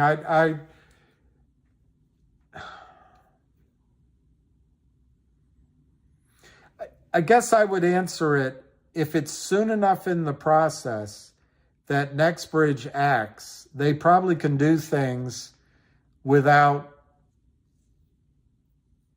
chains on them. But if it goes down the road and there's lawsuits and lawyers are filing injunctions and they're filing freezes and halts on asset sales and all that, I think NextBridge will have their hands tied. Hey, Paul Coot.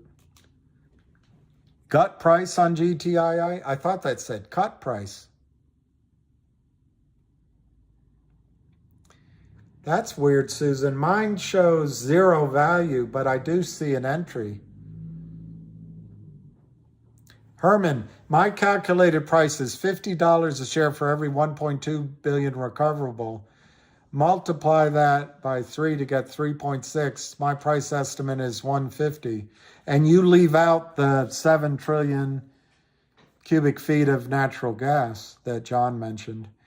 I like your number. I think 150 is entirely defensible. I used a different number. I used, I think $5 for the oil in the ground. I ignored the TCF, but I probably used only 165 million shares. But I got to $106. So I love your number, Herman.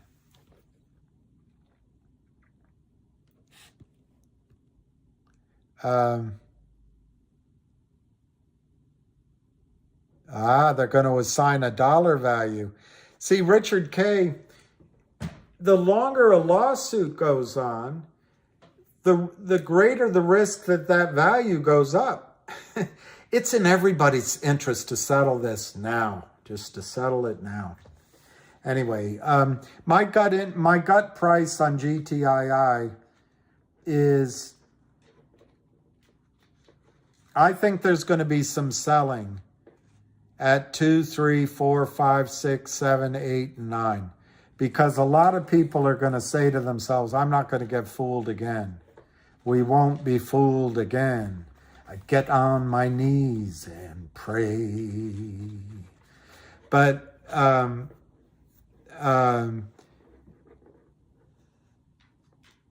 don't think it's going to be enough to stop the upside movement. I think maybe 5 million, 10 million shares get sold below $10. And this time, I don't think there'll be a short attack on the stock. So I think on the way up, there's going to be a pause for the cause. There's going to be a little bit of churning. And I emphasize I could be wrong because there's nothing like in the stock market. Fear turns to greed. It's like magic. It's the weirdest thing. I just remember years and years ago, a woman who, anyway, I won't go through all the intricate details, but she hated me. She would get so angry, yelling, and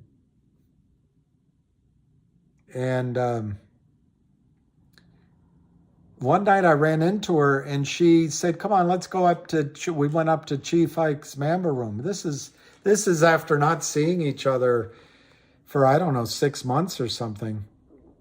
And I ordered drinks. She's a absolutely beautiful woman and very nice. And I went and got the drinks and stood at this, I don't know what you call it, a pillar, listening to music, and there's all these people around. I was younger, and she had to go to the restroom. She came back. I was holding her drink. I handed her drink. I hold that. And the next thing, she kisses me and starts making out with me. And we fell in love. I don't know what the hell happened. I mean, it didn't she's now, like all of my girlfriends, I've always had really wonderful girlfriends, smart. They marry somebody else. But how did that change just like that? Fear and greed, the fear, the angst people feel right now. As soon as the stock goes to $5, $6, $7, I think people are going to start saying, hey, wait a minute. We might be onto something. Could this go to 20, 200, 500, 1,000? So my gut price on GTII, my gut instinct is there could be, in the short run, an attempt to drive it down because the shorts don't know anything else to do. Then as it rallies, there could be some selling because relief selling. There could be. But I give very low odds. I'd give 5 to 10% on both, maybe 5 to 10% that the shorts can get it down again at all. And then maybe 10 to 15% that there's a lot of selling in the single digits. I give it 30, 40, 50% that we're going to head to $21 or somewhere close to it for sure. And then I think it could be Katie bar the door, get up and bar the door. We might be on our way to a real short squeeze. So my gut on GTII, I don't feel good about what just happened for the last 4 or 5 weeks. And I'm sick I didn't take advantage of it. But my gut is on the way back up. Some people will say, I should have sold before, I'm going to sell this time. But my gut is that's not going to stop the magnitude of the rally, particularly if there's fundamental news and particularly if the Kramers are out, Alpine's in trouble, and there's buy-ins. And then, if you're asking my gut in a squeeze, I think that in a squeeze it could be $500 in an hour, and it could be $2,500 in 4 hours, 8 hours, or the next day. I mean, in a squeeze, it could go to the moon. Anyway, that's my answer. She was prescient. She would know I would own MMTLP one day. How if we don't have volume? Well, the volume, yeah, that's right, Heavy Chevy, every one of them. There isn't, the volume that you want to see is the 350 million shares that are stuffed into your accounts and that the prime broker has to buy back, that the broker dealers have to buy back. That's the volume. Hundreds of millions of shares, volume, from the risk mitigation arm of each brokerage firm, not from the revenue arm, from compliance, from operations.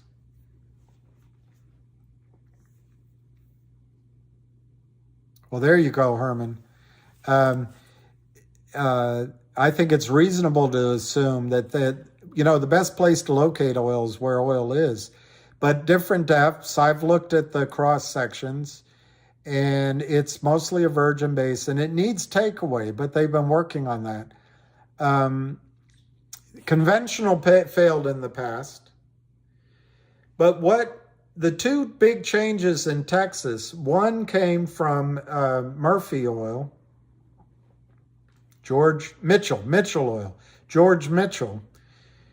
George Mitchell almost went broke twice, but George Mitchell had an idea of going down. Wells are drilled vertically. He had the idea of staying in the zone horizontally and then fracking. Well, his firm almost went out twice. He had a young engineer. I can almost remember the guy's name, but it never was really etched in my head, who tried something. And to my memory, what he tried was water. But I could be wrong on that. It might have been a sand, so to speak. But anyway, the fracking worked for George Mitchell, and it started a revolution. I raised money for a company years ago, and without giving it all away, one of the board members was a guy who drilled underneath the airport in the Barnett Shale. And he was a lawyer. And I really liked him. He had a deep voice like Johnny Cash. And he'd say, and he was a smoker. His biggest accomplishment while I was on the board with my friend, this guy's biggest accomplishment is he gave up smoking. He loved baseball. He was a good man. But he would say, well, Bill, you should, I can't quite get it. I'm sounding more like David Kelly. But he said, Bill, you should raise money for me. I'm just a country lawyer. And I'm drilling one well in this new play, and it holds a massive amount of acres. And then I go drill another, and I'm just drilling with money from my friends and from doctors and lawyers, but we sure could use some money. And according to my associate out of London, he offered half his company to us for not very much money. Well, my buddy, who never really liked oil and gas, it's too small for us, Bill, it's too small. Well, this guy continued to drill using George Mitchell's technology horizontally and fracking. And in 2001, to my memory, maybe it was 2002, he hit the Forbes richest list, tied with Sandy Weil. And he's been a billionaire since, from being a country lawyer, based on the idea of using, as you put it, conventional drilling, conventional basins, but going in horizontally and fracking. Well, that's what the Oro Grande, that's one of the themes of the Oro Grande is that we go in and we horizontally drill and we'll frack. The second thing that changed in Texas, and this is about, oh boy, I've lost my sense of time. It could be over 10 years ago. The second thing that changed is the commissioner of the Railroad Commission, the commissioner, the most powerful person in Texas. Then it's the lieutenant governor, and then it's the governor. I met the one guy several times because a close friend of mine was his friend. We went to dinner and drinking many times. But they changed the rules so that, and it was mainly over the Eagleford and those zones. But they changed the rules in Texas so you could drill and produce out of all zones. You didn't have to go zone by zone by zone. And that changed. That's what made the Permian Basin a net positive billion barrels a day. Ironically, the oil we produce in Texas, we can't refine in Texas. But anyway, that's a different story. So those two changes make the Oro Grande a really valuable prospective project. And I happen to agree with Herman that when they say there's 3.5 billion barrels in that 140,000 acres, odds are there's a lot more there. And if they choose to do my solution, and I say mine just because I'll take the risk that I'm not trying to get glory for it, but I'll assume the risk that it's an idiot idea. I don't want anyone else to have to absorb the idiocy of it. But if Nextbridge suddenly had a lot of cash, they could go agglomerate massive amounts of acreage, and those barrels of oil will multiply and multiply. Oh, a lucky geyser spray, I know. I would not sell GoLogic or Logic because I think Logic is going to have revenue news soon, and I think they're going to have a record date soon, Aline. GoLogic, I also think is going to have new. No, I wouldn't sell them. I wouldn't sell them. I wouldn't. If you want to shave some off a little bit, I can't blame you. But no, I wouldn't do it.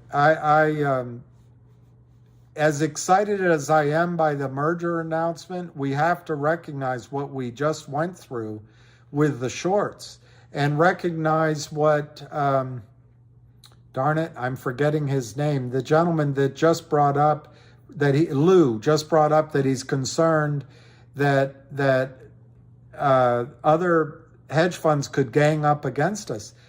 Even though I was trying to be forceful on my side of that story, the fact is that risk still exists. And the risk still exists that the shorts could come in and really crater GTII. And you never know what other things could happen. So no, I don't recommend making that switch. I think Logic and GoLogic both, but particularly Logic, do have an aspect of short squeeze to them. But I think those are stocks that could give you 8x, 10x over the next short term, or maybe it takes a little bit longer. In the case of GoLogic, I'm just doing the math. Maybe it's 5x. But I think those are kind of steady Eddie growth companies that you can hold on to. And I'm not telling you not to trade them if they suddenly go up. But I think you could hold on to them, and they might be both exit this next year at $10 or higher a share. I see them as an alternative, not a replacement for GTII, and vice versa.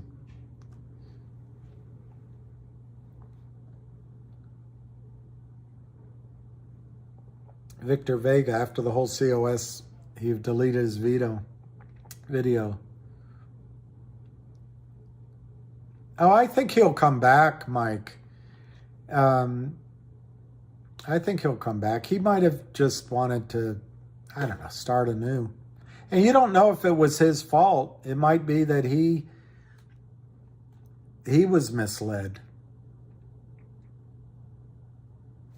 Tom McCartney, not to be confused with Kevin McCarthy.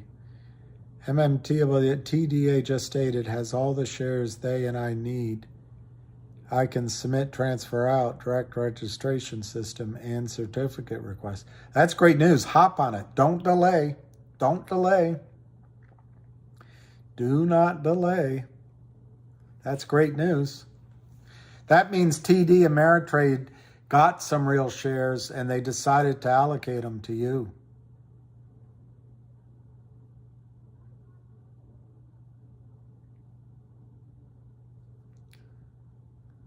At 0.03 COSM. I know there's others. COSM at 0.03. I would, when Lou first said to buy it at sort of 18, 20 cents, I wish I had bought it then.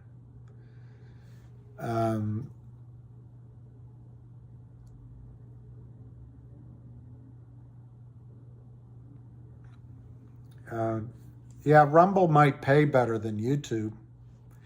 But also Rumble doesn't restrict you in terms of things you can say. Gift of gab. I like listening to people. And instead I'm not. But thank you, Anthony. Let me see if I missed.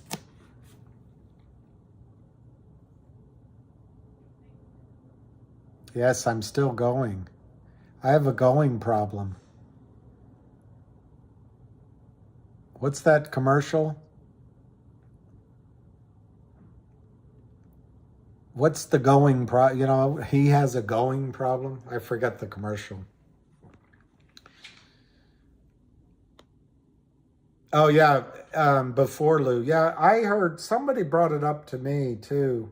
And you know, Avid had it at 6 cents, I think. So some have a Susan, some have an arriving problem. You're welcome, Woody. Herman, unconventional is best since they have water supply in the land also. No need to truck it in. That's huge. Pipeline and refinery in El Paso to transport oil, not outside of the realm of possibility.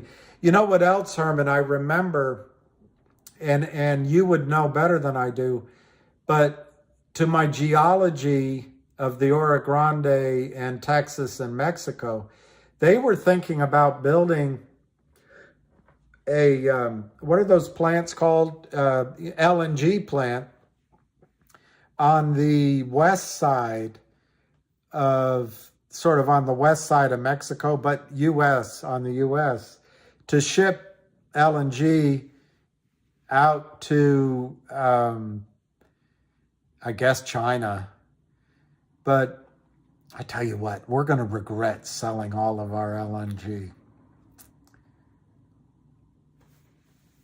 In the commercial, the actor states he doesn't know where he's coming or going. Bada boom, bada bing.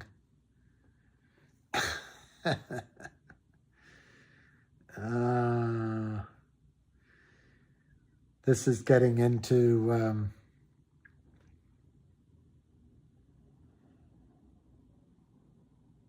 yeah, go ahead, Tom.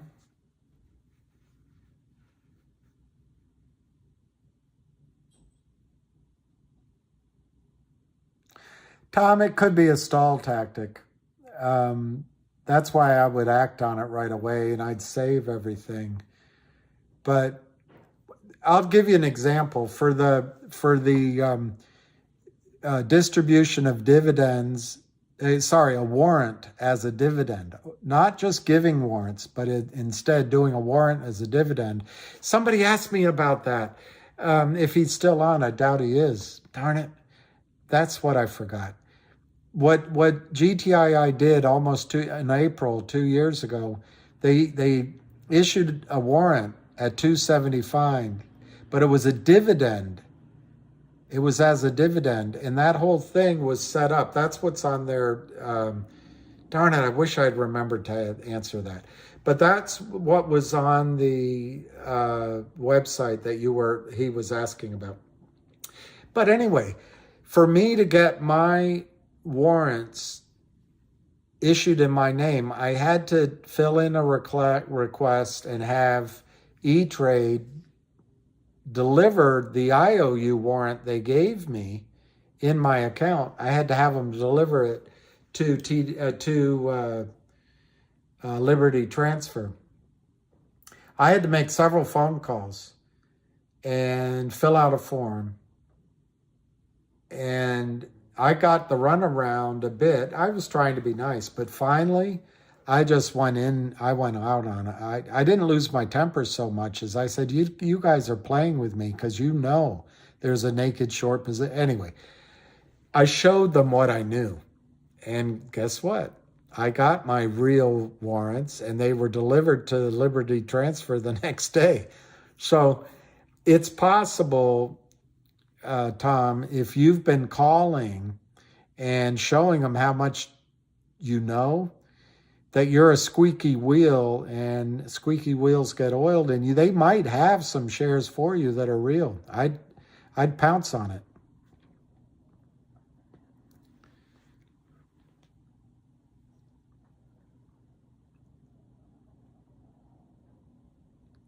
"34-year-old man drinking strawberry Fanta out of the bottle."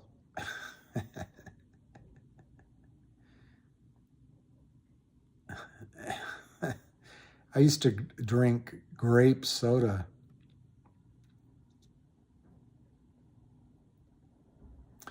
What's the question? I'm trying to find third gin and tonic. I'm trying to see if Tom said Yeah, I have played options. And Stephen R., I lost money 2 months in a row on finger options. But yes, I've played options. It's risky. Oh, M. Casey. Let me see what M. Casey's question was. I can't see it. I can't see M. Casey's. Anyway, I think, oh, cream soda, I remember that. But I've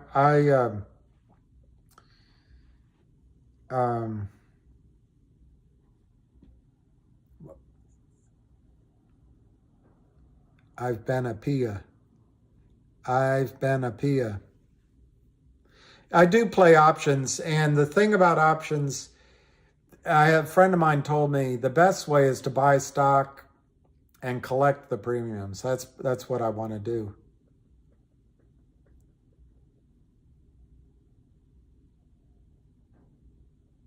Oh, that's great, Herman. That's great. I wish, Herman, I'd introduced you to a friend of mine who did a huge royalty deal out of Pennsylvania. It's sold out.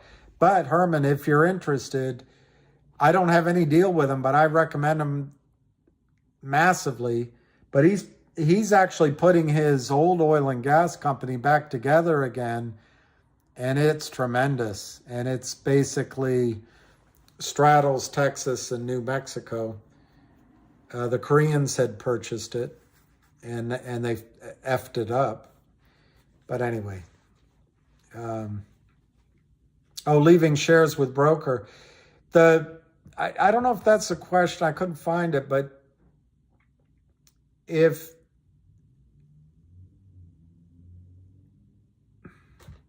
the one risk is if they start trading again in MMTLP, you want your fake shares in your account so you can sell them into a spike.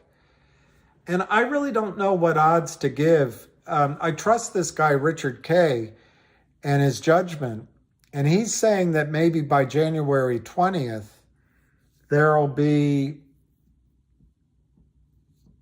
trading will be resumed. So that's a struggle you have, because once you put it into AST, you're not going to be able to, you're not going to be able to participate, at least in the short run, in a squeeze. But I'm excited about the upside of the stock. So that's why I'm calm about MMTLP, because they made a contract with you and they owe you the shares. So I might, my dog is, I know all this waiting, Curtis, I know. Let me see if I can find one more thing, and then I might.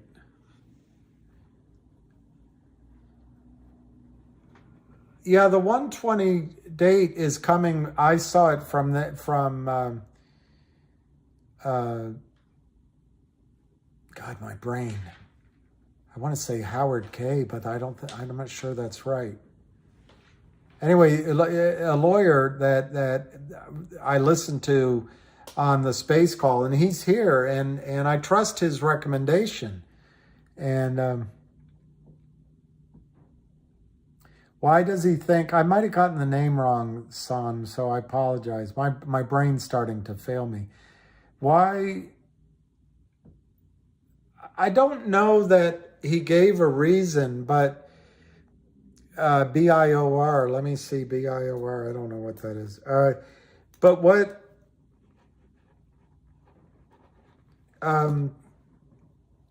there is sort of a deadline after which FINRA has to do something.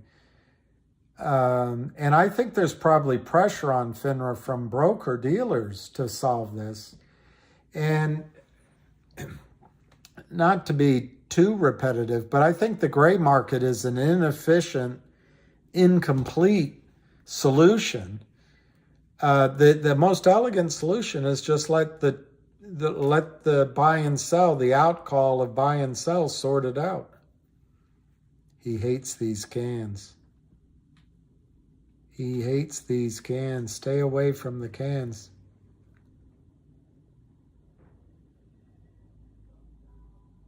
It's not Kingdom Exploration.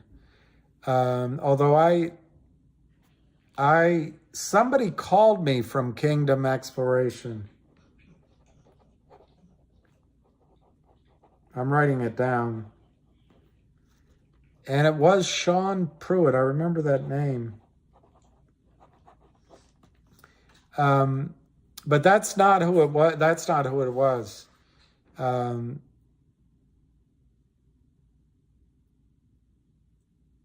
Henry and I just came from a 1.5 hour walk up the escarpment in Ontario.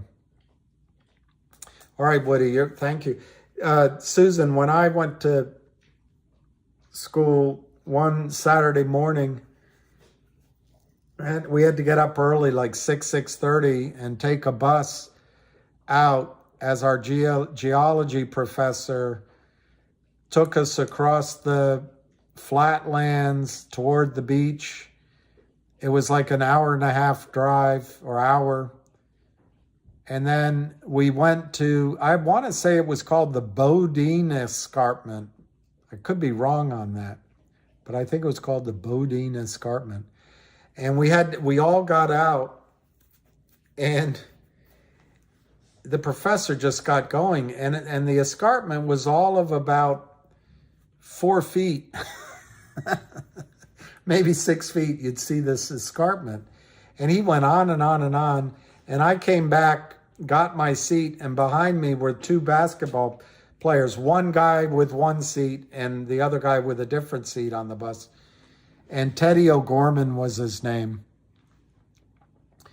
And he said, "Well, that sure changed my life."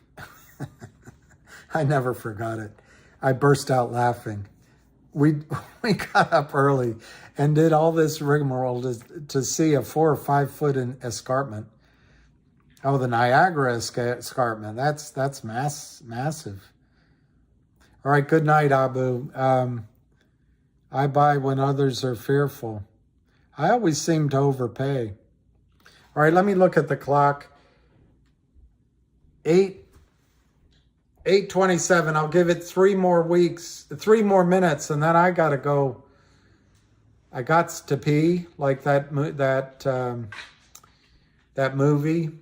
Can I help you, son? I got to pee. And then my dog has to pee. Bruce Trail. Wow. It's good to live near Niagara Falls, but it doesn't sound like you do. Maybe you do. But that's a source of electricity that won't go away.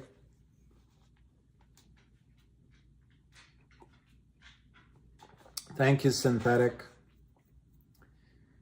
I think he needs to pee.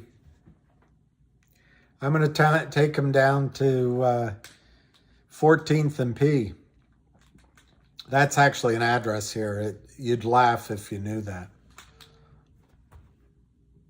All right, I'm going to go. I got to take this call. So see you guys, everybody, later.